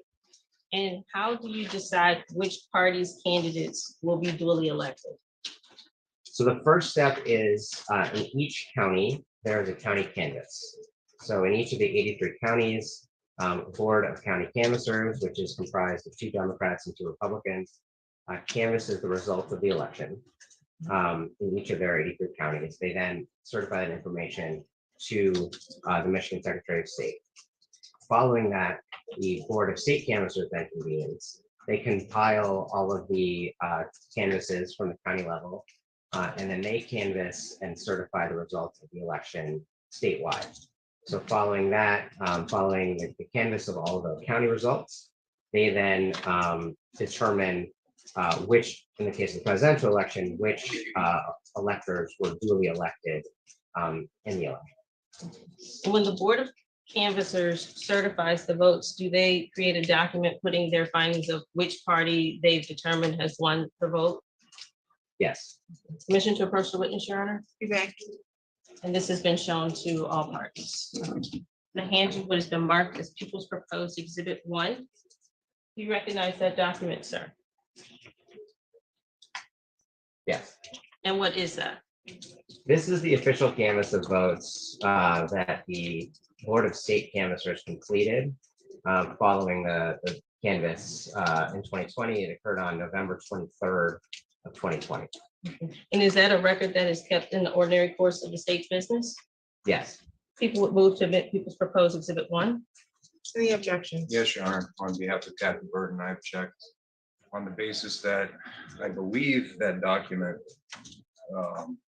has on it the signature of Mr. Aaron Vengelvelde. I might have just butchered his name. At the time, he sat on the Board of State Canvassers,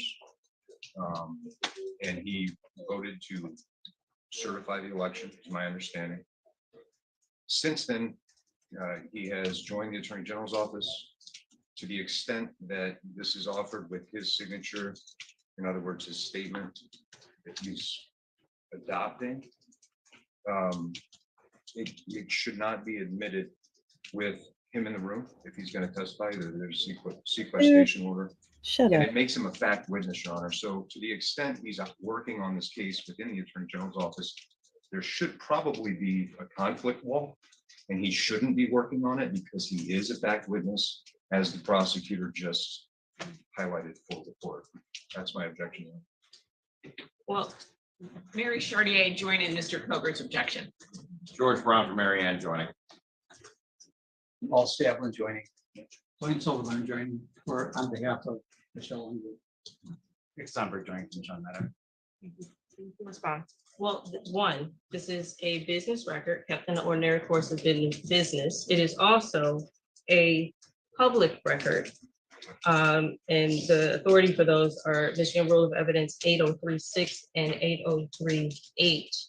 As it relates to Mr. Van Langeveld, and I hope I said it right because it didn't. At the time that this document was executed, he was on the board of canvassers. He is not going to be a witness in this exam or this trial, and there is no conflict because this document speaks for itself. As I said, it is a public record and it is a business record, and it is, as I said, it speaks for itself. There is no conflict. The conflict assessment has already been done, and there is no conflict. Your Honor, may I respond to that? I'm sorry, you need to just come closer. You gotta get closer to Sorry. the mic, please. I Thank you. appreciate that the prosecutor doesn't intend on offering him as a witness, but we're a long way out from trial. I'm not sure that one of the 16 defendants won't call him as a witness. So just because the prosecutor decides not to call him doesn't mean that the defense doesn't have that opportunity at a trial. Granted, preliminary exam is their show, they can do what they want. However, for the preservation of all the defendant's rights and using him as a witness, I think he needs to be, number one, asked to leave the room. Number two, the Attorney General should revisit their conflict procedure within the Attorney General's office. I know from personal experience, as does Your Honor, there's roughly 300 AAGs. I don't think it's at all a coincidence that Mr. Langeveld is participating in this case. And I, again, assert my objection, John. Thank you. Thank you. Any further response? In the word of the state. Thank you, Mr. Kroger, for pointing out that I too am aware of the Attorney General's conflict law procedures. This is the witness or the potential witness that you're talking. What's your name, sir? Can you say that louder for me? Jared Langenfeld, Your Honor. Okay, this is the attorney that he's referencing. I'm not sure. Yes. Yes. Okay, so the objection is that he was on the board of canvassers at the time of this alleged incident and now is currently employed by the Office of the Attorney General and is now working on this case. Yes. And the Office of the Attorney General, they've done their clearance Yes. or their due diligence as it relates to any potential issues relating to conflict. Yes.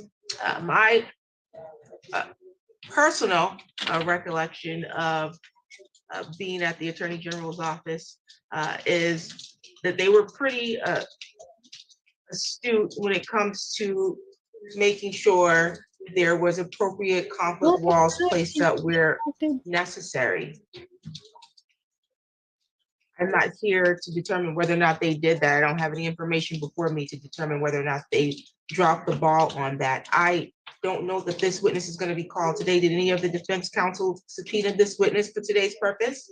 Which is the purpose of the preliminary examination, because this is not the trial. And you wanted to add something, sir?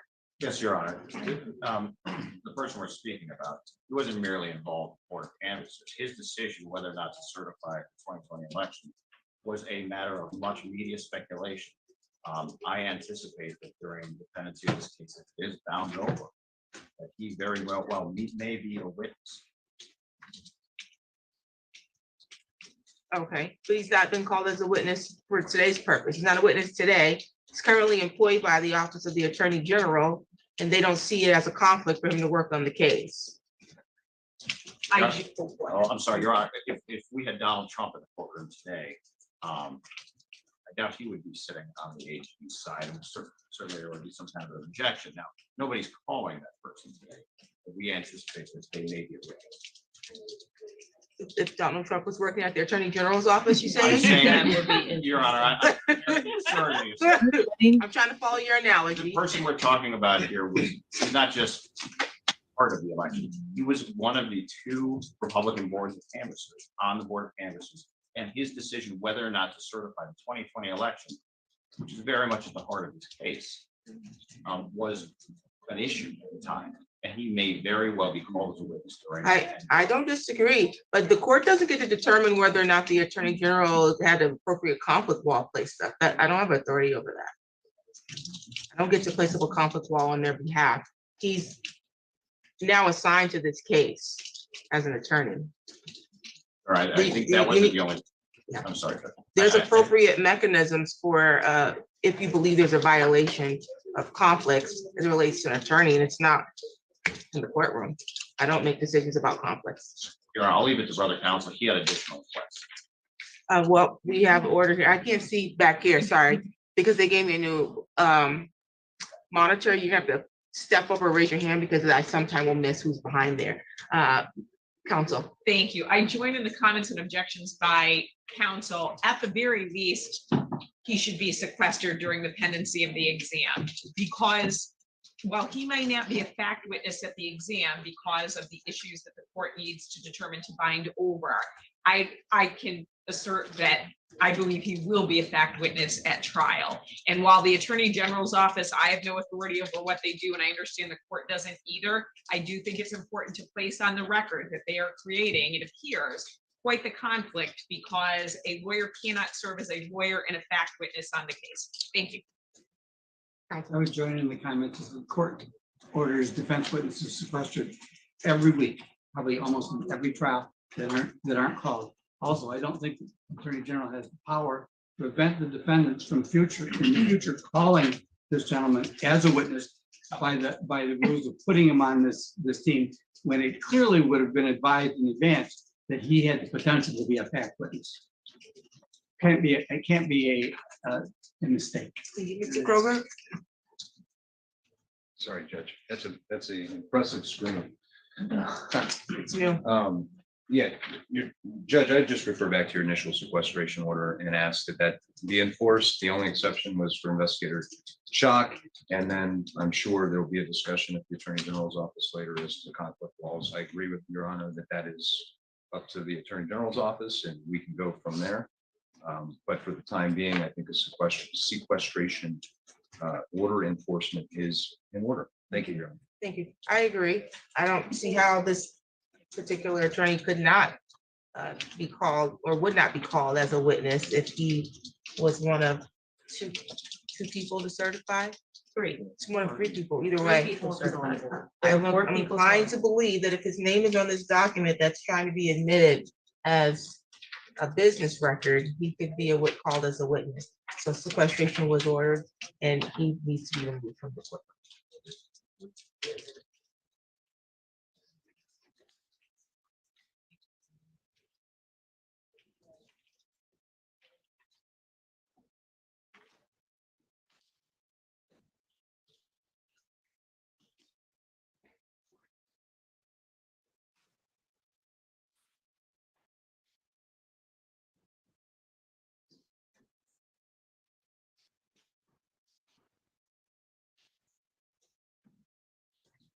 Okay, you can see, counsel. I still renew my motion to admit people proposing Exhibit 1. I think the only objection I had was to that particular witness. That's correct, Your Honor. No objection is to the document. Okay, so yeah, without any further objection, People's Exhibit 1 is admitted. Thank you. Mr. Brader, referring to People's Proposed Exhibit 1, does that document We call identify it whack-a-maga lawyer because they all pop up at would one be point. selected as the electors to cast the vote for the state of Michigan? Yes, And which party would that be? the person's nominated by the Democratic Party. Is there ever a time where 2 parties, electors would be duly elected? Not that I can think of. Now, after the Board of Canvassers and I'll take that back, certify the vote for the state of Michigan, what's the next thing that happens as it relates to the presidential election? Each of the electors that is duly elected receives a certificate indicating that they were duly elected. And the electors then convene at the state capitol. In this case, it was on December 14th to cast their votes in the electoral college president. Permission to approach, Your Honor. Right. They hand you what has been marked as People's Proposed Exhibit 2. It's a document, a total of 16 pages. Do you recognize that, sir? Yes. And what is that? This appears to be copies of, I'm assuming there's 16 here, of the certificates of election that were provided to each of the electors who were duly elected. For what year? For 2020. And does each page bear the name of one of the duly elected electors for the state of Michigan?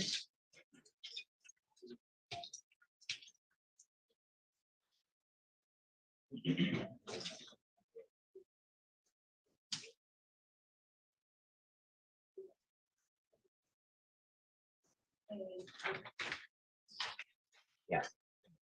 Does it also bear the seal of the state? Yes. People would move to admit People's Proposed Exhibit 2. Any objections to People's 2? From Kathleen Berger, no. Admitted without objection. Would the court like me to publish these exhibits as I go along? That would be helpful. Before I publish Exhibit 2, that's Exhibit 1. On the certificates, does the Adriana, certificate it's so itself good. Yeah, see you advise later. the It's so good elector to of see what you. they're supposed to do and when they're Just supposed to telling you do that. it? See you later. Take care of yourself. It advises them that they were duly elected for a term ending on December 14th, 2020. It doesn't give them specific instructions on what to do. Oh.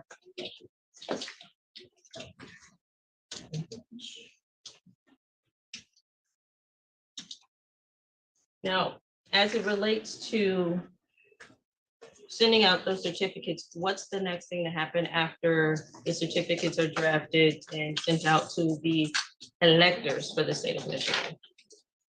So at that point, on December 14th, the electors convene at the state capitol, Senate chamber to cast their votes in the electoral college. Council, were these already marked? Yes. The last page just marked. Oh. Sorry.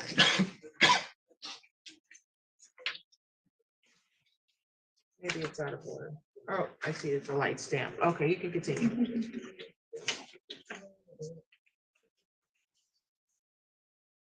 And how is it determined that December 14th, 2020 will be the date that the electors convene in the Capitol? That is based on requirements in state and federal law, but certainly federal law and the Electoral Count Act. There's a deadline by which electoral college can meet.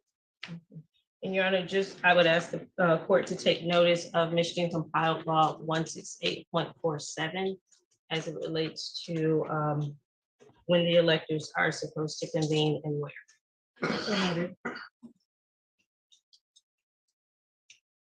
Now, we've talked about the Board of Canvassers certifying the vote for the State Board of Canvassers certifying the vote.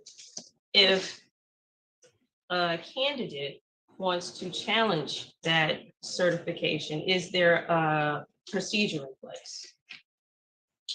Yes. What is that procedure? I think there's multiple ways depending on what the challenge is. First, if candidates believe that any of the 83 counties should not be canvassing and certifying the results, those are done at public meetings, and they can appear at those county canvass meetings and explain to the county canvassers why they don't think they should be canvassing certified results. Similarly, at the Board of State Canvassers, it's also a public meeting, and candidates or representatives can appear at the Board of State Canvassers, make their case before the board, why the board should not be certifying those results. Additionally, following certification, a candidate can request a recount. So a candidate has an opportunity to ask for a recount if they believe that the ballots were not properly tabulated in the election.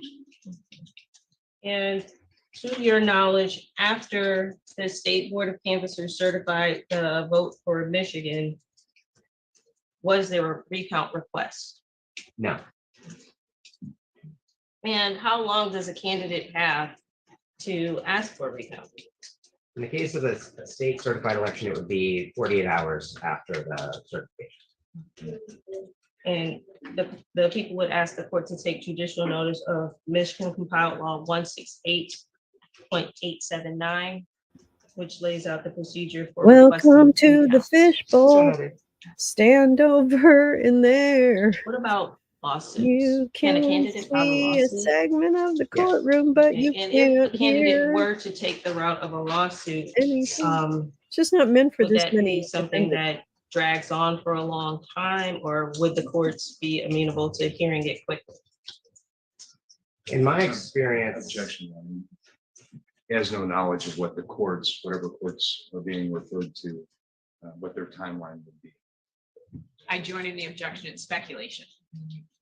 Mary Ann rejoins. Paul Stablin, I join. Nick Sommerman joins.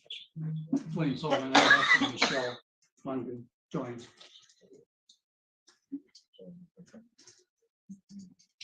Well, Your Honor, I believe this witness would have experience, considering he is the director of the Board of Elections for the Department of State. And part of that is dealing with whether or not lawsuits are filed and how quickly or slowly they are resolved in order to determine the finality of votes in elections. Was your question phrased? It wasn't as it relates to his experience? It was not, but I can rephrase. Okay, so I was gonna say you didn't ask him in his experience, and my recollection of his testimony is that he's been in his position since 2019. Is that correct? He's been with the Department of State since 2019, I believe, in this position since In this particular 2020. position since 2019, is that correct? So, and this happened in 2020, so I guess he can, if you want to rephrase, he can answer as to what his personal experience would be. He can't speculate as to what all courts could do. Agreed. So to that extent, I'll sustain the objection. I'll let you rephrase. In your experience as a director of the Board of Elections, as an employee of the Department of State in the Department of Elections,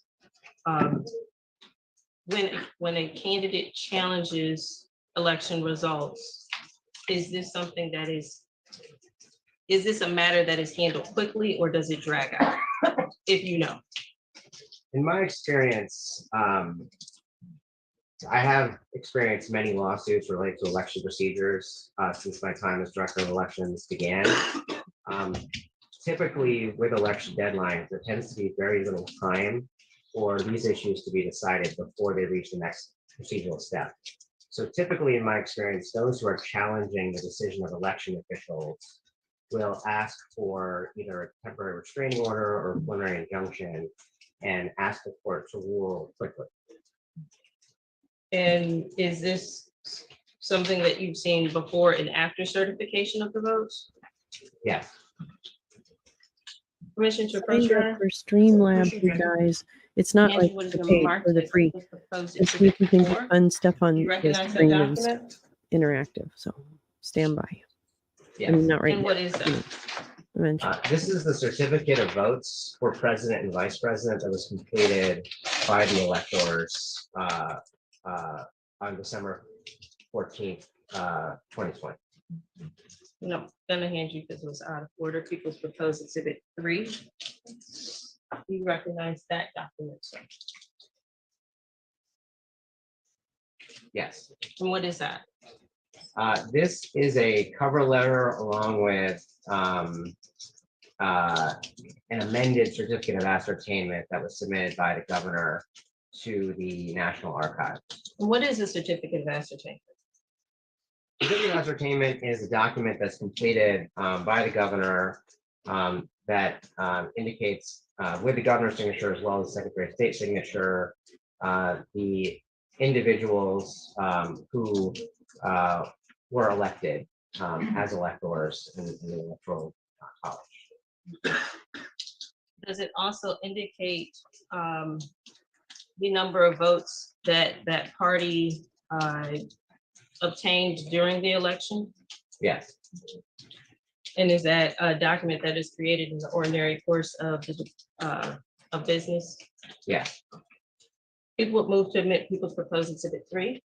Any objection to People's 3? People's 3 is admitted without objection. Now, looking at people's 3, does it say how many votes the winning party received for the state of Michigan? Yes. Which party is identified as the winning party in the ascertainment, the certificate of ascertainment? The certificate indicates that the individuals nominated by the Democratic Party were duly elected as electors, the president and vice president. Okay. With how many votes? 2,804,040. Now, does the certificate of ascertainment also identify the candidates for elector from the other parties? Yes. Okay. What is the party with the second most votes as identified by that certificate? The Republican Party. Okay. With how many votes? 2,649,852. Now, looking at exhibit 4, I believe you identified that as the certificate of votes that was executed on December 14, 2020. That's correct. And is that a document that would also have been kept in the ordinary course of business? Yes. People would move to admit people's proposed exhibit 4. Any objections to People's 4? People's 4 is admitted. Permission to publish exhibits 3 and 4? Yes, please.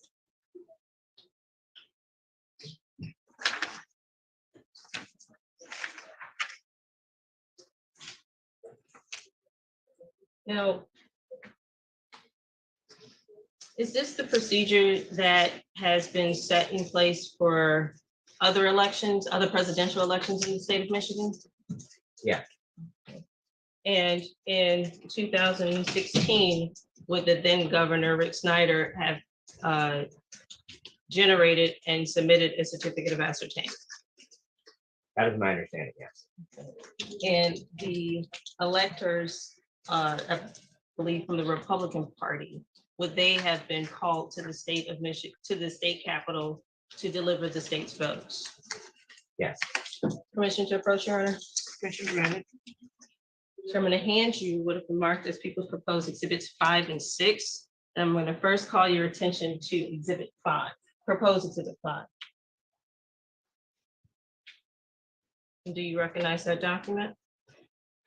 I'm sorry, which one is 5? The one that was on top. Oh, okay. Yes, I do. Okay, and what is that, sir?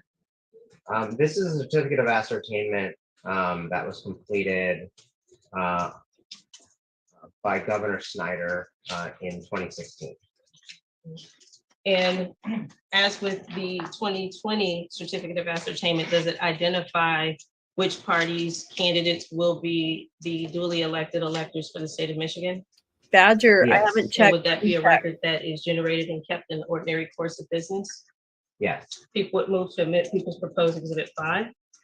Your Honor, I object as to relevance. We're dealing with the 2020 election, not 2016.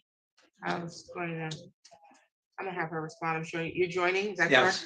Okay, state your name. Paul Stablin. Thank you. Did you want to respond to that objection as to what the relevance would be?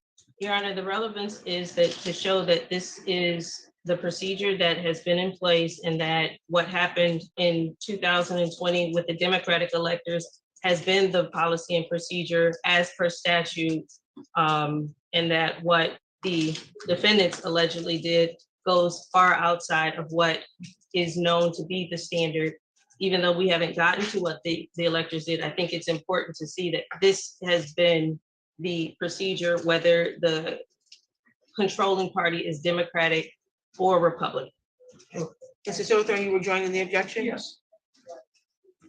I think the Attorney General is trying to impute knowledge from 2016 onto these individual defendant alleged electors. And I don't think that she's making the tie. She said this is the procedure to be known. Be known by who? Yeah. None of the, sorry, unless she intends to introduce evidence that all the electors understood what the procedure was, I don't think it's relevant. Your Honor, Defendant Haggard was actually an elector in 2016, so I think it's it is readily relevant for his knowledge as to what the procedure is for duly elected electors and how they're to cast their votes for the state of Michigan. Okay, so the purpose of this exhibit is just to show that the policy or the procedure hadn't changed? Yes. Okay. Counsel? Just wanted on the record, Your Honor, Kathy Burton does not object to that. Anybody else want to join or not join the objection? Mary Ann Henry does not object. The objection is overruled. People, this is 5. Yes. Is admitted. Now, looking at People's Exhibit 5, I don't know if we said this already, but which party's electors were duly elected? The Republican Party. Okay. And looking at People's Proposed Exhibit 6, can you tell us what that is? This is the certificate of votes for president and vice president that was completed by the electors on December 19th, 2016. And does that certificate of votes identify where the vote took place? Yes, And where was that? at the state capitol. And is that a document that would have been generated and kept in the ordinary course of business? Yes. People would move to admit People's Proposed Exhibit 6. Any objection to People 6? Same objection if it's 2016. Thank you. I agree. It's 2016. Okay, and the objection is as to relevance, and that is to show again Oh, that the shit. procedure hadn't changed. On check-in. Procedure had Wait, not hold on. changed, and Hold specifically on. that defendant. Hold on. Hold on, everybody. Number one, Ruby takes the stand. Gal Suburban just dropped a link. I'm going to drop another link. This is from 24 minutes ago. I apologize. I didn't see this.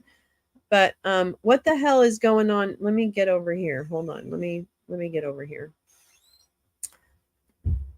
Okay, hold on. Hold on to your love. All right, here we go. Are you with me, everyone? Is everybody with me? Okay.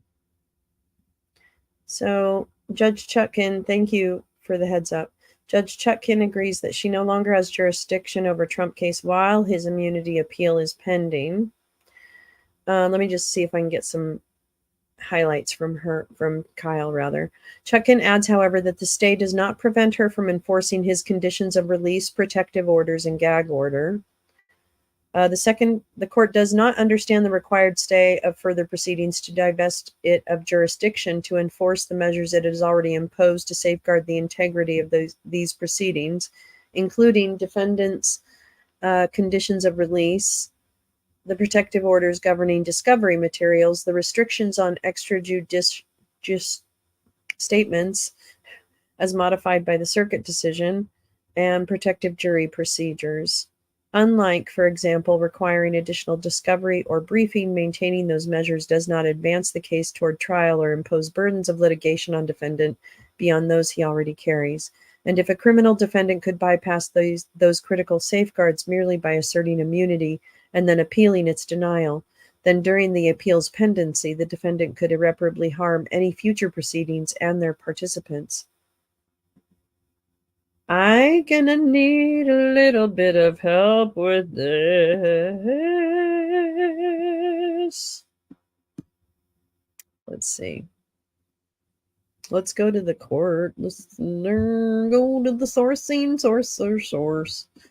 Go into source. It's only 3 pages. Let's make it a little bigger. Okay. opinion and order on December 4th, the court issued a memorandum opinion and order denying defendants' motions to dismiss based on presidential immunity and constitutional grounds. Defendant has appealed that decision and filed a motion to stay proceedings pending appeal. For reasons set forth below, the court will grant in part and deny in part defendant's motion. Both the filing of a notice of appeal is an event of jurisdictional significance. It confers jurisdiction on the Court of Appeals and divests the district court of its control over those aspects of the case involved in the appeal, citing Griggs. And Coinbase, the Supreme Court, applied Griggs' principle to an interlocutory appeal of the denial of a motion to compel arbitration, holding that any further proceedings before the district court must automatically be stayed. The court reasoned that because whether the litigation may go forward in the district court is precisely what the Court of Appeals must decide, it makes no sense for trial to go forward while the Court of Appeals cogitates on whether there should be one. And the court analogized its its holding to similar decisions in the context of appeals involving immunity and double jeopardy. As the District D.C. Court recently made clear, former president's absolute immunity would constitute, a quote, entitlement to not to stand trial or face the other burdens of litigation, such as discovery obligations, Blassingame. Thus, because defendant has appealed this court's denial, Thus, because defendant has appealed this court's denial of that immunity, whether the litigation may go forward in the district court is precisely what the Court of Appeals must decide. Again, that's a quote from Coinbase. Consequently, the court agrees with both parties that defendant's appeal automatically stays any further proceedings that would move this case towards trial or impose additional burdens of litigation on defendant. Accordingly, and for clarity, the court hereby stays the deadlines and proceedings scheduled by its pretrial order as amended. The court emphasizes two limits on that stay. First, as defendant notes, the stayed deadlines and proceedings are held in abeyance motion at one rather than permanently vacated. If jurisdiction is returned to this court, it will, consistent with its duty to ensure both a speedy trial and fairness for all parties, consider at that time whether to retain or continue the dates of any still future deadlines and proceedings, including the trial scheduled for March 4th.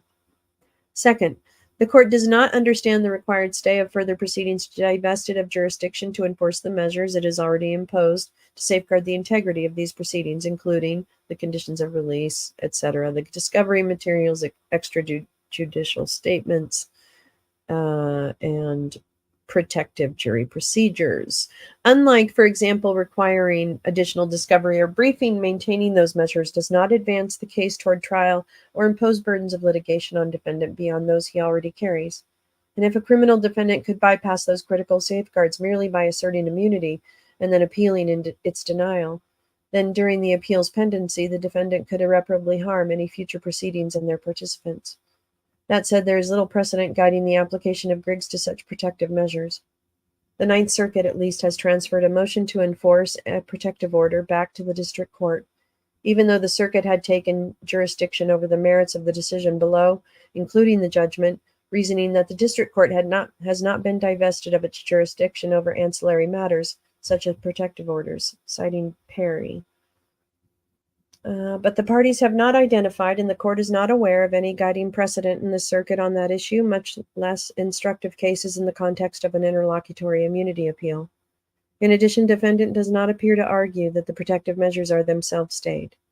Nonetheless, if he asks the court reviewing his immunity appeal to also take temporary jurisdiction over the enforcement of those measures, and that court agrees to do so, this court will, of course, be bound by that decision.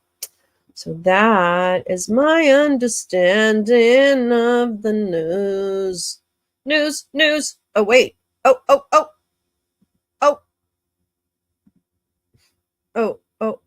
O'Reilly. College presidents and college boards all over America.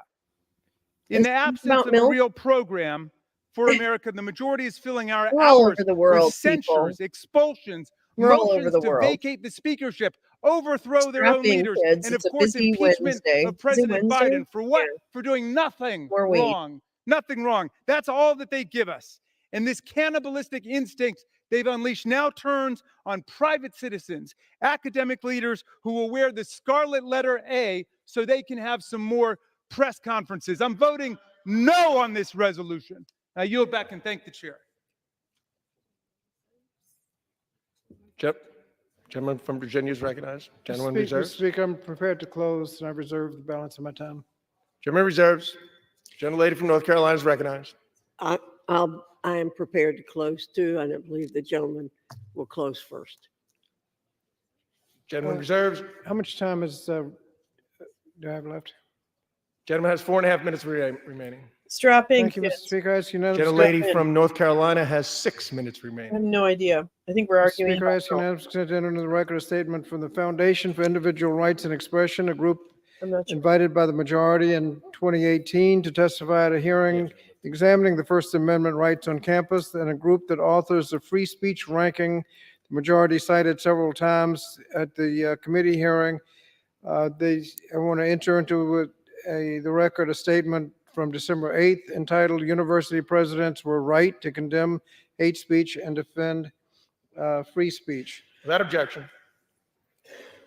Mr. Speaker, the letter, the statement goes that Gay was indeed correct on the calls for genocide of Jews were personally abhorrent and at odds with the values at Harvard. She is also correct that Harvard gives wide berth of free expression, even to views that are objectionable, and takes action when free speech crosses into conduct that violates our policies. Apparently, her sin was trying to explain freedom of speech to Congress and the American people. Supreme Court and federal law makes clear that speech in educational settings constitute harassment sufficient to result in expulsion or other discipline. It must be so severe, pervasive, and objectively offensive that it effectively bars the victim's access to the educational opportunity. Had Stefanik and her colleagues taken time to familiarize themselves with the current law on free speech and frame their questions in terms of legal definition of harassment, they would have found common agreement with all three presidents. Mr. President, I condemn anti-Semitism. I condemn calls for genocide of Jewish people. I guess in this context, that has to be repeated over and over again. I'm also concerned about the polarization of college campuses and the disturbing rise of discrimination and incidents on college campuses.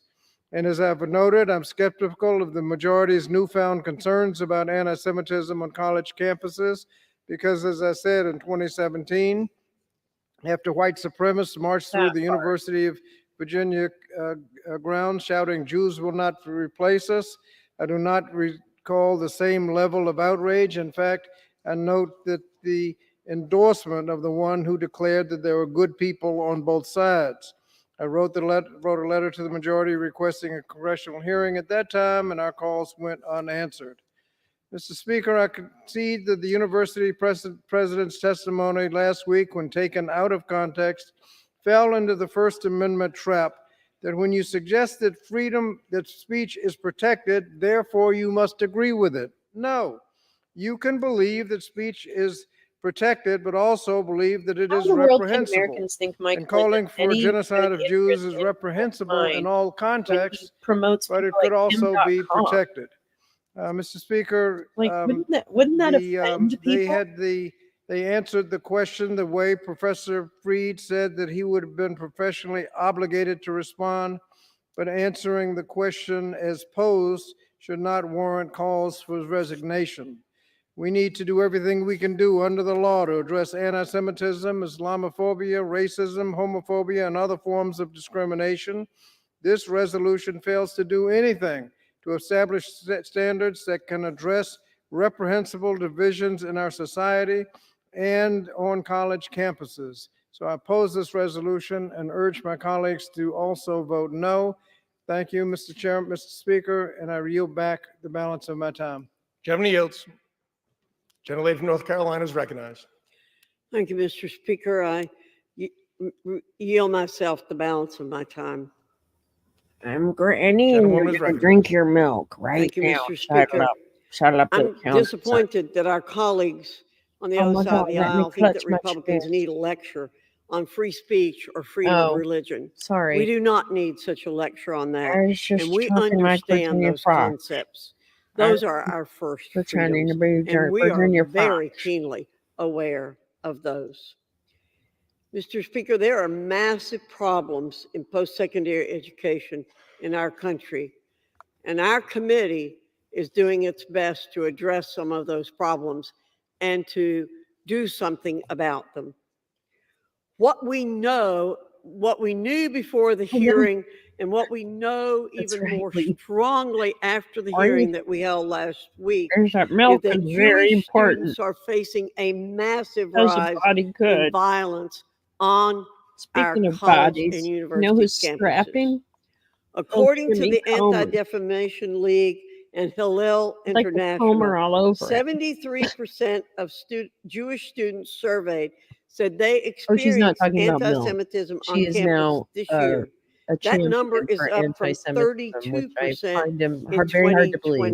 2021. But Yes, yet college administrators, like the ones who oh, testified she before just the wants committee people last to week, be fired. That's are all. not acting to protect students. Now's not the They don't time for seem to campus remember leaders to the sit on their ACLU hands. representing The only way Klan to for the salvage right to free American speech. academia and They forget restore about a that. safe learning environment for its students is by rooting out anti-Semitism and standing up against hate. I thank God that the Committee on Education Forgets and the that Workforce is up freedom of speech to the is the task. point. I yield back the balance of my time. And Gentlelady yields. this is just a Question way is, to will the start, House like, suspend the rules and agree to a House grant Resolution going after people 9277? who make Those in this favor life say aye. stake and Those can't use opposed, no. cancel culture to In the get opinion of them, chair, the ayes have it, get two-thirds them being the out. It's affirmative. The stupid rules are and suspended. chaos. The resolution is agreed to. Without objection, the motion to reconsider is laid on the table. Mr. Speaker, on that, I requested yeas and nays. Yeas and nays are requested.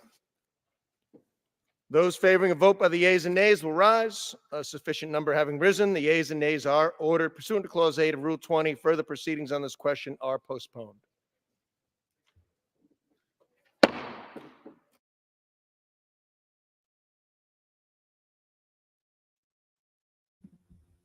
Okay, are we doing that thing again? Oh wait, they're gonna come back. Okay.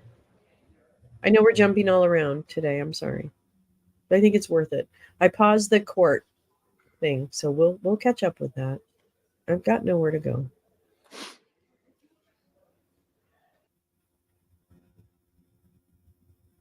I'm making tacos.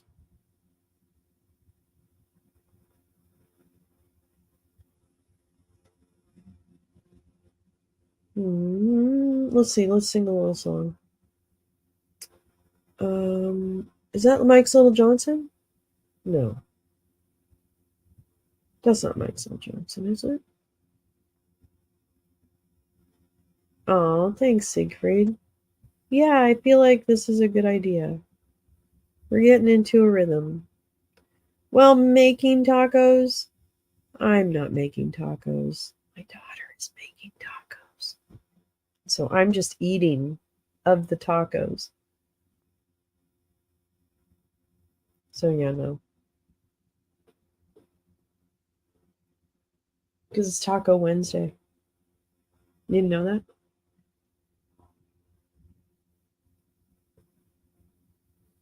We call it, well, we're not having wet burritos, but you could say Wet Burrito Wednesday because it's W. No, we're having tacos. Tacos, tacos. I love tacos. For what purpose does the gentleman from Florida seek recognition? Mr. Speaker, I move that the House suspend the rules and pass the bill H.R. 2365 as amended. The clerk will report the title of the bill. H.R. 2365, a bill to direct the Secretary of Health and Human Services to carry out a national project to prevent and cure Parkinson's, to be known as the National Parkinson's Project, and for other purposes. Pursuant to the rule, the gentleman from Florida, Mr. Bilirakis, and the gentleman from New York, Mr. Tonko, will each control 20 minutes. The chair recognizes the gentleman from Florida. Thank you, Mr. Speaker. Mr. Speaker, I ask unanimous consent that all members have 5 legislative days in which to revise and extend their remarks and insert extraneous materials in the record on the bill. Without objection. Mr. Speaker, I yield myself as much time as I may consume. Gentleman is recognized. Thank you, Mr. Speaker. Appreciate it. Mr. Speaker, I rise today in support of my bill, HR 2365, the newly titled Dr. Emmanuel Bilirakis and Honorable Jennifer Wexton National Plan to End Parkinson's Act. And I urge my colleagues to support this legislation. First, I want to thank Chairman Rogers for her support of this bill and passing it out of markup last week unanimously by a vote of 47-0.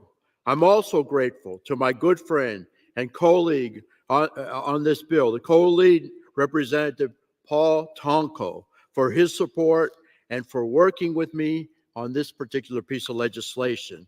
Mr. Tonko has been a true partner in this effort to provide hope for patients living with Parkinson's disease, and I commend him for his advocacy on behalf of the community.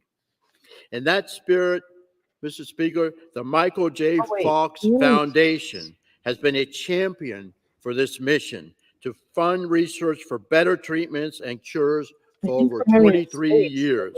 Michael J. Fox has been able to use his own diagnosis and celebrity status to channel into over $1 billion for translational research. We have a letter of endorsement from his foundation and 30 other Parkinson's neurological advocacy groups and organizations, and I truly could not thank them enough for their support and grassroots efforts on this particular bill. HR 2365 is no-cost legislation. Again, I want to repeat, no-cost legislation that will unite experts from government and the private sector to develop a national Parkinson's project with the goal of preventing, treating, and ultimately curing Parkinson's disease. Okay. Parkinson's All right, I'm affects so sorry. almost And 1 million Americans this is important, but I want nationwide. to talk to you guys and it about is the what's fastest happening. Hold on. Okay, we're just gonna leave him in limbo for a second.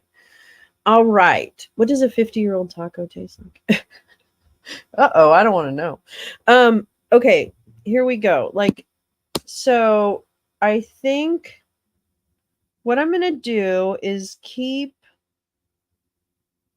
there's so much that's happened today. Okay, I think what I'm gonna do is take a break and I'm gonna gather what the fuck is going on today. And then I'm gonna come back on and we're gonna continue with whatever is happening, i.e., a vote on the floor or the continuation of the Michigan trial so that we can catch up on that by the time today is over.